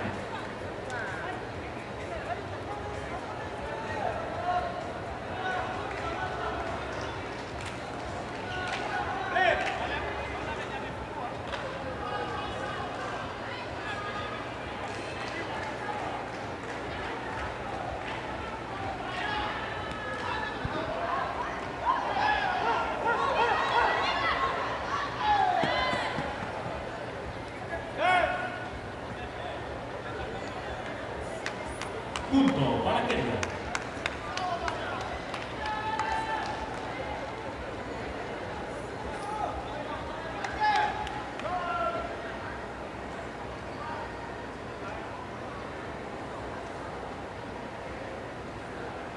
Tiempo fuera para Corea.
Punto para Kenia.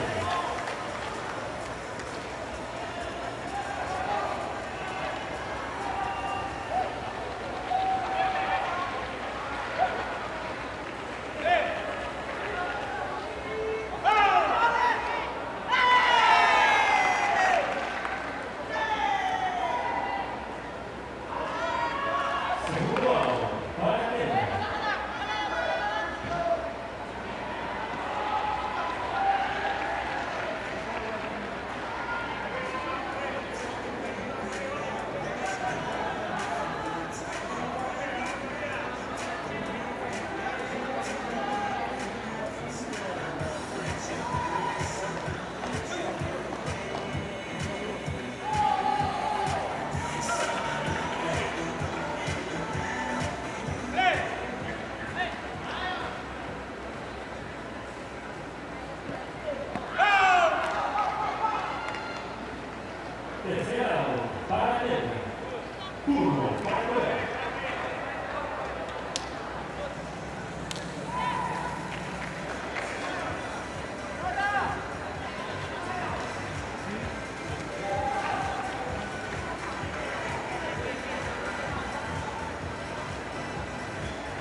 Muy buenas tardes y sean bienvenidos, damas y caballeros, al Parque Lealtad del Parque La Loma en Tepic, Nayarit, México, para el partido número 14 entre la selección de Túnez y la selección de Lituania.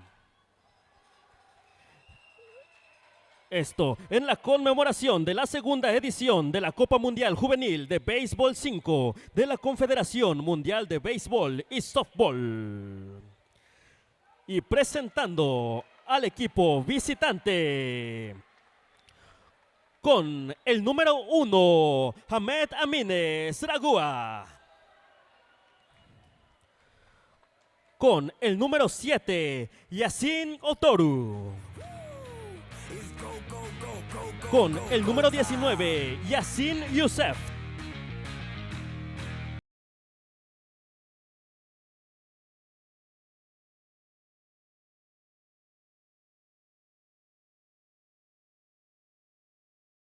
Yabali. También presentamos al resto del equipo con el número 2, Mouna Bouchala. Con el número 5, Malik Yao. Y con el número 15, Amen Alaa Sui. Al igual, denle la bienvenida al coach, Touhami Owale.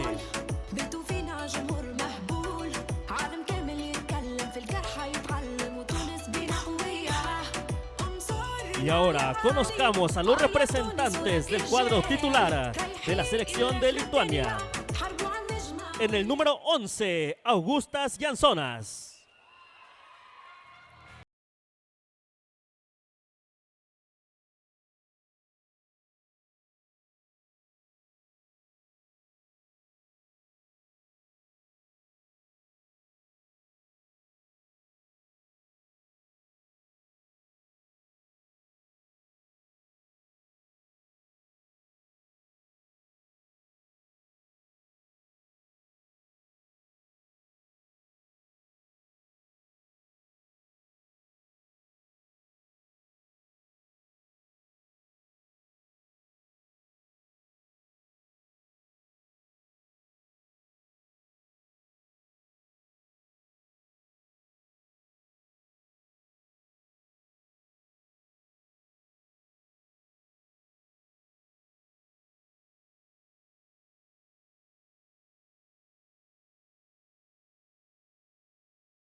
Es momento de presentar a los oficiales de este partido. En el home play de los Estados Unidos de América, Tony Jones.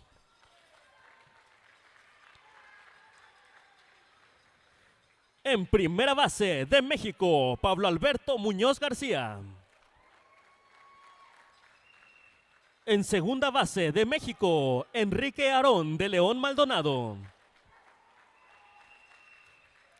En tercera base de México, Oscar Eduardo Valerio López. Y en la mesa de México, Talía Villavicencio.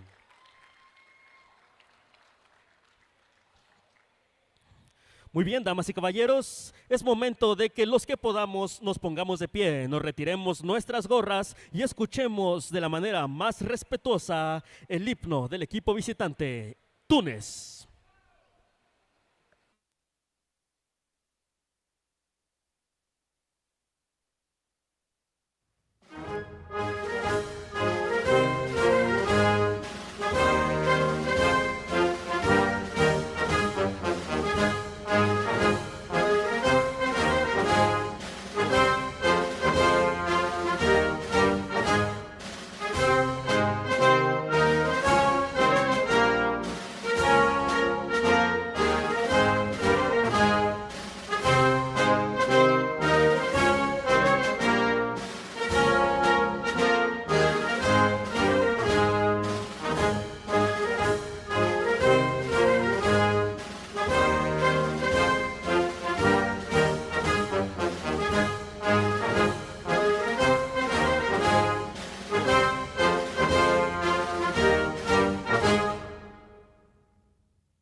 De igual manera y de la manera más respetuosa, escuchemos el himno de la selección local, Lituania.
Agradecemos su atención y los invitamos.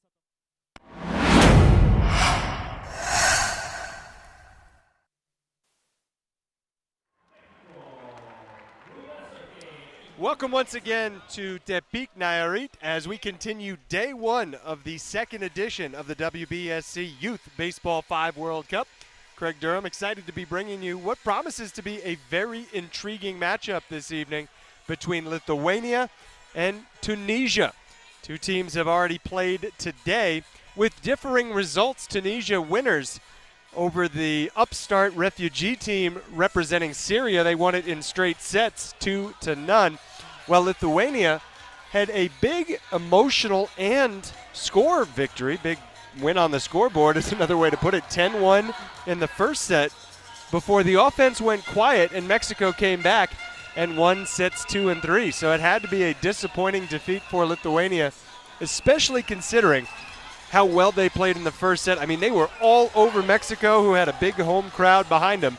But that is a look at the roster that's going to try and turn this around, right the ship for a Lithuania program that prides itself as being one of the top Baseball 5 nations in Europe.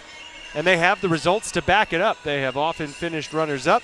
They have even won European competitions in this young discipline.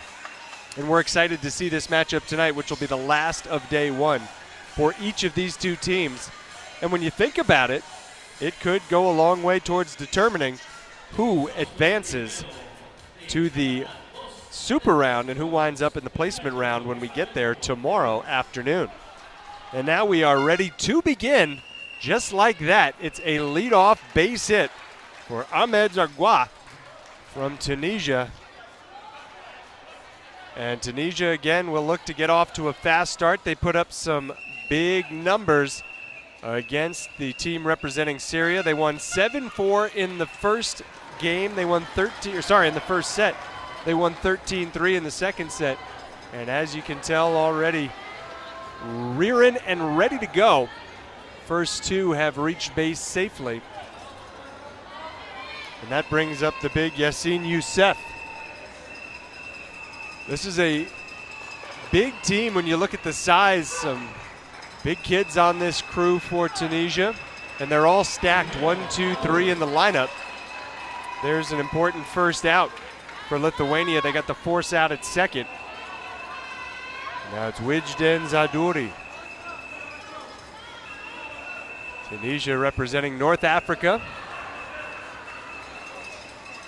Tony Jones is our home plate official, having a word with Talia Villavicencio at the scorer's table before bouncing the ball to the batter to put it in play. And a very smart play by Tunisia to take a 1-0 lead there, just tapping it across the line. Barely clearing that 3-meter no-hit zone. But as you can see, it did clear the line. A look to third, but that was not enough to stop the runner from coming down and scoring. Now Amir Jabali with a ball on the left side, out the call at first base, and a nice job by Lithuania after allowing the first two runners to reach safely. To get 3 straight outs and limit the damage in the top of the first inning, it's 1-0 Tunisia with Lithuania set to bat. Great passion for this young game in Lithuania. Great passion for baseball and softball as well. They're a small country, not even 3 million. And so to see them excelling here in Baseball 5 is really a great accomplishment. And we begin their bottom half of the first inning with a base hit. Augustus Jansenas with the leadoff base hit. And that brings up Elias Michuta. Elias Michuta on the older side as far as this tournament goes, having just reached 18 years old. He does get it over the no-hit zone and advances the tying run into scoring position with 1 out in the first inning here. And that brings us to one of the other big boys in the lineup for Lithuania. Julius Ladaravicius. Hard hit through the legs of the defender in the shortstop position. Time called and time granted. It's not always to get that timeout, not always easy to get that timeout granted to you. Good communication among the officials. And we'll see now with the runner on third if Lithuania can tie it up. Here's Varvara Baitul, who's going to leg it out up the first base line, avoid the double play. And with that, see us tied at 1 as the 5th batter, Kira Baitul.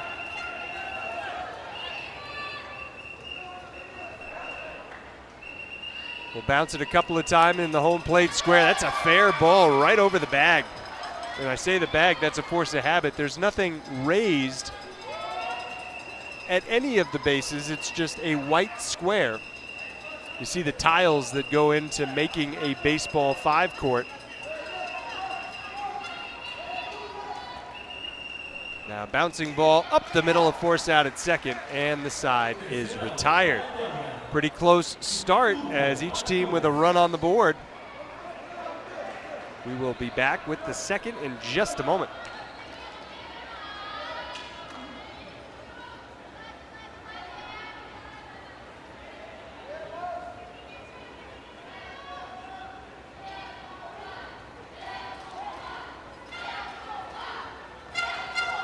As promised, we begin again. Throw to first, and it'll be a leadoff base runner at second for Tunisia.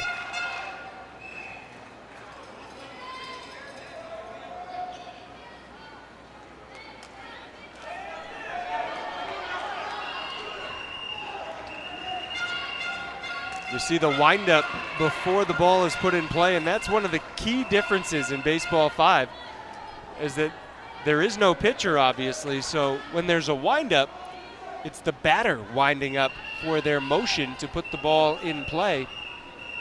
And 2 out of 2 in play for Tunisia to start the second, just like it was in the first.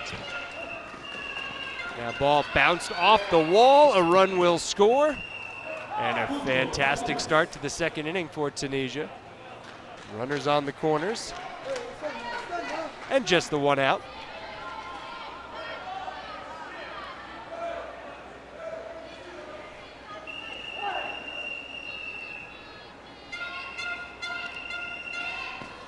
We haven't talked about it much today as Lithuania concedes the run to get the out at second base. But it is a mandatory mixed gender sport, with each team required to have at least 2 players of each gender in the lineup at all times. Different teams stack their lineups differently. Sometimes you'll see the female players on top of the lineup. Other times you'll see them down near the bottom. In this game, both teams go 1, 2, 3 with the boys, and then the girls go 4 and 5 in the lineup. And every team, like we said, has a different strategy, and sometimes it changes from one set to another. But that was a very well-placed ball there by Jabali. And now back to the top of the lineup with a base hit. No, that one off the wall on a fly. And so ends the top of the second inning. A couple more runs for Tunisia. It will be the great challenge this evening for Lithuania to find a way to keep Tunisia from scoring. They're a very potent offensive team.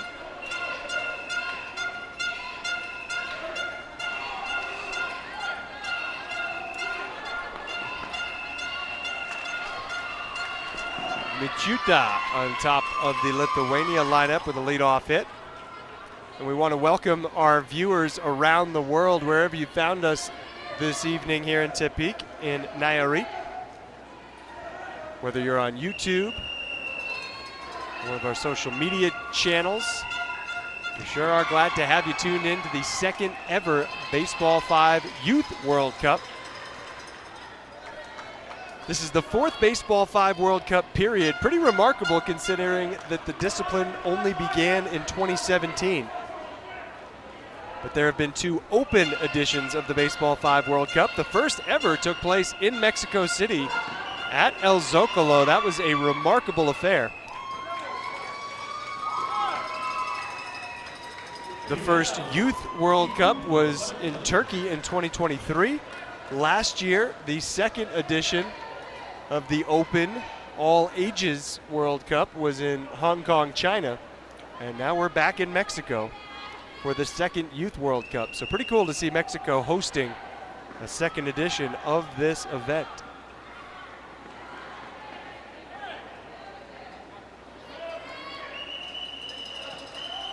Ground ball to third, nice pickup, and out the call at second base.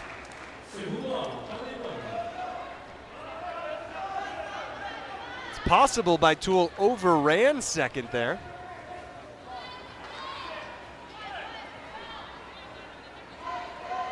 I like this center field camera. And the ball headed out that way. It'll bounce around enough.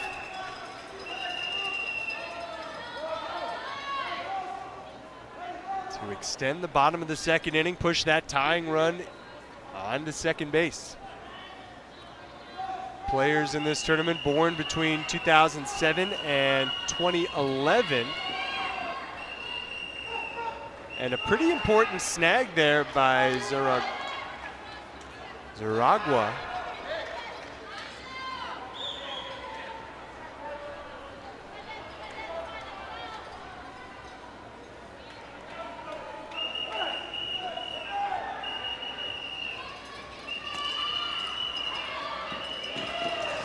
Vicious able to put it in play, but the defensive work from Tunisia, sometimes it's better to be lucky than good. And honestly, that wasn't luck as you look at that replay.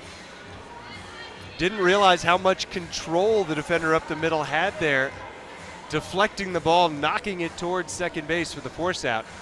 That ended the inning with Tunisia ahead 3-2. Over on field 2, there's another game taking place simultaneously. Perhaps you're watching that in another browser window or even just another tab. Tony Alvarez on the call of Cuba and Spain.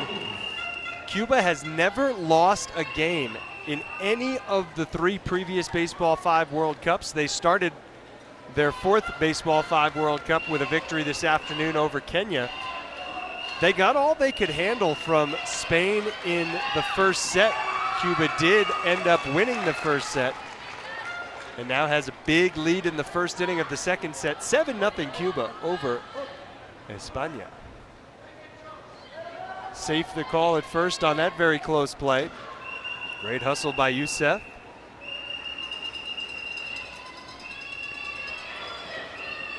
That's Saduri out at first base. 2 outs in the top of the third. Still more to come tonight, too. After this one, we will have our opening ceremony.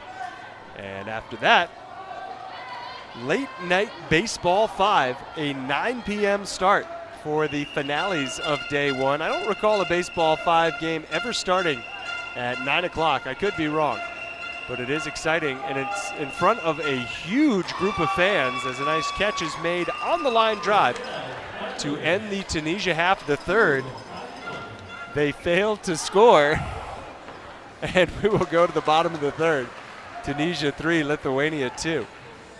And that was an important half inning for Lithuania, and now can they come up with a couple of runs to take a lead for what would be the first time tonight?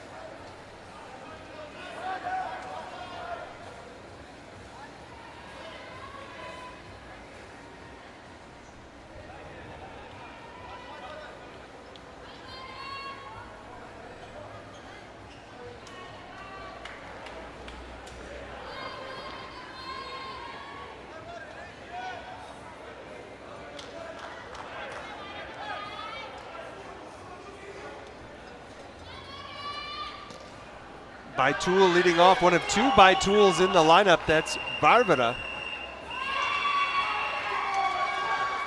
Baitul leading off with a hit, and she winds up on second. Very aggressive base running.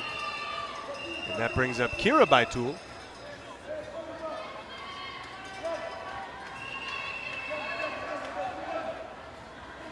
Tony Jones, the home plate umpire, officially begins the action by bouncing the ball to the batter.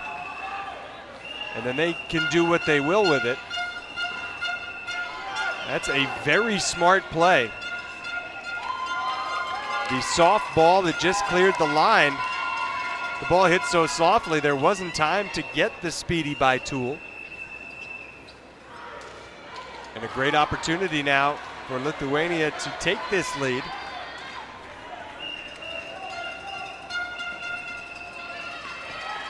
On the knees, this slick defensive play, run scores 3-3, but how about it? Up the middle there from Youssef.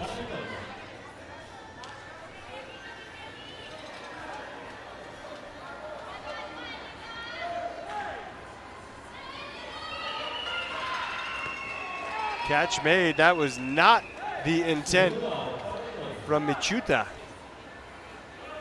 You know it didn't go well when the players biting their jersey on the way back to the dugout. Frustration, no doubt.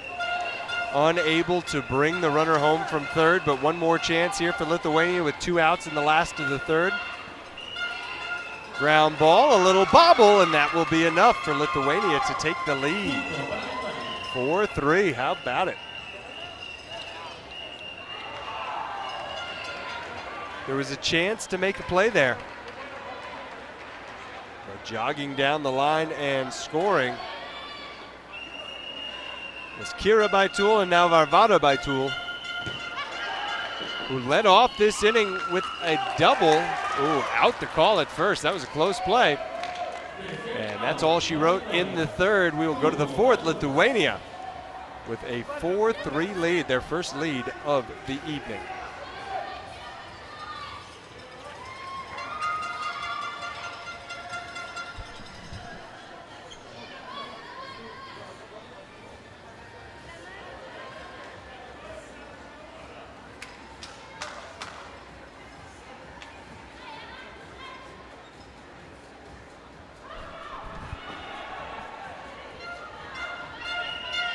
The ball sent to the home plate square, and off we go. Throw's going to go to second. We have a rundown, an underhand flip, and a great recovery there. Ahmed Zaragua almost got caught with the overly aggressive base running. Varvara Baitul held on to it just a split second too long before deciding to throw it to first.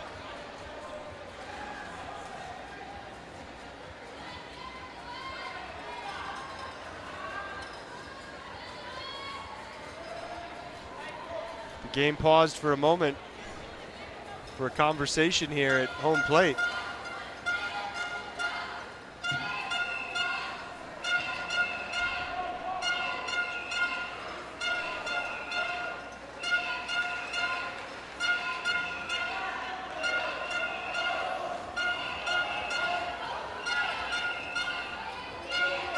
We get back to action. Yasin Chaturu. Safe at first. Everybody safe for Tunisia. It's an exciting time in the baseball world. Obviously, Major League Baseball in the United States, very popular here in Mexico as well, in its final week of the season. A lot of folks have been watching baseball between Baseball 5 games, and then there is this great Baseball 5 event in the WBSC world, as we've got a play at home plate that doesn't get made, allowing Tunisia to tie it up 4-4. Coming off the U18 Baseball World Cup. Great job fighting the ball, but holding on to make the play. And then I think that was a very smart decision not to throw it, as we get a soft line drive for out number 2. So the U18 Baseball World Cup just wrapped up. That was held in Japan, and then the U18 Softball World Cup about to begin in Oklahoma in the United States. So all kinds of events, baseball, softball, and Baseball 5, all in about a 2-week period. As a softly hit ball up the middle is underhanded to first to end the top of the 4th inning. We have a good one going now. And we're headed into winning time. If Lithuania is able to score in the bottom of the 4th, and if they can then hold Tunisia off the board in the top of the 5th, Lithuania will win this first set. So hugely important half inning here.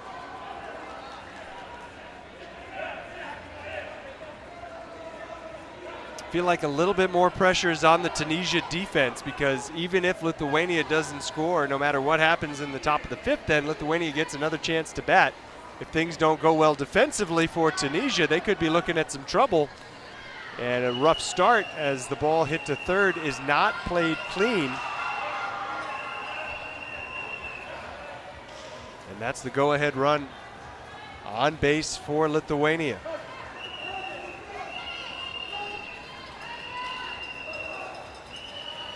Oh, a quick release out of the batter's box, a throw towards second, not a good one. Probably a good chance for Baitul to advance to third, but a cautious approach from Lithuania. No reason to run into an out here with none yet. They're looking to win their second set of the day. Remember, Lithuania beat Mexico big. Beat them 10-1 in the first set of their first game today. As we get a diving stop, but nothing further, bases loaded.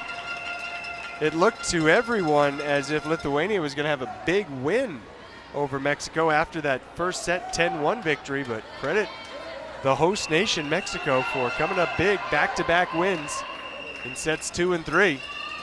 But now Lithuania with the lead and looking perhaps for more. There's a rundown that allows another run to score. There's the tag. Nothing that Michuta could do once he got caught between second and third, but how about 2 runs, the biggest lead so far tonight for the Lithuania national team. 6-4 with only 1 out in the bottom of the 4th, and Varvara Baitul again to bat. Oh, she hit that one short of the line. Tony Jones right on top of it. He is one of the top officials in the Baseball 5 world, and that's taking nothing away from the rest of the officials here. They're all some of the best in the world, but Tony has probably officiated more Baseball 5s. This is an unofficial figure, but he may have officiated more Baseball 5 contests than anybody else on the planet. Wherever there's an event, Tony's there. He's going to be at the European Championships next month. Or maybe it's November. It's in Lithuania, the European Championships, which is really exciting.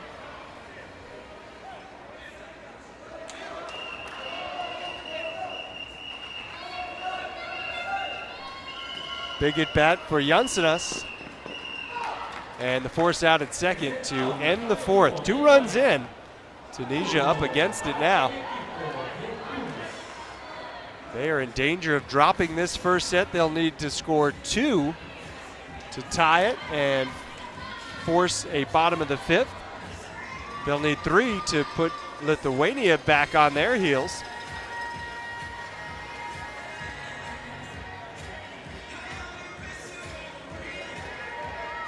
And if you're just tuning in for the first time, we welcome you to the Baseball 5 universe.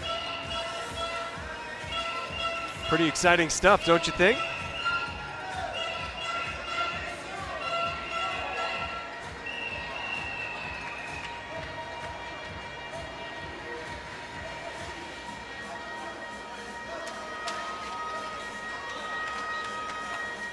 It's a game built around speed and excitement. It's a game without some of the formal elements of baseball and softball, but the same spirit, as I'm sure you can tell. It's on a smaller scale, both in terms of the number of players and the length of the game. 5 innings instead of 9, 5 players in the lineup instead of 9. Smaller scale in terms of the size of the field. And a great start for Tunisia, getting that leadoff man aboard ahead of Chituru, who hits it hard up the middle. Out at second. Diving play, safe. Whoa now. A hard tag at second base. Watch all the excitement at second base here. There's the slide off the base. You've got to be careful. Got to slam on those brakes a little sooner. There's the dive, looking for the double play. The tag, easy. That's what we were saying. Look out. That run on second, that's not the most important run. Lithuania can afford to surrender that one. Oh, a couple of chances to make a catch on the fly. They don't get it done.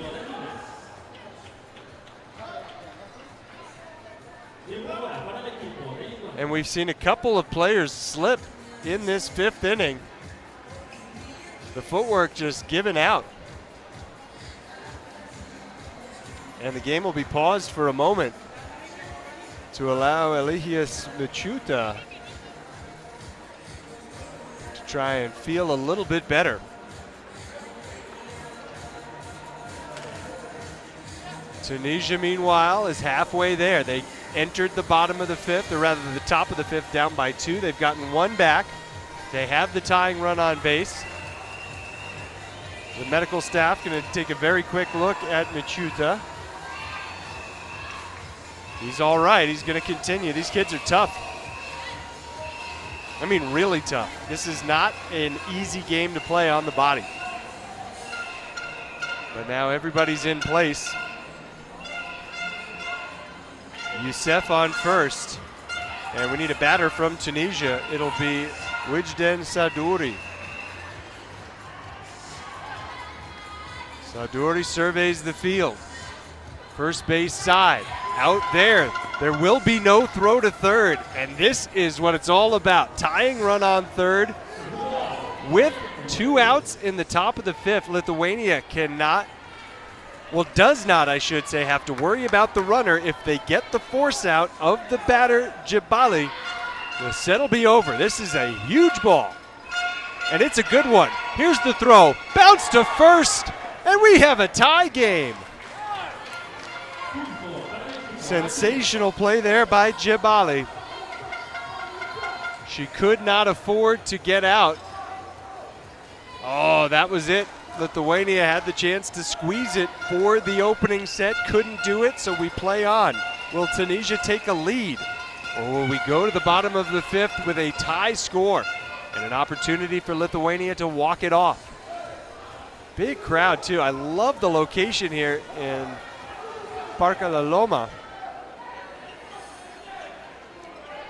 A lot of curious passers-by stopping in and sticking around, too. We've had big crowds at every single game today on both fields.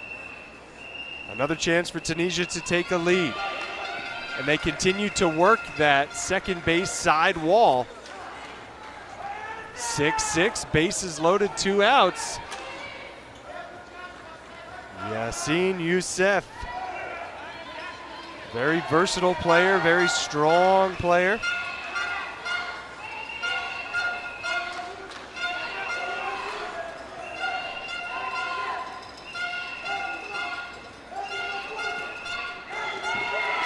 That'll score one. It might score two. There's the throw to third, the tag to end the inning, but Tunisia with a pair has taken an 8-6 lead.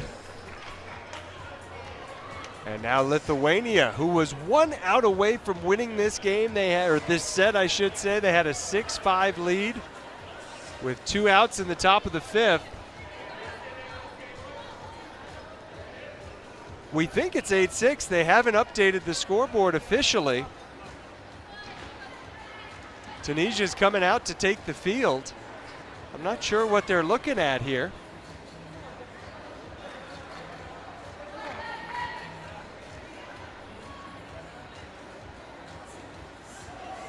Tunisia will huddle up near the pitcher's position. Yeah, there they go. The runs go up on the board. A 2-run lead for Tunisia. They can, just like Lithuania in the first, afford to give up 1, but not 2.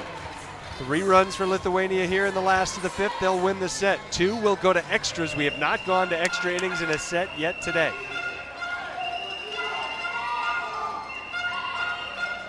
First ball of the inning, a spinner.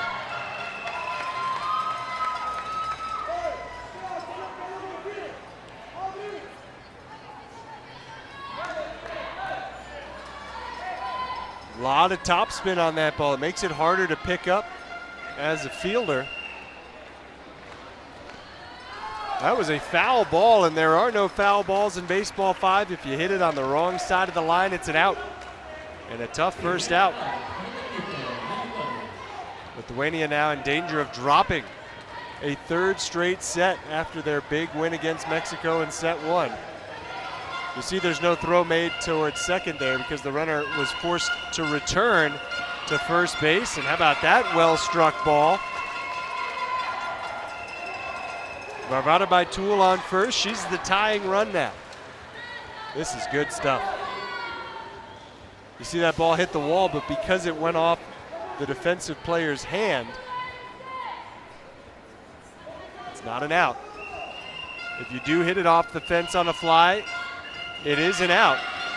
If you hit it over the fence on the fly, that's an out too. And here comes Lithuania. Bases loaded in the bottom of the 5th.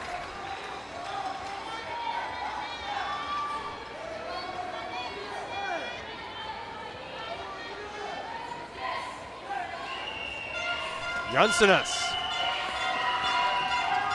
out at first base, run scores. 8-7 with the tying run on third. The game-winning run on second. And the leadoff man, Eligius Michuta, trying to bring them both home and send Lithuania into a frenzy here. One of the biggest kids on this team. He goes for the soft ball to bring home the tying run, 8-8. Thought he might go for the hard smash to try and score the winning run, but no advance by Baitul. Interesting tactic. Well, this is it. Either Lithuania is going to walk off a winner in the bottom of the 5th, or we'll go to extras. They have tied it up, and we're going to go to extra innings. All tied up at 8 after 5. Exciting stuff in the opening set.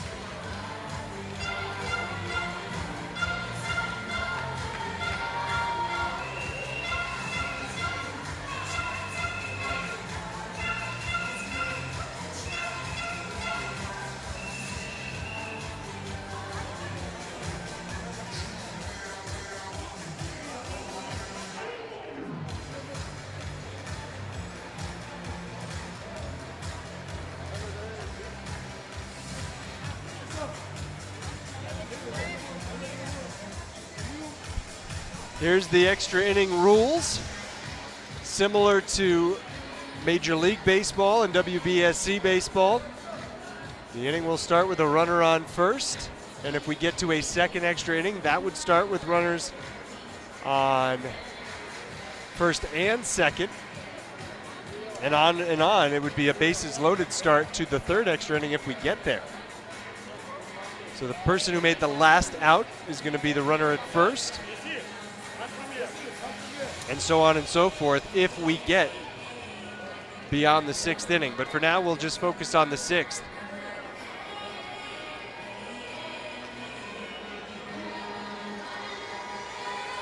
This is very intense. Two very intense teams here.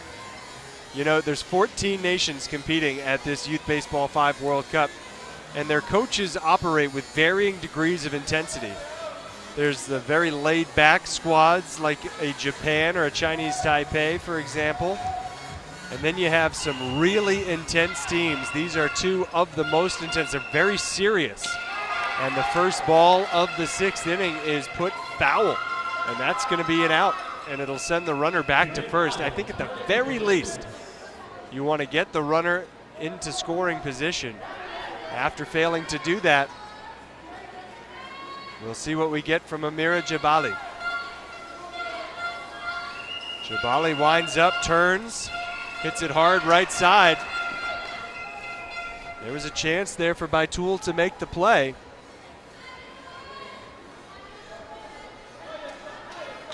Did not happen. Now Tony Jones sends it into the home plate square, and we begin again. Another chance for Baitul at second. The throw goes home. Good defense there to keep the run from scoring. There's now a force at every base, and now you'll get a look at Lithuania's strategy. Who do they send to the plate to cover in the event that a throw goes to home plate? Yasin Chaturu, the Tunisian batter. Ground ball, out is the call. Everybody's going to get sent back. That ball did not clear the no-hit zone. So Tunisia, their own worst enemy so far in the inning.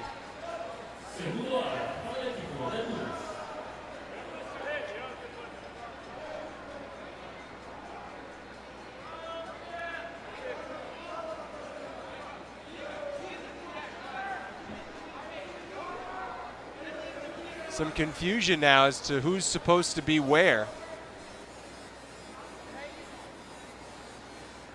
And because of where Tunisia is in the lineup, I think the player who should be at or would be at third is instead going to bat. And that's why there's a little confusion setting folks into place. But what we know is this, it is still tied at 8. Great job by Lithuania so far, not allowing a run. Will they be able to finish? Keep the score tied and have a chance to walk it off. Baitul, the flip to second. Tunisia does not score in the top of the sixth, so now all it's going to take is one run for Lithuania in the bottom of the sixth inning to win the opening set. That'll only be half the job. You need to win 2 sets to win the game.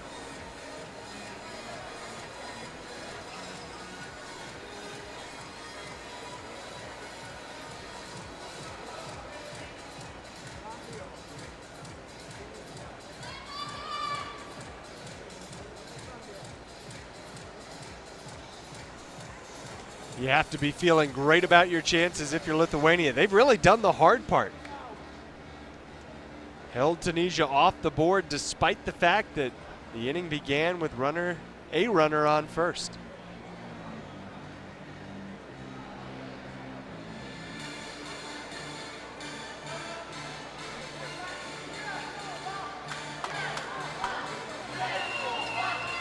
A defensive replacement. Mona Buchala to play third for Tunisia.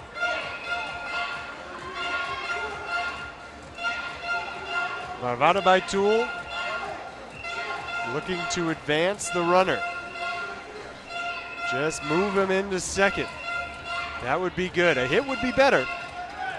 But that second run doesn't matter. They just need the one to break this 8-8 tie. And that's one way to get it done. That ball just cleared the line of the no-hit zone. gets the thumbs up from the lead runner. The only problem with reaching base safely is you get a second look. That was really close to the no-hit line. The only problem now is a force at third, but because the ball was hit to the right side, that doesn't factor into the equation. And now 2 chances for Lithuania to score the runner and win in the 6th. Augustas Jansenas bounces it off the wall, and Lithuania takes the first set 9-8 in extra innings. A thrilling start to this contest.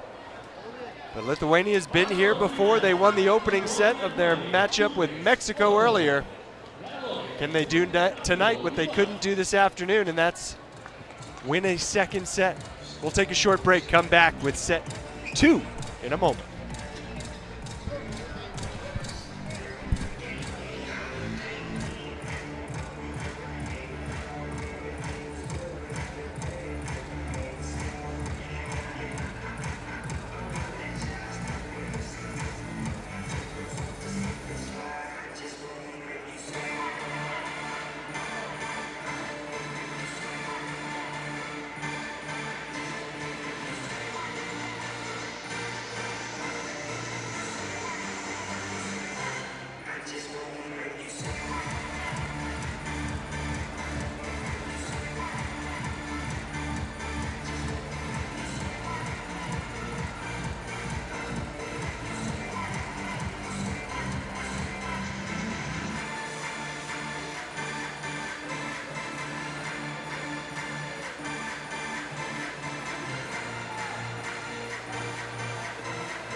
We are back as we begin the second set. Lithuania in our first extra innings of this Youth Baseball 5 World Cup, winning the first set 9-8. That was about as exciting as they come. We've had some good ones today already. We had the Japan thrilling win this morning.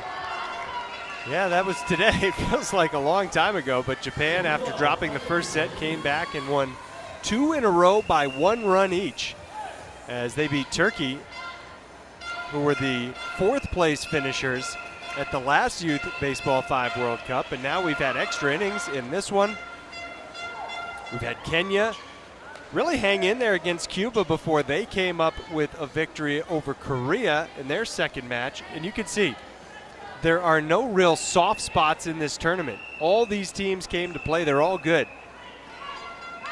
And Lithuania now able to get out of the first inning without allowing a run. This Lithuania team looks motivated and looks pretty ready to do what they couldn't do earlier, and that's win a second set after winning the first. I think that's a really good sign for Lithuania that they were able to keep Tunisia off the board. That's 2 straight innings they've kept Tunisia from scoring. And now Jansenas will lead off. Slight variations to the lineups for these two teams. Not only in terms of the batting order, but in terms of the personnel the players used. Elias Michuta will be the batter now.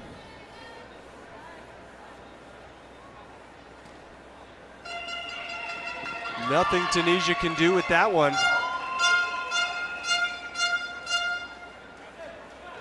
One thing when Lithuania plays, you can always hear their fans.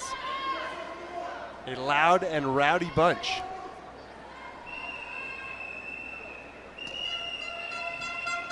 And some trouble here defensively for Tunisia. Trouble all around.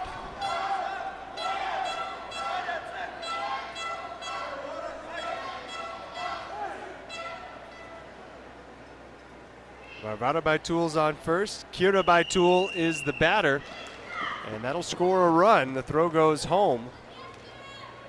1-0 Lithuania in the bottom of the first.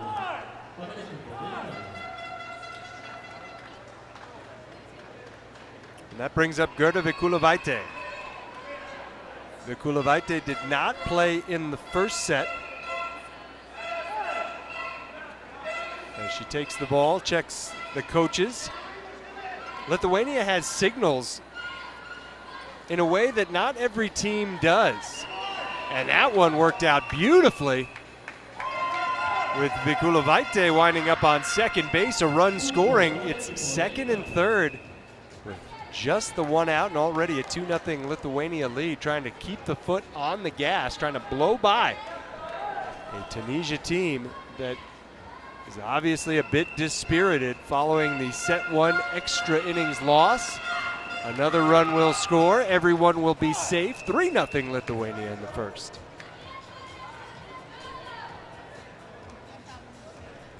We just said goodnight to Tony Alvarez, who wrapped up the Field 2 coverage with another straight set victory for Cuba, this time over España. 4-0 Lithuania, as they are going on a run here.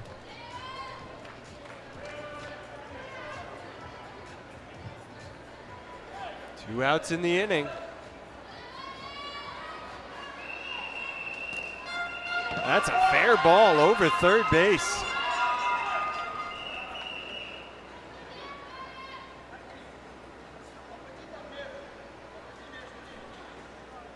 It's just like baseball and softball. If the ball bounces over the base, it's fair. If it bounces before the base and goes foul before it gets to the base, it's foul. And now it's Baitul hitting it on the right side and bringing in another run. What a first inning for Lithuania.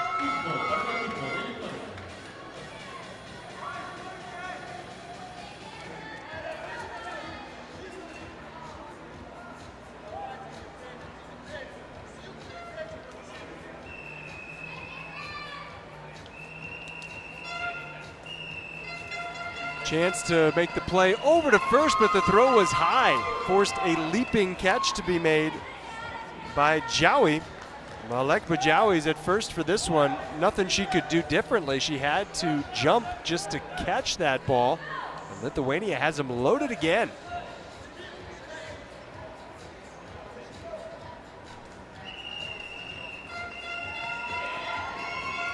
Oh, this inning really getting away from Tunisia now as Lithuania takes a 6-0 lead. These have not all been clean hits.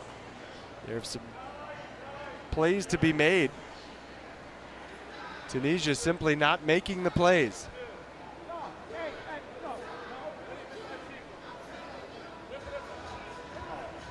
You do have a timeout if you want one. It feels like it's about that time for Tunisia, but they're going to continue on with Michuta, the batter here. And there's the force out, but a huge inning.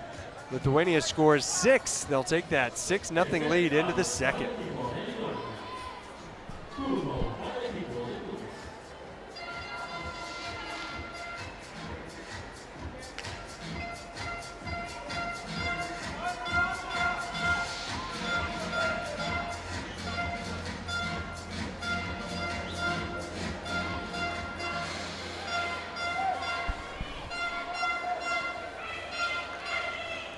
Oh, how about that catch? The two teammates collide. The ball was popped in the air. You don't have to catch it the first time it's touched. There's the pop-up. Two players go for it. And narrowly avoiding what could have been a hard collision.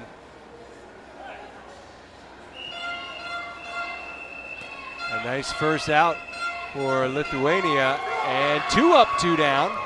Good defensive play.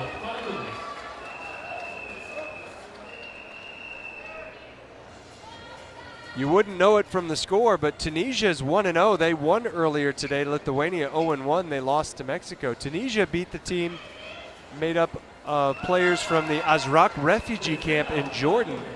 That team is representing Syria in this competition, and they will be featured in a big event tonight. They will play Mexico after the opening ceremony.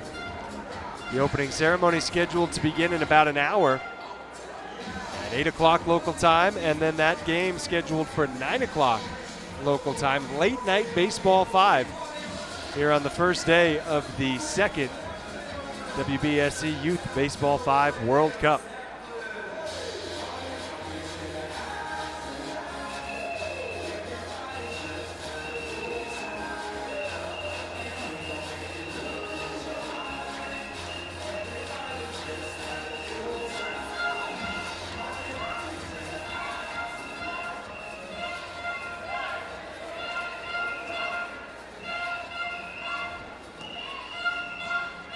Good ball, a short hop before it hit the wall.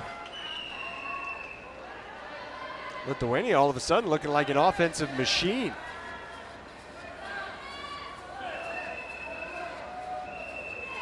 That was very close to hitting the wall on the fly, but it did not. And now a bunt towards third, throw to second, not in time, and good body control to stay on the base.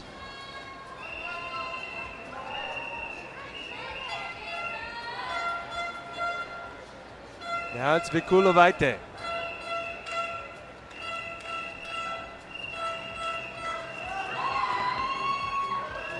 I mean, just terrific placement of every swing of the arm here.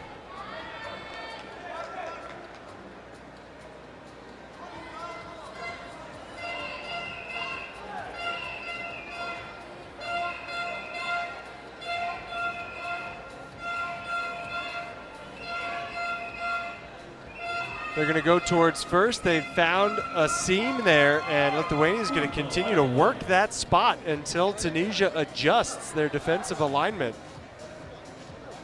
I think the coaching staff telling Malek Bajawi to move a little bit further off the line to try and protect against that spot. Out the call, though. That ball was not put on the fair side of the line.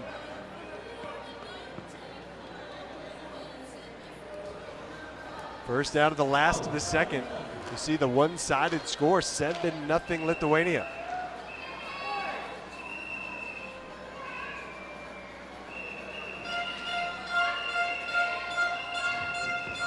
Everybody's safe. The attempted tag did not work out. The runner was able to avoid the tag, and then because of that attempt, the throw over to first was a little late. There's the attempted tag, and that's the difference, that split second, disrupting the timing on the play over to first. 8-0 Lithuania now. And they just keep coming, 9-0. Gerda Vikulevaite just scored, and now she'll bat. Lithuania just having a time. They have, ever since winning in extra innings, not slowed down.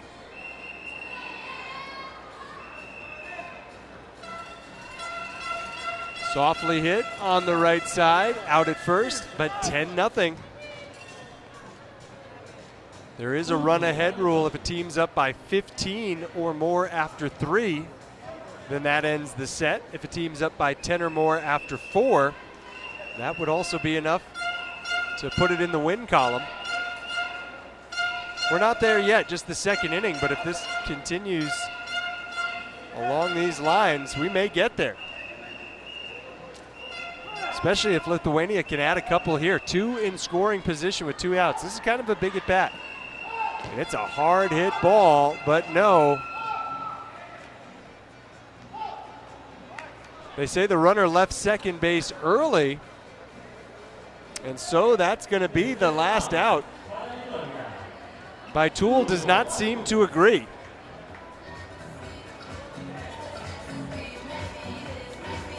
But that call, I guess, is going to stand.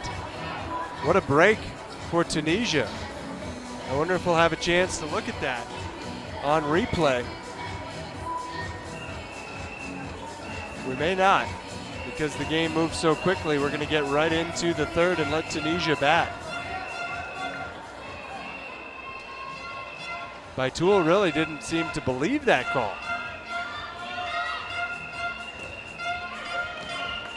And a good start for Tunisia. And that leadoff runner on.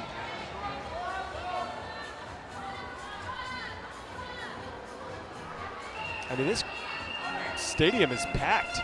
You look around, there's no place to sit or stand. There's so many fans here. The underhand play over to first for the out, and then a bounce across the diamond. That's textbook defense. This Lithuania team trains as hard as anybody else here. I mean, they really are well disciplined. Always seem to make the smart play. You know, the underhand flip and then the bounce across. That's how you do it. Now the underhand play. Oh, and they're going to say the runner left early again. So the batter's going to come back. The runner ruled out. That's the same call that ended the bottom of the second. We haven't seen that call all day, and now we've seen it in back-to-back half innings.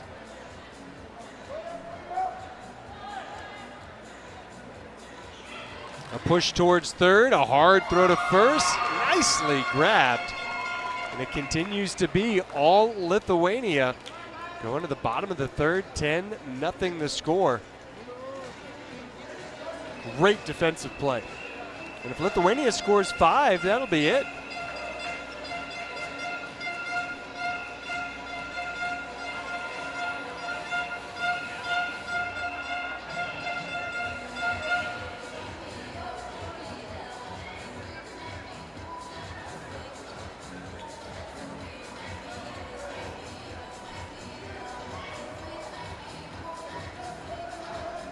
Quick turnaround as usual.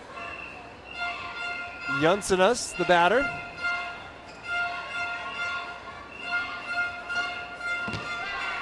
Blasted.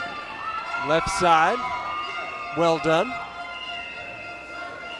You know, Lithuania is thinking, let's not mess around. Let's just go get our 5 runs here and call it a night. I'm sure they'll stick around for the opening ceremony, which we're told will have a laser show. Kind of a laser show of offense from Lithuania here. Just absolutely taking it. Really didn't see this coming after the first set was so close. Just doesn't seem like Tunisia's been able to recover from losing in extra innings. Out the call at first there. That was an important out. The runners do advance.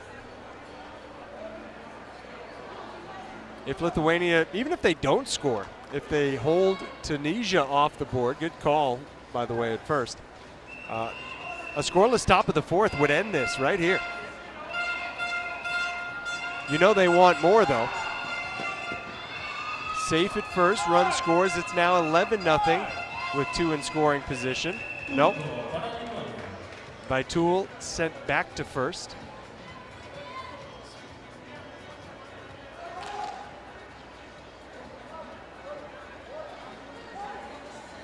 Just how central this event is to the city of Tepic in Parque La Loma. I think it allows for folks just out and about to wander in, and what I've noticed throughout the day is when people come, they're not just coming for 5-10 minutes, they're staying. And we'll only expect to see more fans streaming in for the opening ceremony, set to begin an hour from now at 8 o'clock local time. And hopefully after the ceremony, folks will stick around for the host nation, Mexico, as they take on the team representing Syria, the refugee team that played pretty well in their first ever World Cup competition, their first ever game against Tunisia earlier today. Nice play over at third, and that'll do it. But Lithuania with 2 more runs. Tunisia will need to score 3 times in the top of the 4th, or this ball game will be over.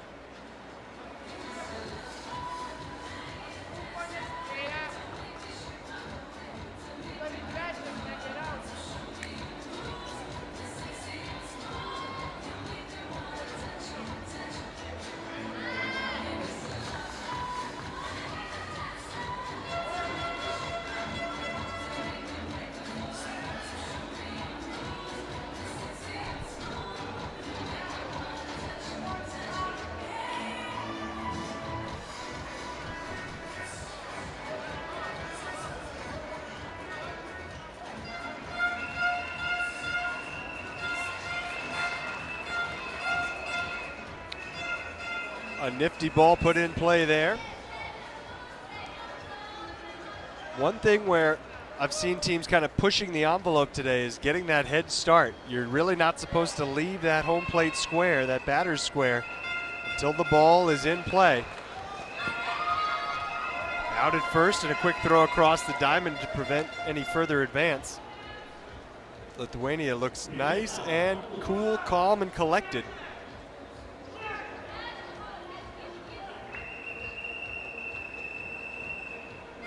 And they love to blow that whistle.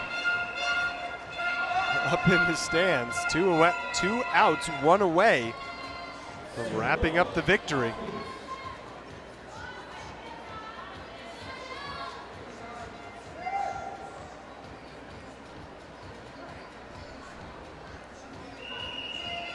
Here's the chance for Jabali to extend the game, and she does. Gets Tunisia on the board. They will not be shut out. It's 12-1. They need 2 more runs to force the bottom of the 4th. Otherwise, Lithuania wins by the 10-run rule.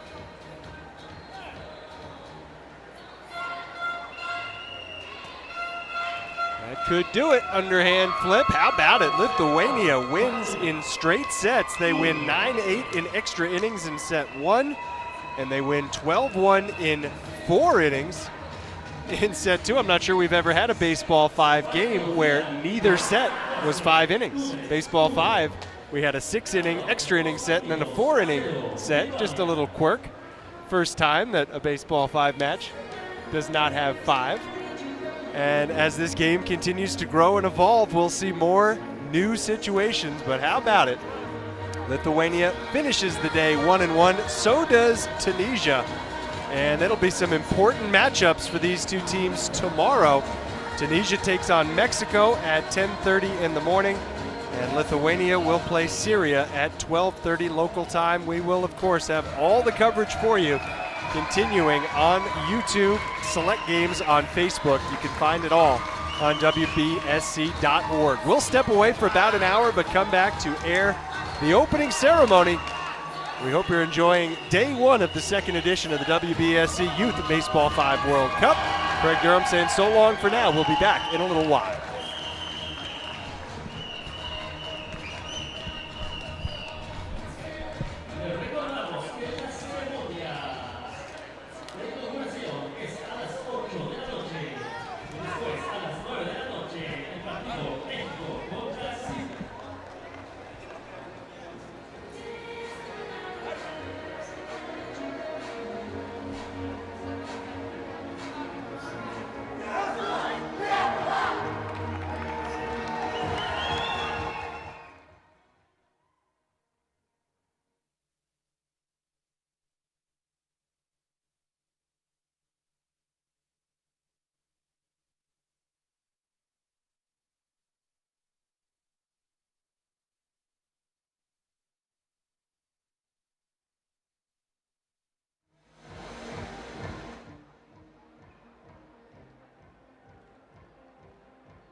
De inauguración de la Copa Mundial de Béisbol 5 Juvenil WBSC Tepic 2025.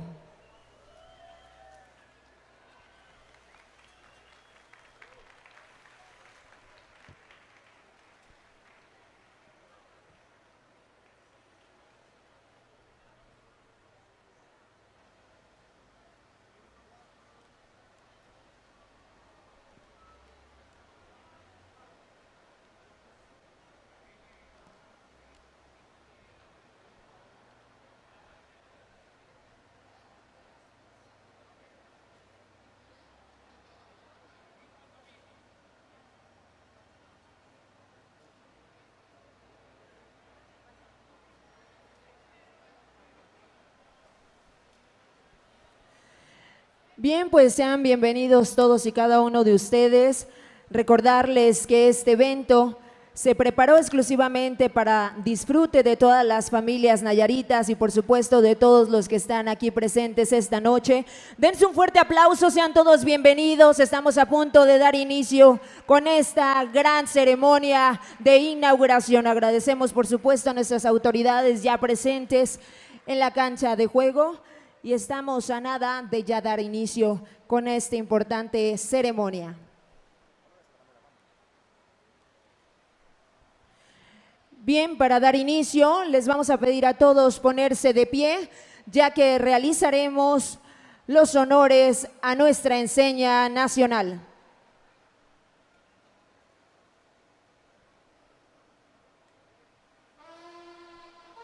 Atención. Firmes, ya.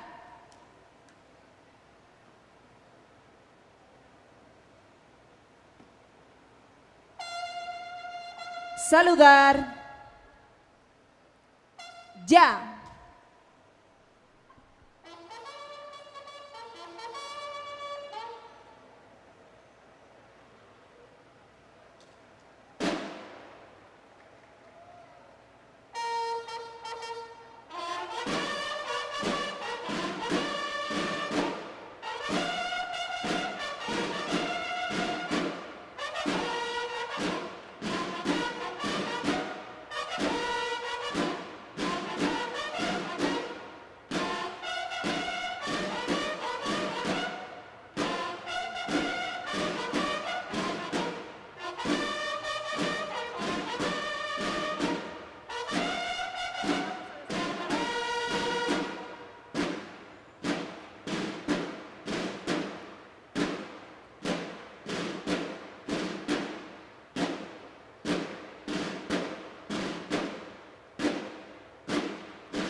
Atención, firmes.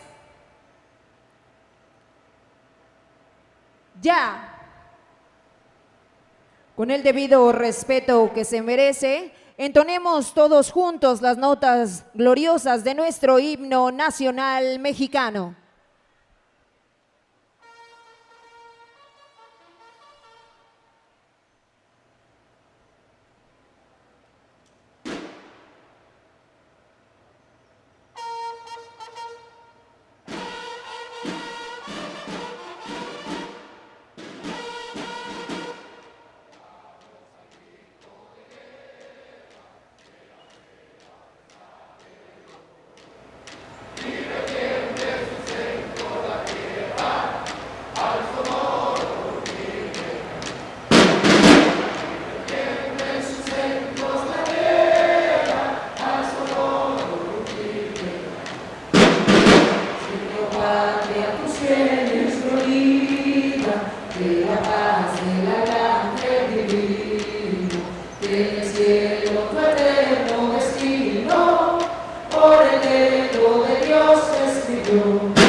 americanos al grito de guerra, de la selva prestar el río, y retiembla en sus centros la tierra al sonoro rugir del mar.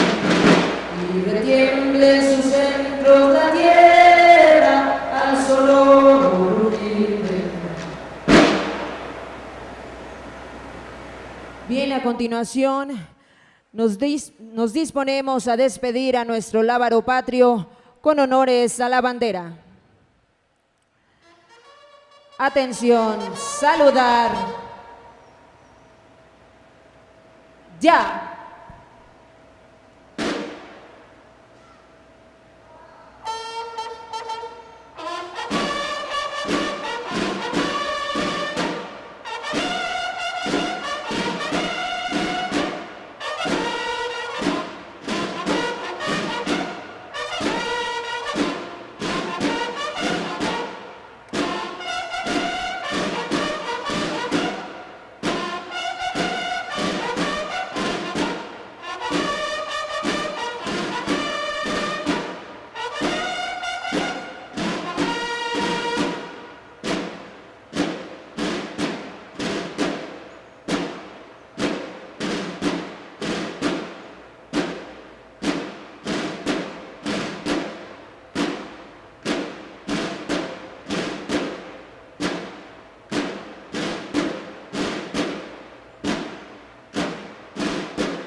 Atención, firmes.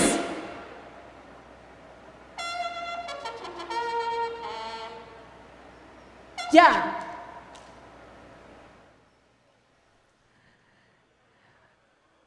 Despedimos con un fuerte aplauso a los elementos de la banda de guerra y escolta de bandera de la Policía Estatal de Nayarit. Muchísimas gracias por su destacada participación en esta importante ceremonia de inauguración.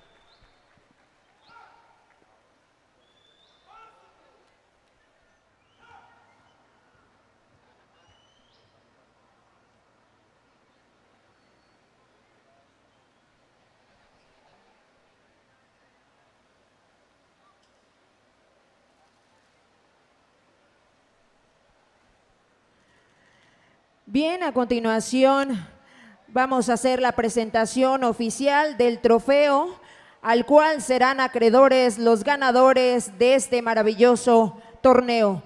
Esto que será fuente de inspiración para todos los equipos participantes en este gran torneo.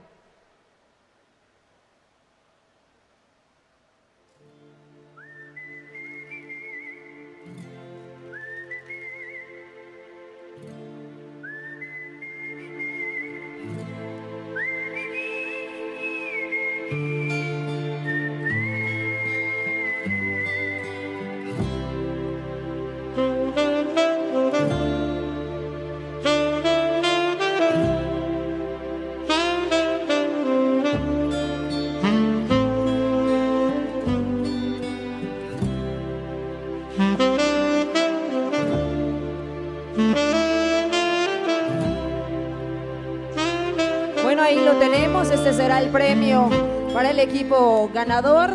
Ahí está, fuerte el aplauso e invitamos a nuestras autoridades a que tomen sus lugares.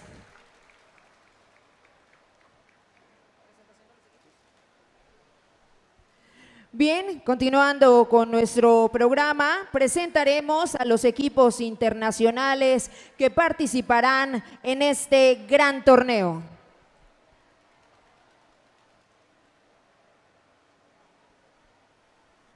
Para dar inicio, recibimos con un fuerte aplauso a Cuba.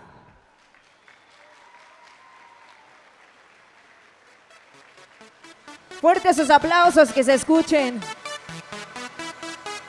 This is International Big Mega Radio Smasher. De igual manera recibimos con un fuerte aplauso al equipo de España. And I never felt this way before. And I swear this is true. And I owe it all to you.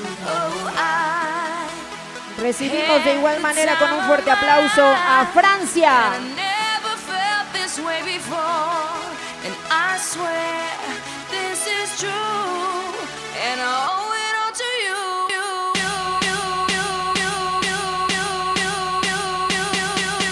Recibimos de igual manera a Japón.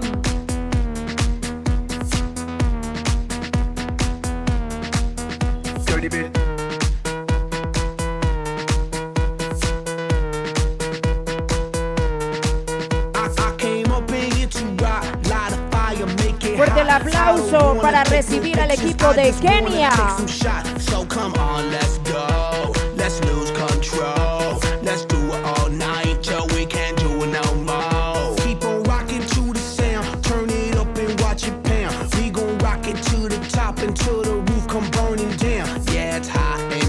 Recibimos con un fuerte aplauso al equipo de Corea.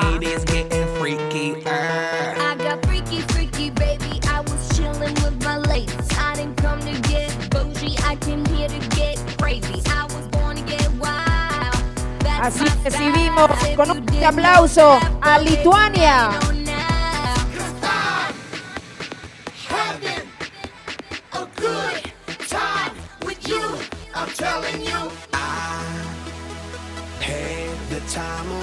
Invitamos también al equipo de Puerto Rico.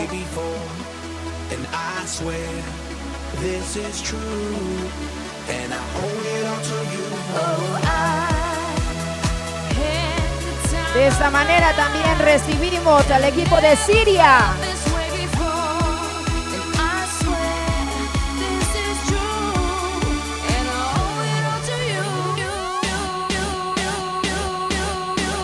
De igual manera recibimos a Chinese Taipei.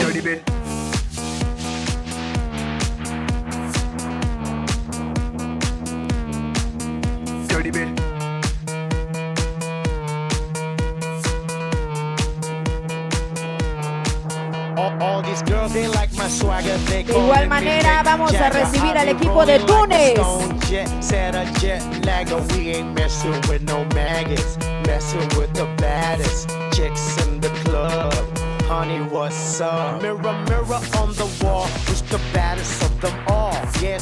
Vamos a recibir en esta cancha al equipo de Turquía. Download your app. I'm the party application rocking just like that. This is International. De igual manera invitamos al equipo de Venezuela.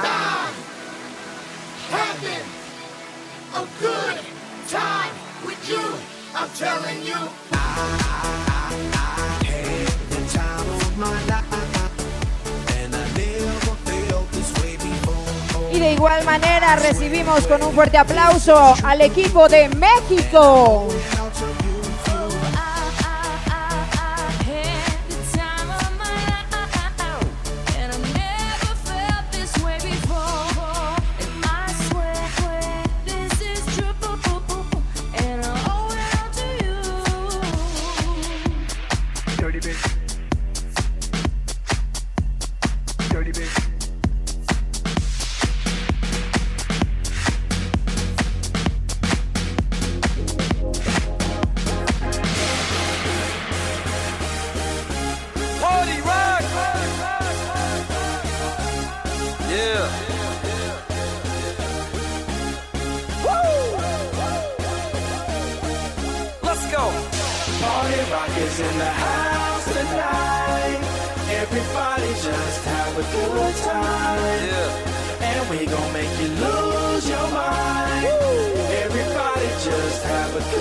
Bien, y les brindamos un fuerte aplauso A todos ellos son los equipos que estarán participando en este maravilloso torneo. Fuerte el aplauso para todos ellos. Háganlos sentir como en casa. Los hacemos sentir bienvenidos a este maravilloso estado que es su casa, Nayarit. Sean todos bienvenidos y fuerte el aplauso para todos ellos. Vamos a despedir con un fuerte aplauso a los equipos que participarán en los siguientes juegos, que son Siria y México. Fuerte el aplauso para ellos, ya que ellos tienen que ir a calentar y prepararse para su juego.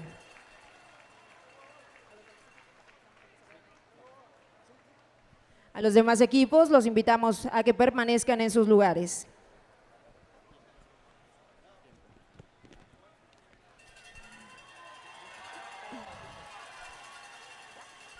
Señoras y señores, también me gustaría destacar y reconocer algunas de las personas clave que trabajarán detrás del campo para que este torneo se realice en las mejores condiciones, como son los oficiales de juego, personal y voluntarios. Contamos también con un total de 23 comisarios técnicos, árbitros y anotadores que se asegurarán de que todos nuestros juegos estén listos para jugarse en las condiciones más justas y seguras para todos y todas, asegurándose de esta manera que también queden registrados en la historia. Fuerte el aplauso también para todos ellos.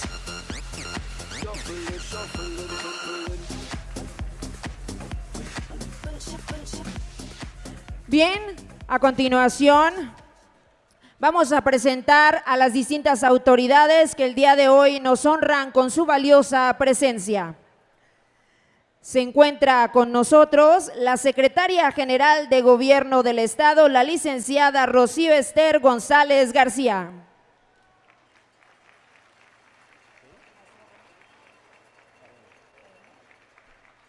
De igual manera se encuentra con nosotros la maestra Carolina Lugo Robles, directora general del Instituto Nayarita de Cultura Física y Deporte. De igual manera agradecemos la valiosa presencia del ingeniero Rolando Guerrero Cruz, presidente de la Federación Mexicana de Softball. Y de igual manera agradecemos también la presencia del maestro Rommel Pacheco Marrufo, director general de la Comisión Nacional de Cultura Física y Deporte, CONADE. De igual manera agradecemos la valiosa presencia de Ricardo Fracari, presidente de la Confederación Mundial de Béisbol y Softball.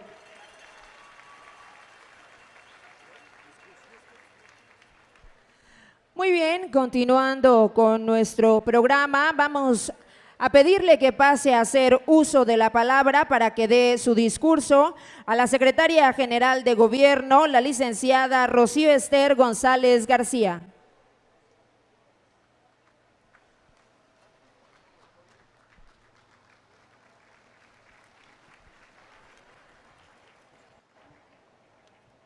Muy buenas noches. Buenas noches para todas y para todos, ya me escucho. Qué bonita tarde, qué bonita noche para todos. Gracias por estar aquí y por visitar a Nayarit. Quiero saludar al maestro Rommel Pacheco Marrufo, director general de la Comisión Nacional de Cultura Física y Deporte, CONADE. Bienvenido, maestro, nuevamente aquí a su casa, a Nayarit. Saludo a la maestra Carolina Lugo Robles, directora general del Instituto Nayarita, Cultura Física y Deporte. Así también saludo al ingeniero Rolando Guerrero Cruz, presidente de la Federación Mexicana de Softball. Bienvenido también a Nayarit. Y a Ricardo Fracari, presidente de la Confederación Mundial de Béisbol Softball. También bienvenido sea aquí a su casa, Nayarit. Es un honor el día de hoy, en este espectacular momento, dirigirme a todas y a todos ustedes en nombre del doctor Miguel Ángel Navarro Quintero, gobernador constitucional del estado de Nayarit, quien me ha encomendado en esta bonita noche transmitirles un mensaje, un grandioso mensaje de bienvenida y de hospitalidad.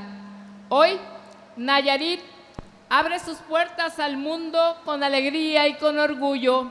Nos enaltece recibir a los jóvenes y a las jóvenes atletas que representan a sus naciones con disciplina, entusiasmo y la pasión que solo el deporte sabe despertar. Reciban un saludo fraterno a las delegaciones de China, Cuba, España, Francia, Ghana, Japón, Kenia, Corea, Lituania, Puerto Rico, Siria, China Taipei, Túnez, Turquía, Venezuela y por supuesto México. Cada uno y cada una de ustedes trae consigo no solo el talento deportivo, sino también la esperanza y el ejemplo de la juventud que construye un futuro de paz, entendimiento y solidaridad entre los pueblos. El gobernador de Nayarit reconoce el día de hoy en ustedes y valora profundamente su esfuerzo, su entrega y el honor que representan al portar los colores de sus naciones en esta Copa Mundial de Béisbol 5 Juvenil.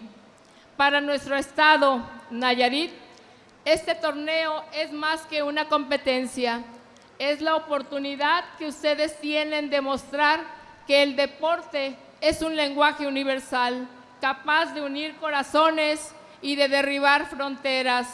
Aquí en Nayarit queremos que cada juego se convierta en una celebración de fraternidad entre todos nosotros y que el recuerdo de su estancia por Nayarit sea siempre un motivo de alegría. En nombre del gobierno de Nayarit, deseo el mayor de los éxitos a todos los equipos y agradezco a la Confederación Mundial de Béisbol y Softball, a la CONADE y a todas las instituciones que han hecho posible este gran encuentro. Sean todas bienvenidas y bienvenidos a Nayarit y que gane el espíritu del deporte. ¡Viva el deporte! Bien, agradecemos a la Secretaria General de Gobierno, la licenciada Rocío Esther González García, por ese importante discurso en esta ceremonia.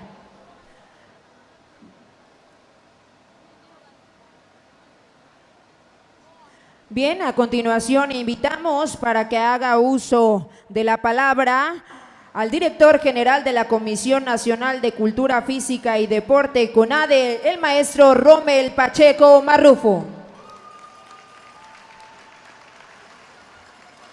Muy buenas noches, ¿cómo están todas y todos? ¿Ya quieren ver los juegos?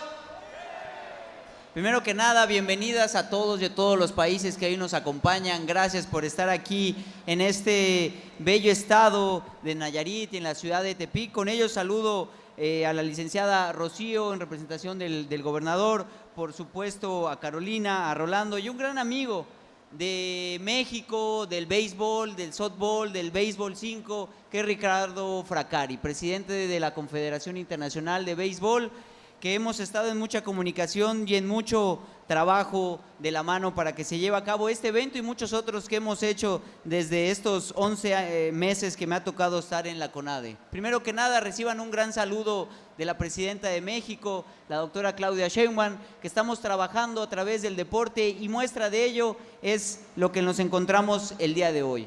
Quiero resaltar que nuestra selección mexicana viene de un trabajo de muchos meses, viene de un trabajo de muchos años y viene de la Olimpiada Nacional que este año se realizó 2025 y que parte de esa selección fueron los que estuvieron en la Olimpiada Nacional. El trabajo que venimos haciendo viene desde las colonias, viene desde los parques, desde las escuelas en la Olimpiada Nacional y este justamente es el premio de nuestros atletas, que esos niños que participaron en la Olimpiada Nacional, esas niñas que estuvieron entregando todo, hoy tienen la oportunidad de competir, de estar aquí.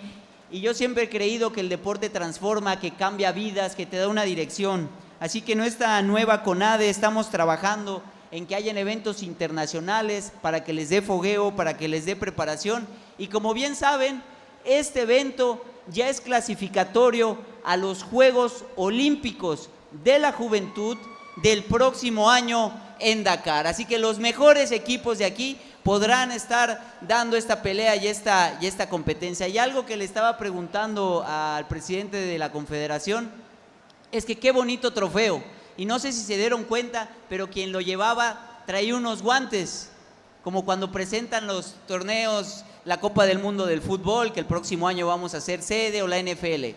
Así como ven ese trofeo, tiene una pequeña lámina de oro. Es de oro de verdad.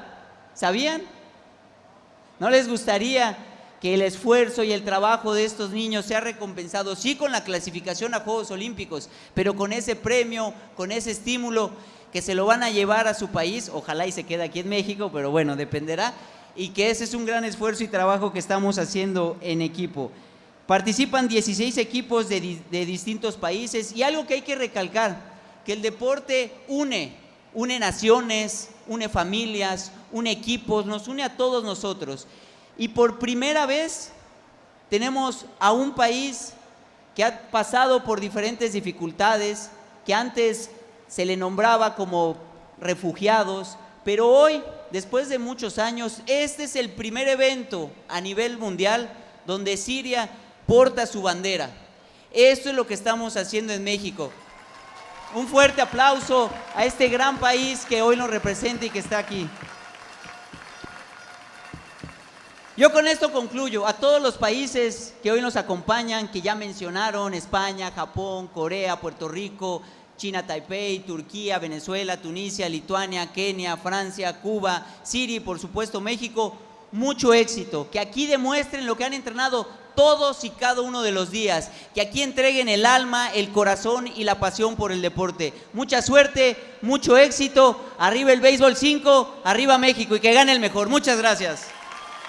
Fuerte el aplauso, agradecemos el importante mensaje del maestro Rommel Pacheco Marrufo, director general de la Comisión Nacional de Cultura Física y Deporte. Bien, a continuación vamos a ceder el uso de este micrófono para que nos brinde su discurso al presidente de la Confederación Mundial de Béisbol y Softball, Ricardo Fraccari. Buenas noches a todos. Un saludo particular a todos los invitados, los aficionados y a todos los jugadores que son los reales actores de esta competencia. Es un verdadero placer estar de vuelta en México, un país con una rica tradición en el Béisbol 5 y una nación que ocupa un lugar especial en nuestro corazón. Hace 3 años, la Ciudad de México acogió con orgullo la inauguración de la Copa Mundial de Béisbol 5 y hoy nos reunimos de nuevo, esta vez en Tepic, para otro momento histórico de nuestro deporte. Quisiera expresar mi más sincero agradecimiento a Rocío Esther González García, secretaria general de Gobierno del Estado de Nayarit, y el director de la CONADE, maestro Rommel Pacheco, por su enorme apoyo para hacer posible este torneo. Su compromiso y colaboración están contribuyendo a inspirar a la próxima generación de atletas. La Copa Mundial Juvenil de Béisbol 5 de la WBSC de este año es particularmente especial. Por primera vez, el torneo cuenta con 14 equipos frente a los 12 de ediciones anteriores. Esta expansión es una clara señal de rápido crecimiento y la popularidad global de nuestro deporte. Entre estos 14 equipos hay uno que encarna el verdadero espíritu del deporte, el equipo de refugiados de la WBSC, que representa a Siria. Es la primera vez que un equipo de refugiados compite en una Copa del Mundo de la WBSC. Al convertirse Siria en la 80ª federación nacional que participa en nuestra competición, no solo celebramos los logros deportivos, sino también la unidad, la inclusión y la esperanza que compiten aquí son el latido del futuro de nuestro deporte. Representan no solo a sus países y territorios, sino también los sueños y las posibilidades de Baseball 5. Con los Juegos Olímpicos de la Juventud en Dakar 2026 en el horizonte, donde el Baseball 5 hará su debut, el escenario está preparado para que estos jóvenes atletas brillen aún más. No tengo ninguna duda de que este será un torneo excepcional, uno que mostrará habilidad, trabajo en equipo y pasión, y uno donde nacerán nuevas estrellas del Baseball 5 internacional. Y ahora, en Tepic, México, hoy 24 de septiembre de 2025, en nombre de la Confederación Mundial de Béisbol y Softball, tengo el honor de declarar inaugurada la Copa Mundial Juvenil de Baseball 5 2025 de la WBSC. Fuerte el aplauso para el presidente de la Confederación Mundial de Béisbol y Softball, Ricardo Fracari. Y bien, vamos a pedirle de igual manera al presidente de la Confederación que nos haga el honor de hacer la entrega de reconocimientos a nuestras autoridades.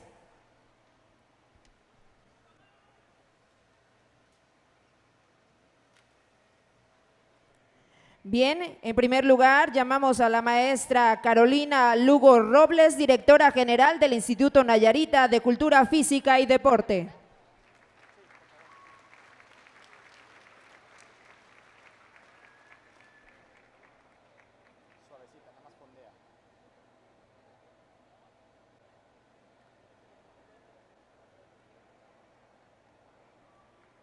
Fuerte el aplauso. Y llamamos también con ese aplauso al ingeniero Rolando Guerrero Cruz, presidente de la Federación Mexicana de Softball.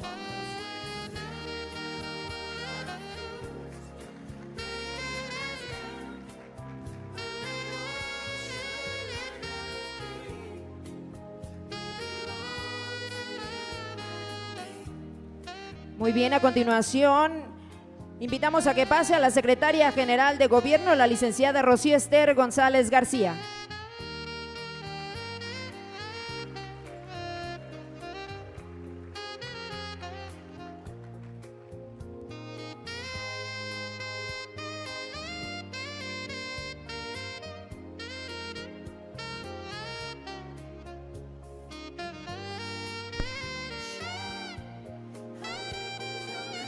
De igual manera, llamamos al maestro Rommel Pacheco Marrufo, director general de la Comisión Nacional de Cultura Física y Deporte, CONADE.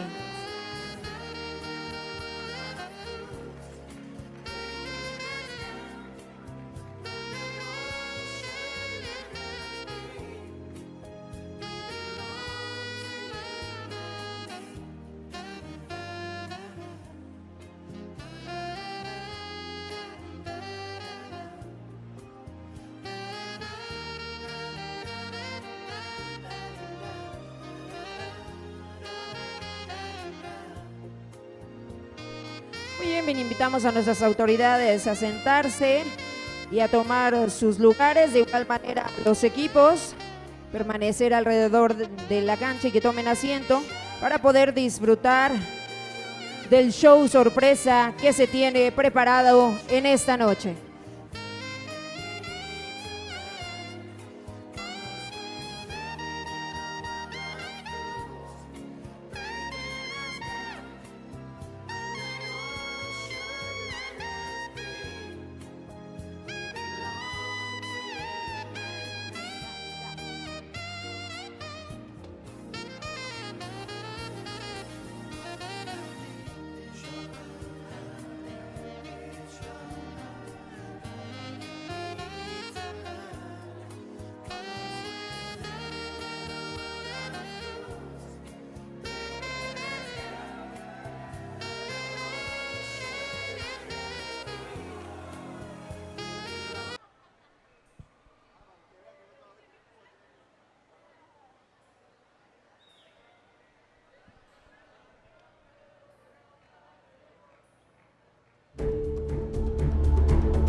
bad time, but you just crossed the line. You wanna get wild? Okay, I'll show you wild. Better come right, better luck trying, get into a level. Cause you might die, never the time, trying to start a battle. Bleeding isn't in my blood, that's a good that so beating you is what I do, yeah. Party, I'm naughty, but sorry. And when you pull up, I pull up a little late to the party. La la la la, I can't know that I was born for this. There ain't no point in avoiding it. Annoyed, put a picture, that 비켜, 니 앞으로 뺏겨. Logging you out like a lullaby. Hear that sound ringing in your mind. Better sit down for the show, cause I'm gonna show you how it's done. Hot tricks, don't miss how it's done. Hot tricks, don't quit how it's done. Run, we run the town. Whole world playing our sound. Turning up is going down. Hot tricks, show this how it's done. Run, we run the town.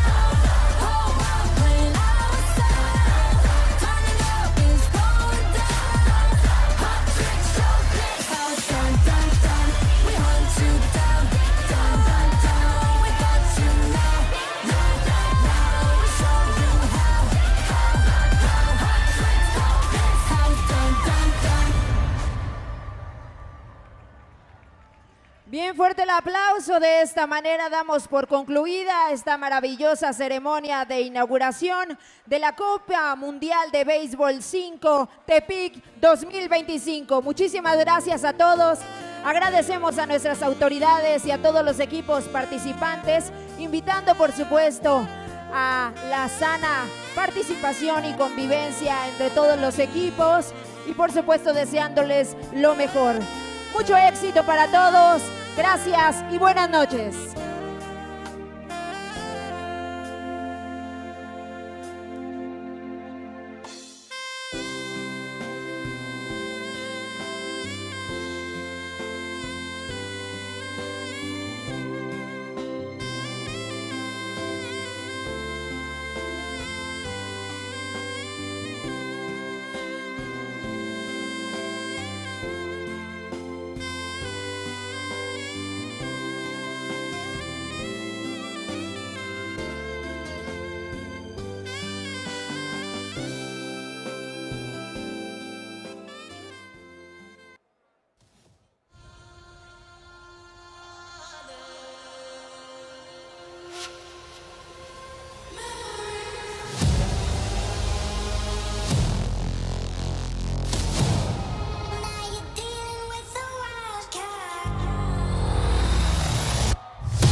Muy buenas noches, damas y caballeros. Bienvenidos al Parque La Loma, el Campo Lealtad en Tepic, Nayarit, México, para disputarse el partido inaugural de la segunda edición de la Copa Mundial Juvenil de Béisbol 5 de la Confederación Mundial de Béisbol y Softball entre el equipo visitante de Siria y el equipo local de México. Y presentando al cuadro visitante con el número 1, Lames Albahan. Con el número 6, Rihan Armahan. Con el número 7, Bisan Aldaban. Con el número 10, Hamed Andros. Y con el número 9, Ahmad Al-Sedahat. De igual manera, les presentamos al resto del equipo. Con el número 2, Ali Andrus. Con el número 11, Mohammad Ali Saihan. Y con el número 12, Zainab Al-Fail. También recibamos al coach principal, Rihim Andros. Y al líder de la delegación, Ahmed Alatom.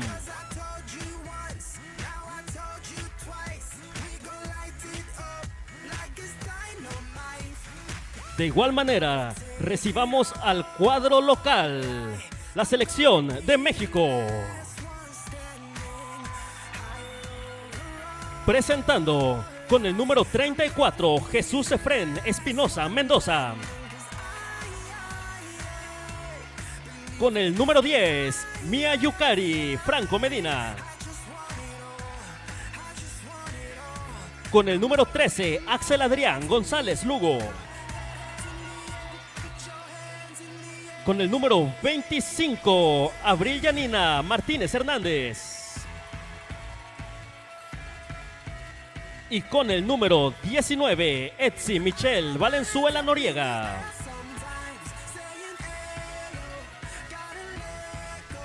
Al igual que al cuadro titular, recibamos al resto del equipo. Con el número 12, Yair Eduardo Ochoa Herrera.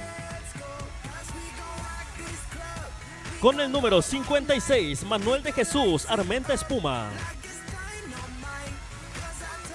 Con el número 57, Olivia Alejandra Frías Sánchez. Y al coach principal, Tania Nilovna González Galindo.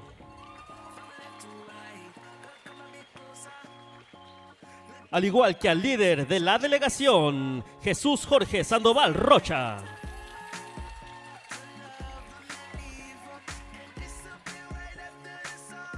De la misma manera, recibamos con un caluroso aplauso a los oficiales de este partido.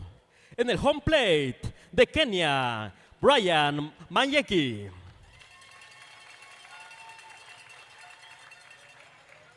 En primera base de Francia, Ludovic Melier. En segunda base de México, Jesús Francisco Chávez Granados. En tercera base de México, Perla Alejandra Sarabia López. En la mesa de México, Nakima Sinaí Mesa Villavicencio.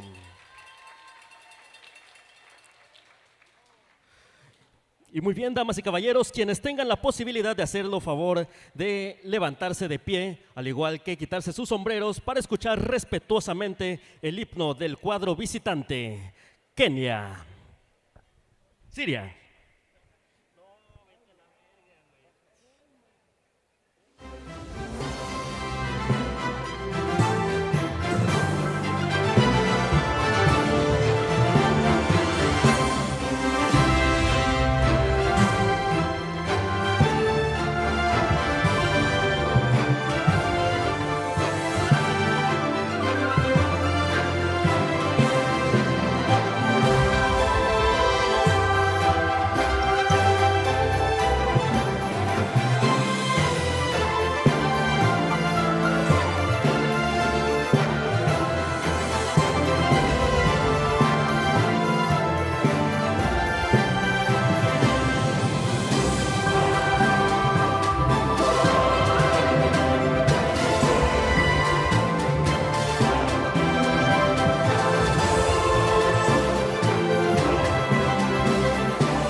De igual manera y de la manera más respetuosa posible, escuchemos el himno de México.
Le agradecemos a todos los presentes y sin más por esperar, les damos la bienvenida al partido.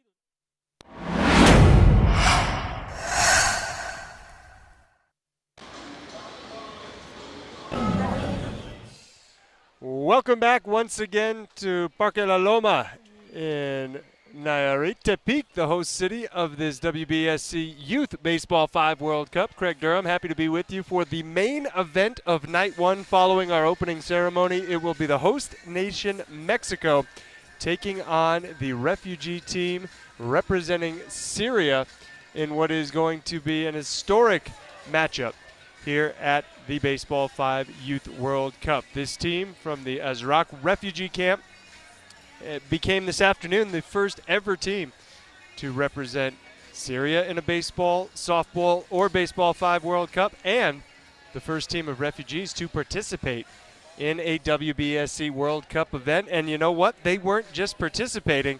They held their own events against a very solid Tunisia team. Tunisia did win that game in straight sets, but it was close. The first set saw Syria hang around. It was 7-4 Tunisia at the end of that one, and then Tunisia won the second 13-3. But Syria is going to look to build off of that strong start. You take a look at their roster there. 5 of those 8 players in the starting lineup. That's Lamis Aldaban, Reham Arman, Beisan Aldaban, Ahmed Hadrous, and rounding out the starting lineup is Ahmad Al-Shehad. Now for Mexico, they are looking to build off a very strong come-from-behind win against Lithuania. I think that was one of the most interesting matchups of today's action. They dropped the first set 10-1 in front of a really wild home crowd. And everybody thought, oh no, is this going to be a big flop for the home team? Well, they obviously shook off whatever led to the slow start. Came back and beat Lithuania in 2 straight after that. The final scores of those matchups, Mexico held Lithuania to just 1 run in both cases.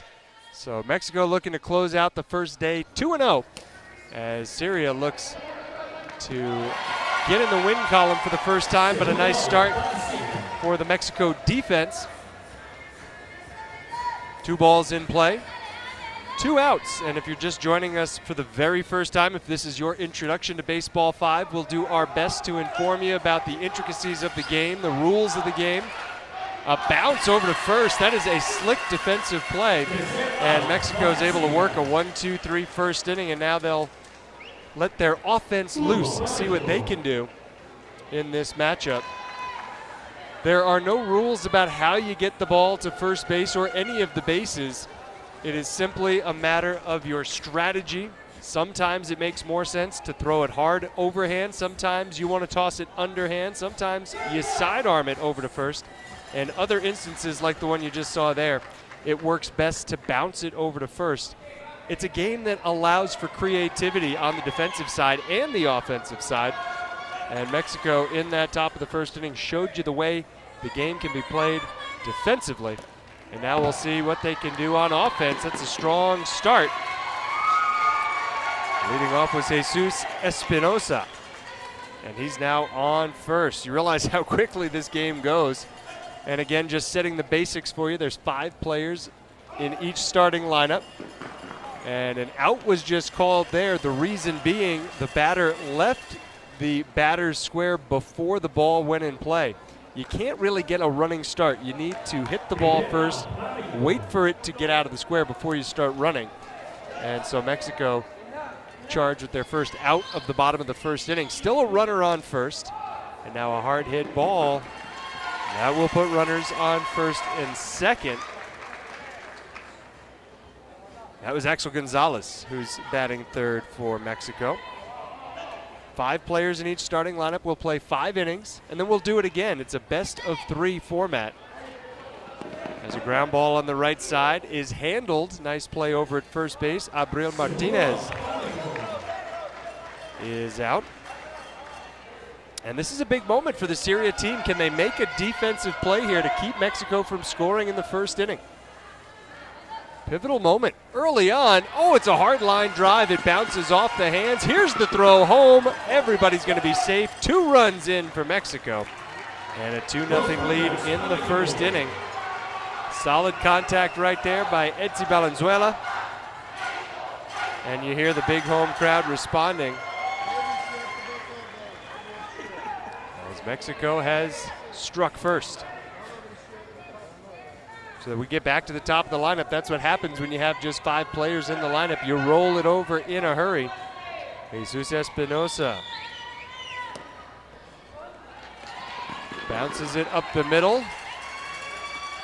And there will be runners on second and third now with a couple of outs. Second in the lineup for Mexico, Yair Ochoa. Ochoa. Line drive caught at third, and that is the third and final out of the inning. So Ochoa makes 2 of the outs, but Mexico with a 2-0 lead as we'll move to the second inning. You may have noticed no need to take a commercial break. The game moves so rapidly that there's sometimes less than 30 seconds between the top and bottom of an inning, or when you move from one inning to the next, as we're doing here. We'll see if Syria, the team from the refugee camp, is able to get on base here in the inning. Nice grab over at first base. I think first base could be the most important position defensively. Martinez makes the catch, and yeah, you think it looks easy, right? It's a rubber ball, it's got a little give to it. It is incredibly hard to catch a baseball 5 ball because the nature of the thing is that it bounces. So when you try to catch an object that bounces, it's not easy. You have to use both hands, you have to squeeze it tight. And there you see textbook perfect form from Martinez at first. And the foot violation for the third and final out of the top of the second inning. So the Azraq refugee camp team representing Syria still looking for that first base runner. Mexico with a 2-0 lead coming up in the bottom of the second. And again, it's a best-of-3 set format. So if Mexico were to win the first set, for example, and then if they were to go on and win the second set, that would be the entire ball game. Sometimes it can be played in as little as a half an hour, 2 sets and a final score. More often it's closer to an hour, maybe 45 minutes, and we can see games go towards an hour and a half if you wind up going the distance playing all 3 sets. Here's Martinez, the first baseman for Mexico, and she's going to reach. You also may have noticed that it's a mixed gender sport. Every team needs to have at least 2 players of each gender in their lineup at all times. It doesn't matter whether the third player is a boy or a girl in this case, as we get a foot fault violation. Valenzuela is out. Just so long as you have 2 of one gender, 3 of the other, that's within the rules. It's part of the inclusivity of Baseball 5.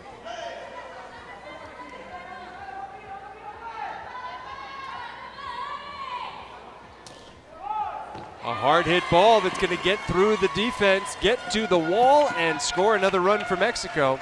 The lead goes to 3.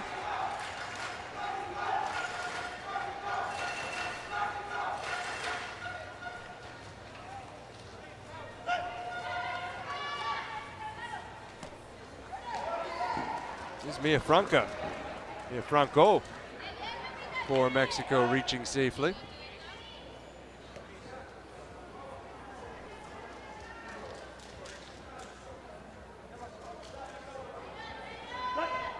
Franco aboard, bases loaded.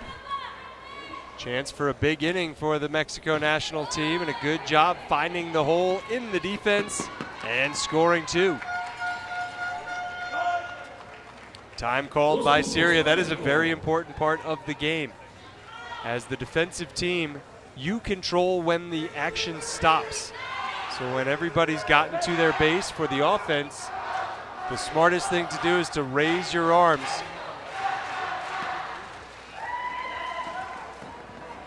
And an opportunity to make a play there, but Syria could not get that one done.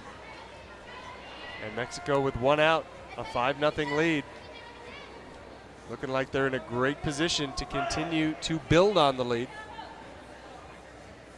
You'll occasionally see base runners start dancing off a base, jumping around, trying to keep the officials from blowing a play dead. While the defense on the other side of it is raising their arms and trying to say, okay, dead ball. It's an interesting aspect of the game because it's a judgment call for the officials. And sometimes the teams and the officials don't necessarily see eye to eye. As a nice knockdown there, and there you see the arms raised. That's the signal for dead ball. And once the official recognizes it, raises their arms too. Then the ball gets bounced back to home plate. 7-0. Mexico unable to get past the line. That's another important rule. You see that line that stretches from foul line to foul line. That is the 3-meter no hit zone, and if the ball does not get out of that zone, it's an automatic out, like we just saw right there. But a big inning for Mexico. They score 5 more. It's 7-0 as we go to the 3rd in this fast-moving finale of the last game of the first day of the 2nd edition of the WBSC Youth Baseball 5 World Cup. A ground ball to second and an out. Mexico kind of working on a perfect game here. They have not allowed a base runner. That is solid defense. Can they keep it up? I don't recall that I've ever seen a perfect game, so to speak, as they go to the bounce to first, and that is going to be another out. 8 straight. Up and down for the Syria team.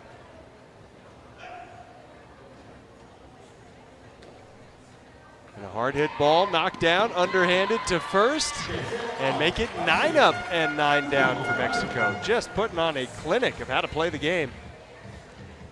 And that's so important because you don't always come up with it cleanly the first time, but don't give up on the ball.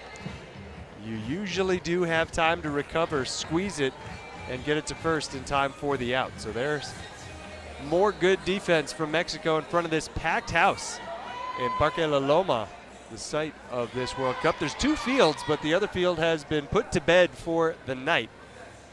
As this is the last game on the schedule. How about that grab? Over at third base, Axel Gonzalez robbed. This was coming at you pretty hot. Nice catch. Leadoff batter is retired. And now one deep in the hole. Time called, time granted. Runner on first, 1 out.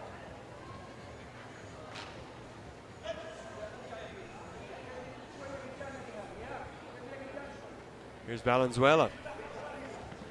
She'll ground out to first base, advancing the runner. Segundo out para México. Might be Syria's turn to put a 0 on the board on the Mexico side.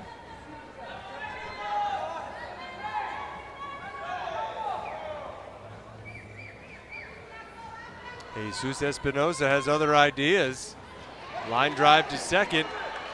Runner coming home. Here's the throw, but there needed to be a tag there, so the run scores.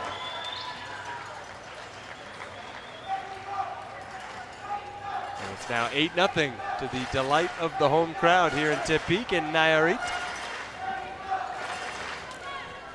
The crowd showed up for the opening ceremony. They have stuck around to see their team, this Mexico national team, try and start 2-0.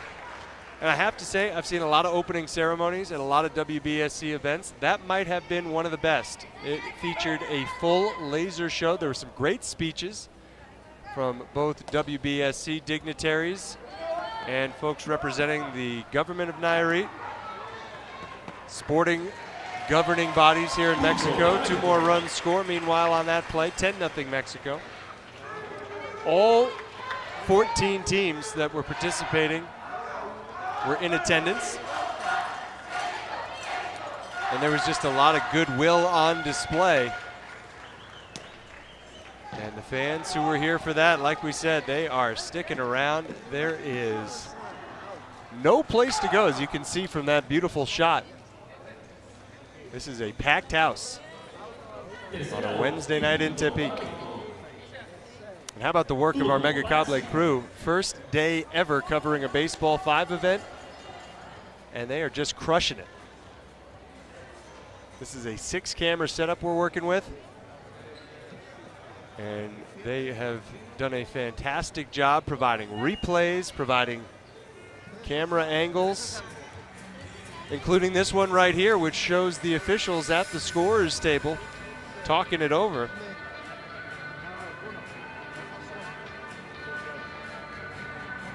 Third inning ending with Mexico adding 4 more to their lead.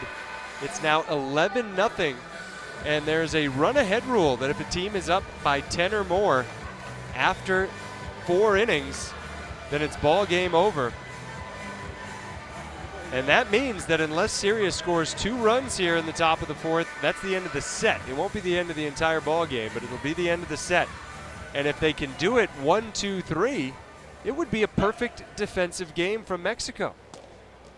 Oh, there's a pick. The throw to first in time. We're going to want to consult the history books here to see if there's ever been a perfect game in Baseball5 history, where a defensive team does not allow a base runner. There's an out. And Mexico is now 1 out away from a perfect game against Syria in front of the home crowd. Rahim Arman, the batter for Syria, trying to reach base. Otherwise, the first set will be over. To first, that is it. Mexico takes the first set by a final score of 11-0. It took just 17 minutes to complete that first set. And congratulations to Mexico. Very impressive victory. Again, that may have been a first in Baseball5 history. They did not allow a base runner to the opponent. Great work, Mexico, now 1 set away from wrapping up the victory. We will take a break and come back with set 2. Mexico wins the first 11-0.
right, we're back already. Ready, just about to begin the second set. Mexico winning the first one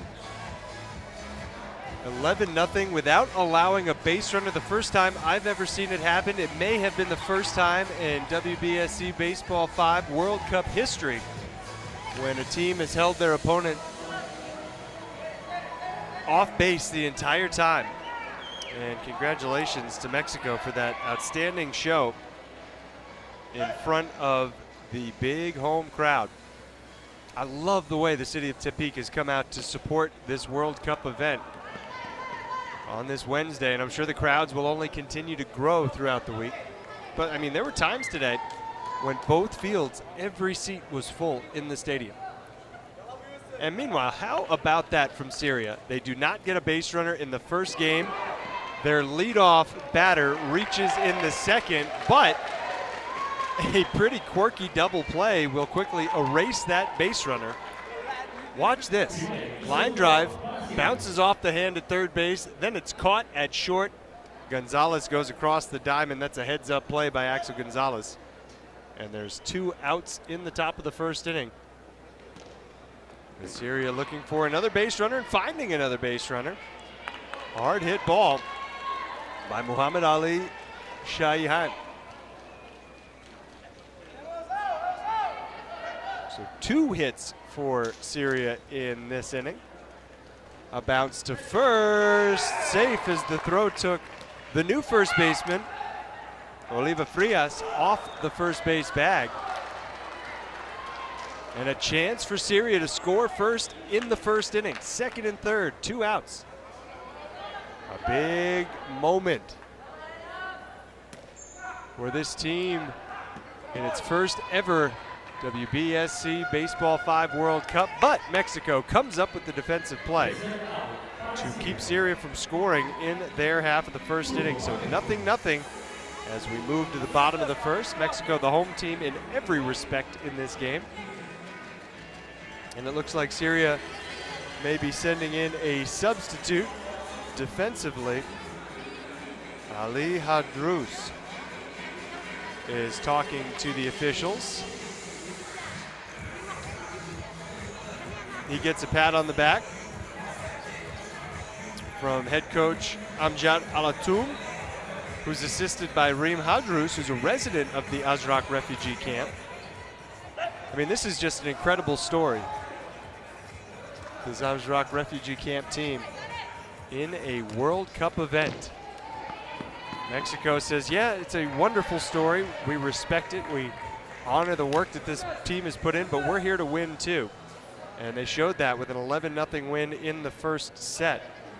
And they're trying to make it 2 in a row to go home winners of 2 straight. They beat Lithuania this afternoon. You saw the ball just tapped to first base. A good effort from Hadrous. And Syria was unable to get the timeout call. That allows Mexico to score and take a 1-0 lead.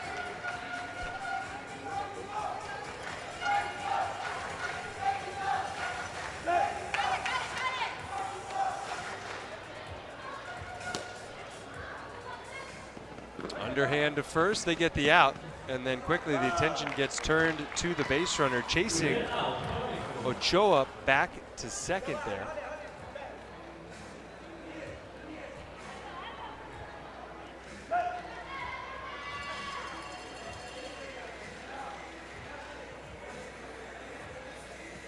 Frias with the big swing, but the ball did not clear that 3-meter no-hit zone. So that's the second out.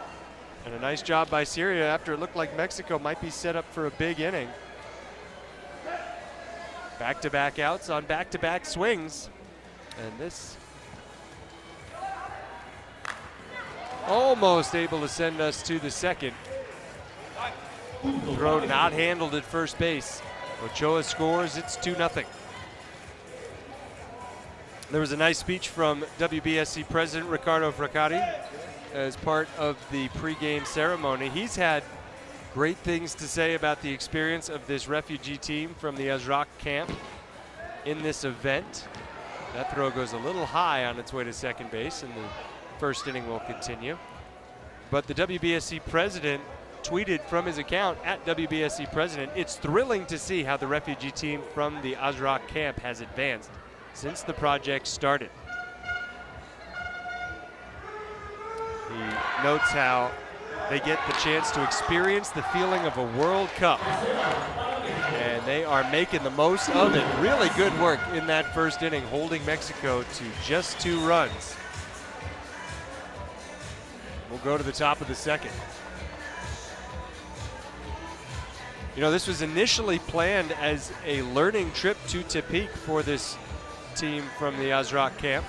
They were not originally intended to be an official participant. However, a last-minute withdrawal by China opened up a slot, and with the team already being here and their skill level on par with everybody else at the tournament, the WBSC tournament organizers were able to find a way for this team to get into the tournament.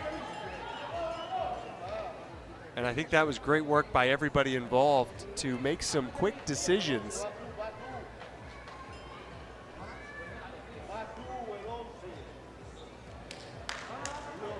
And that's part of what makes Baseball 5 great, what a flexible game it is.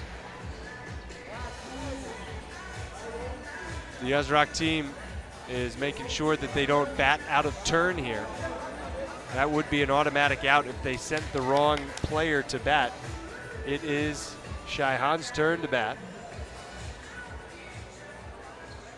After the leadoff man was able to reach. Ground ball to short, the underhand flip to second, out there, relay to first, not in time for a double play. But Syria has already taken great strides forward here in the second set. Already 3 base runners. They did not have a single base runner in the first set. And they'll have another 2 runners in each inning. Now the next step for this team in this game is to score. That was not something they really struggled with in their first game. They scored a total of 7 runs in their matchup with Tunisia earlier today. Brian Maniecki controlling the action as the home plate official is waiting for something to get sorted out at the official scorers table. Working with new software on the tablets. It's an entirely digital lineup, which is new for the World Cup. And there have been very few interruptions to the gameplay because of the software. And when they have popped up, they have been addressed very quickly, as it just was right there. You see the Mexico team getting together, but Brian Maniecki says, okay, it's time to get back at it.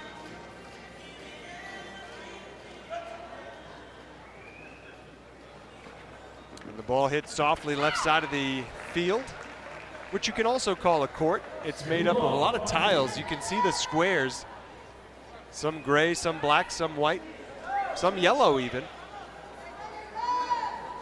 The tiles get snapped together like a puzzle, really, for lack of a better analogy. And then it's an amazingly durable court that just sees game after game get played and holds up strong. Nice work there by Mexico. After a couple were able to reach for Syria, they do not score. Mexico with a 2-0 lead as we start the bottom of the second. Handful of teams are already 2-0.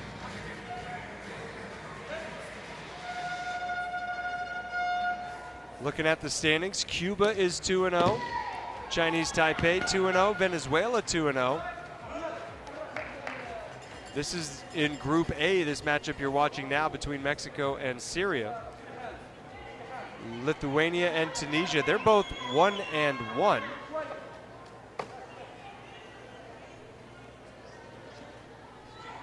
that's a fair ball, bounces over the base. Really good ball from Oliva Frias. Oh, it bounced right on the base, which is not raised like we said, it's just those tiles. So the entire playing surface is on one level. And there's a good play coming home, but better base running from Mexico. Able to score was Manuel de Jesus Armenta. Punto y primer out para México.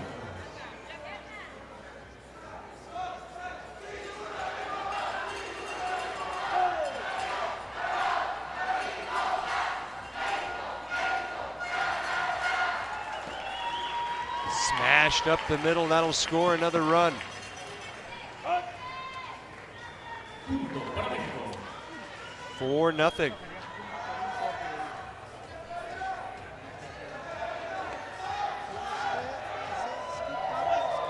And now the fans are starting the wave, which we saw the players start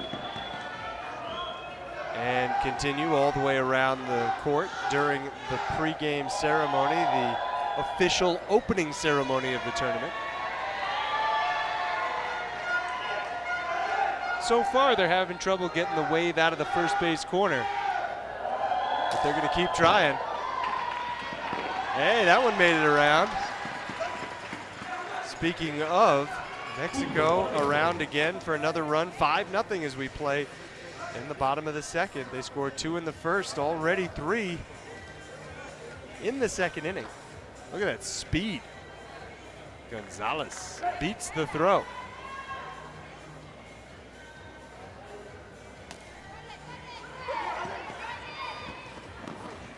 Mexico winning the bronze medal at the last edition of the Baseball5 World Cup that took place in Turkey. Mexico hosted the first ever Baseball5 World Cup. That was the open division, the all ages division.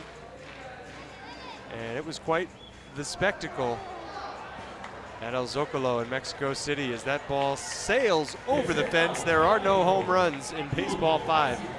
That's where it differs from traditional baseball and softball. It's the opposite. You don't want to hit it over the fence. It's an automatic out like we just saw to end the second inning. A well-played game as we get into the third.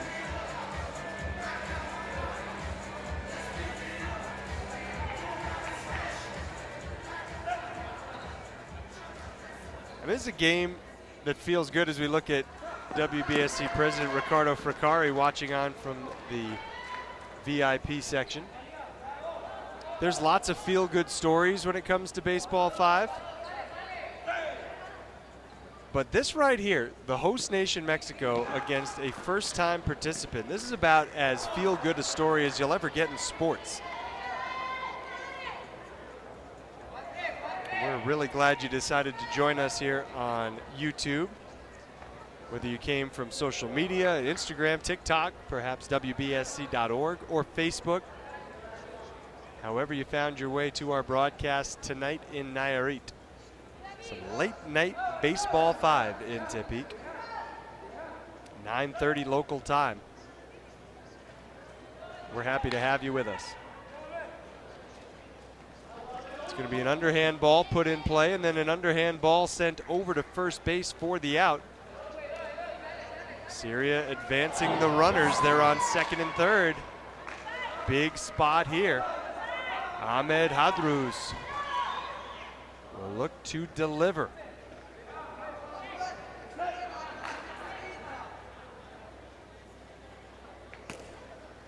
That's going to be a tough one to handle, and Syria's on the board. Gets a nice hand from the crowd. That brings up Ali Hadruz.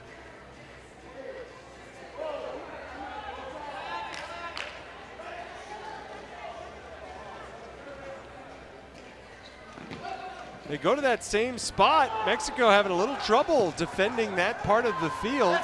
Throws coming home. And now to third for the tag, the out that ends the inning.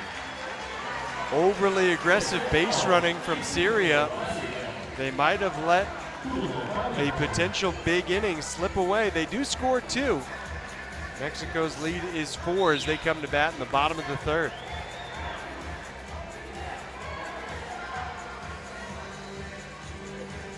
Syria's not just here to compete. They're not just here to say we did it, we played. They are trying to win a game or two or three. That was a fairly crucial mistake. You know, you're going to have to play an almost perfect game from this point forward if you're going to beat Mexico, the defending bronze medalists. And you simply cannot give them any freebies. You can't run into an out like they just did. Because this is what Mexico can do offensively.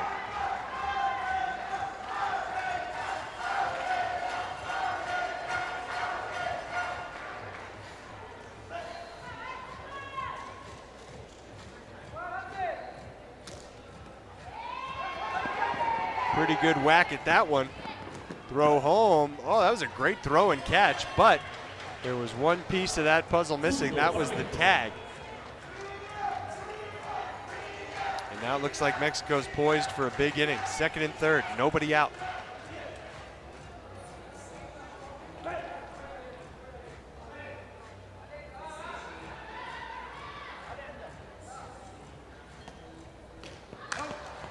Nice play on the liner.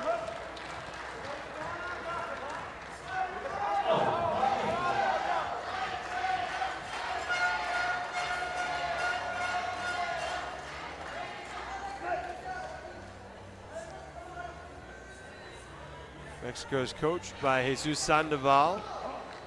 Dania Gonzalez, the assistant coach. How about this from Syria? Big plays with runners on second and third. One out away from getting out of the jam. Mexico scored 2 in the first, 4 in the second. Still 2 in scoring position. And Syria makes the play at first, holding Mexico to just 1 run in the third. We got a game going to the fourth. It's 7-2.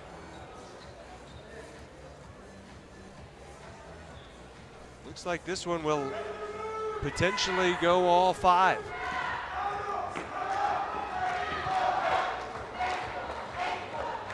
We have had one game go to extra innings.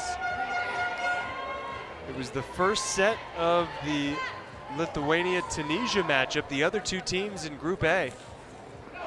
Line drive there, throw to first. No double play, good job with the hustle on the base paths, not giving up on it. Again, running you through the standings of everybody else who's finished. Cuba's 2-0 atop the Group B standings. Spain and Kenya 1-1. Korea 0-2. In Group C, Venezuela's 2-0. Japan and Turkey 1-1. Fiji 0-2. Fiji was not able to make it to Nayarit, so all of their opponents have won by forfeit today. Same is true of Ghana, though we expect Ghana to be here tomorrow. Ghana's 0-2 at the bottom of the Group D standings. Chinese Taipei is 2-0, with France and Puerto Rico both 1-1. With France and Puerto Rico's only wins, we should add, coming by forfeit over Ghana. They both played Chinese Taipei, and they both lost to Chinese Taipei.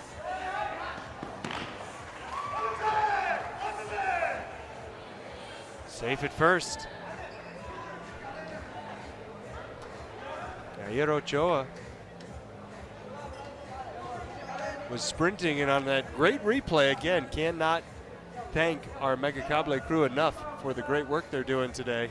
You saw clearly on that replay, the first baseman had to jump and the foot came off the base. And now a case where the runner just wins the race to second base. If Mexico scores 5 here in the bottom of the 4th inning, they will win in walk-off fashion. If not, we'll go to the top of the 5th, where they'll need just 3 outs.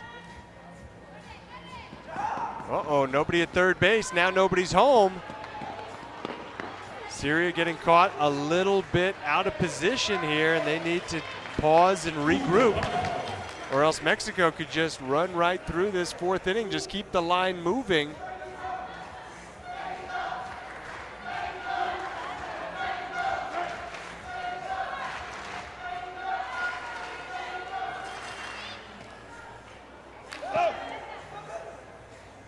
Great catch.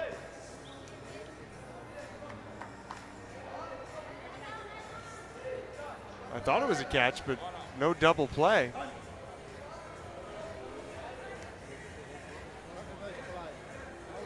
Looking for an explanation here. That was caught.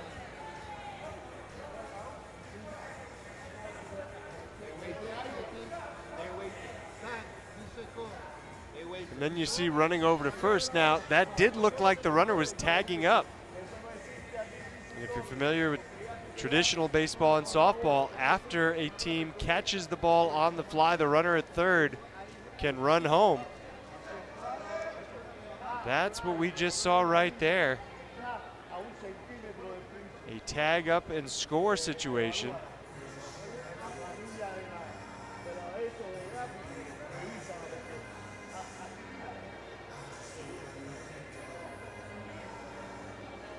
And now the officials will get together. I mean, clearly a catch. So that's one out at the very least. And then if the runner's allowed to tag up,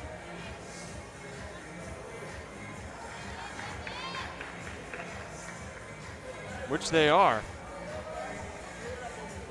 the run scores. Great heads-up play by the base runner for Mexico.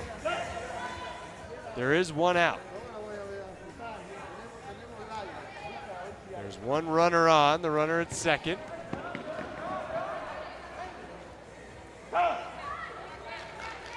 That time called and granted.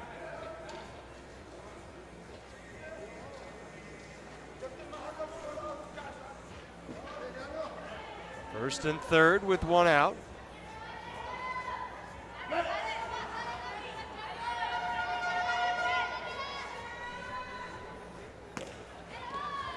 A smash, a chance at second base that does not work out. Another run scores. Second and third, Mexico has gone up 10-2. And if they score two more, they will win in the bottom of the fourth. Again, if they have a 10-run lead in the fourth inning. That's it. Manuel Armenta hits it hard up the middle. That could do it. Here's one run. Here comes another. Mexico 12, Syria 2. That should be the ball game.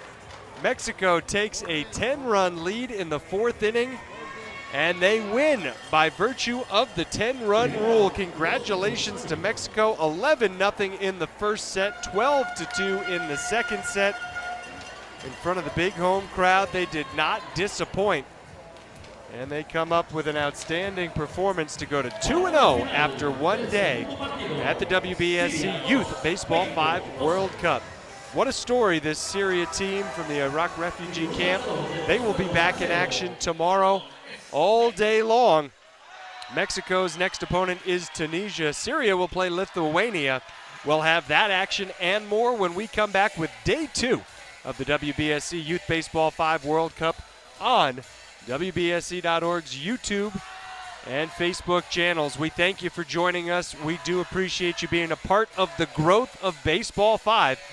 And until tomorrow, Craig Durham saying so long from Tepic, Nayarit, Mexico, and congratulations to the host nation on a big performance following the opening ceremony.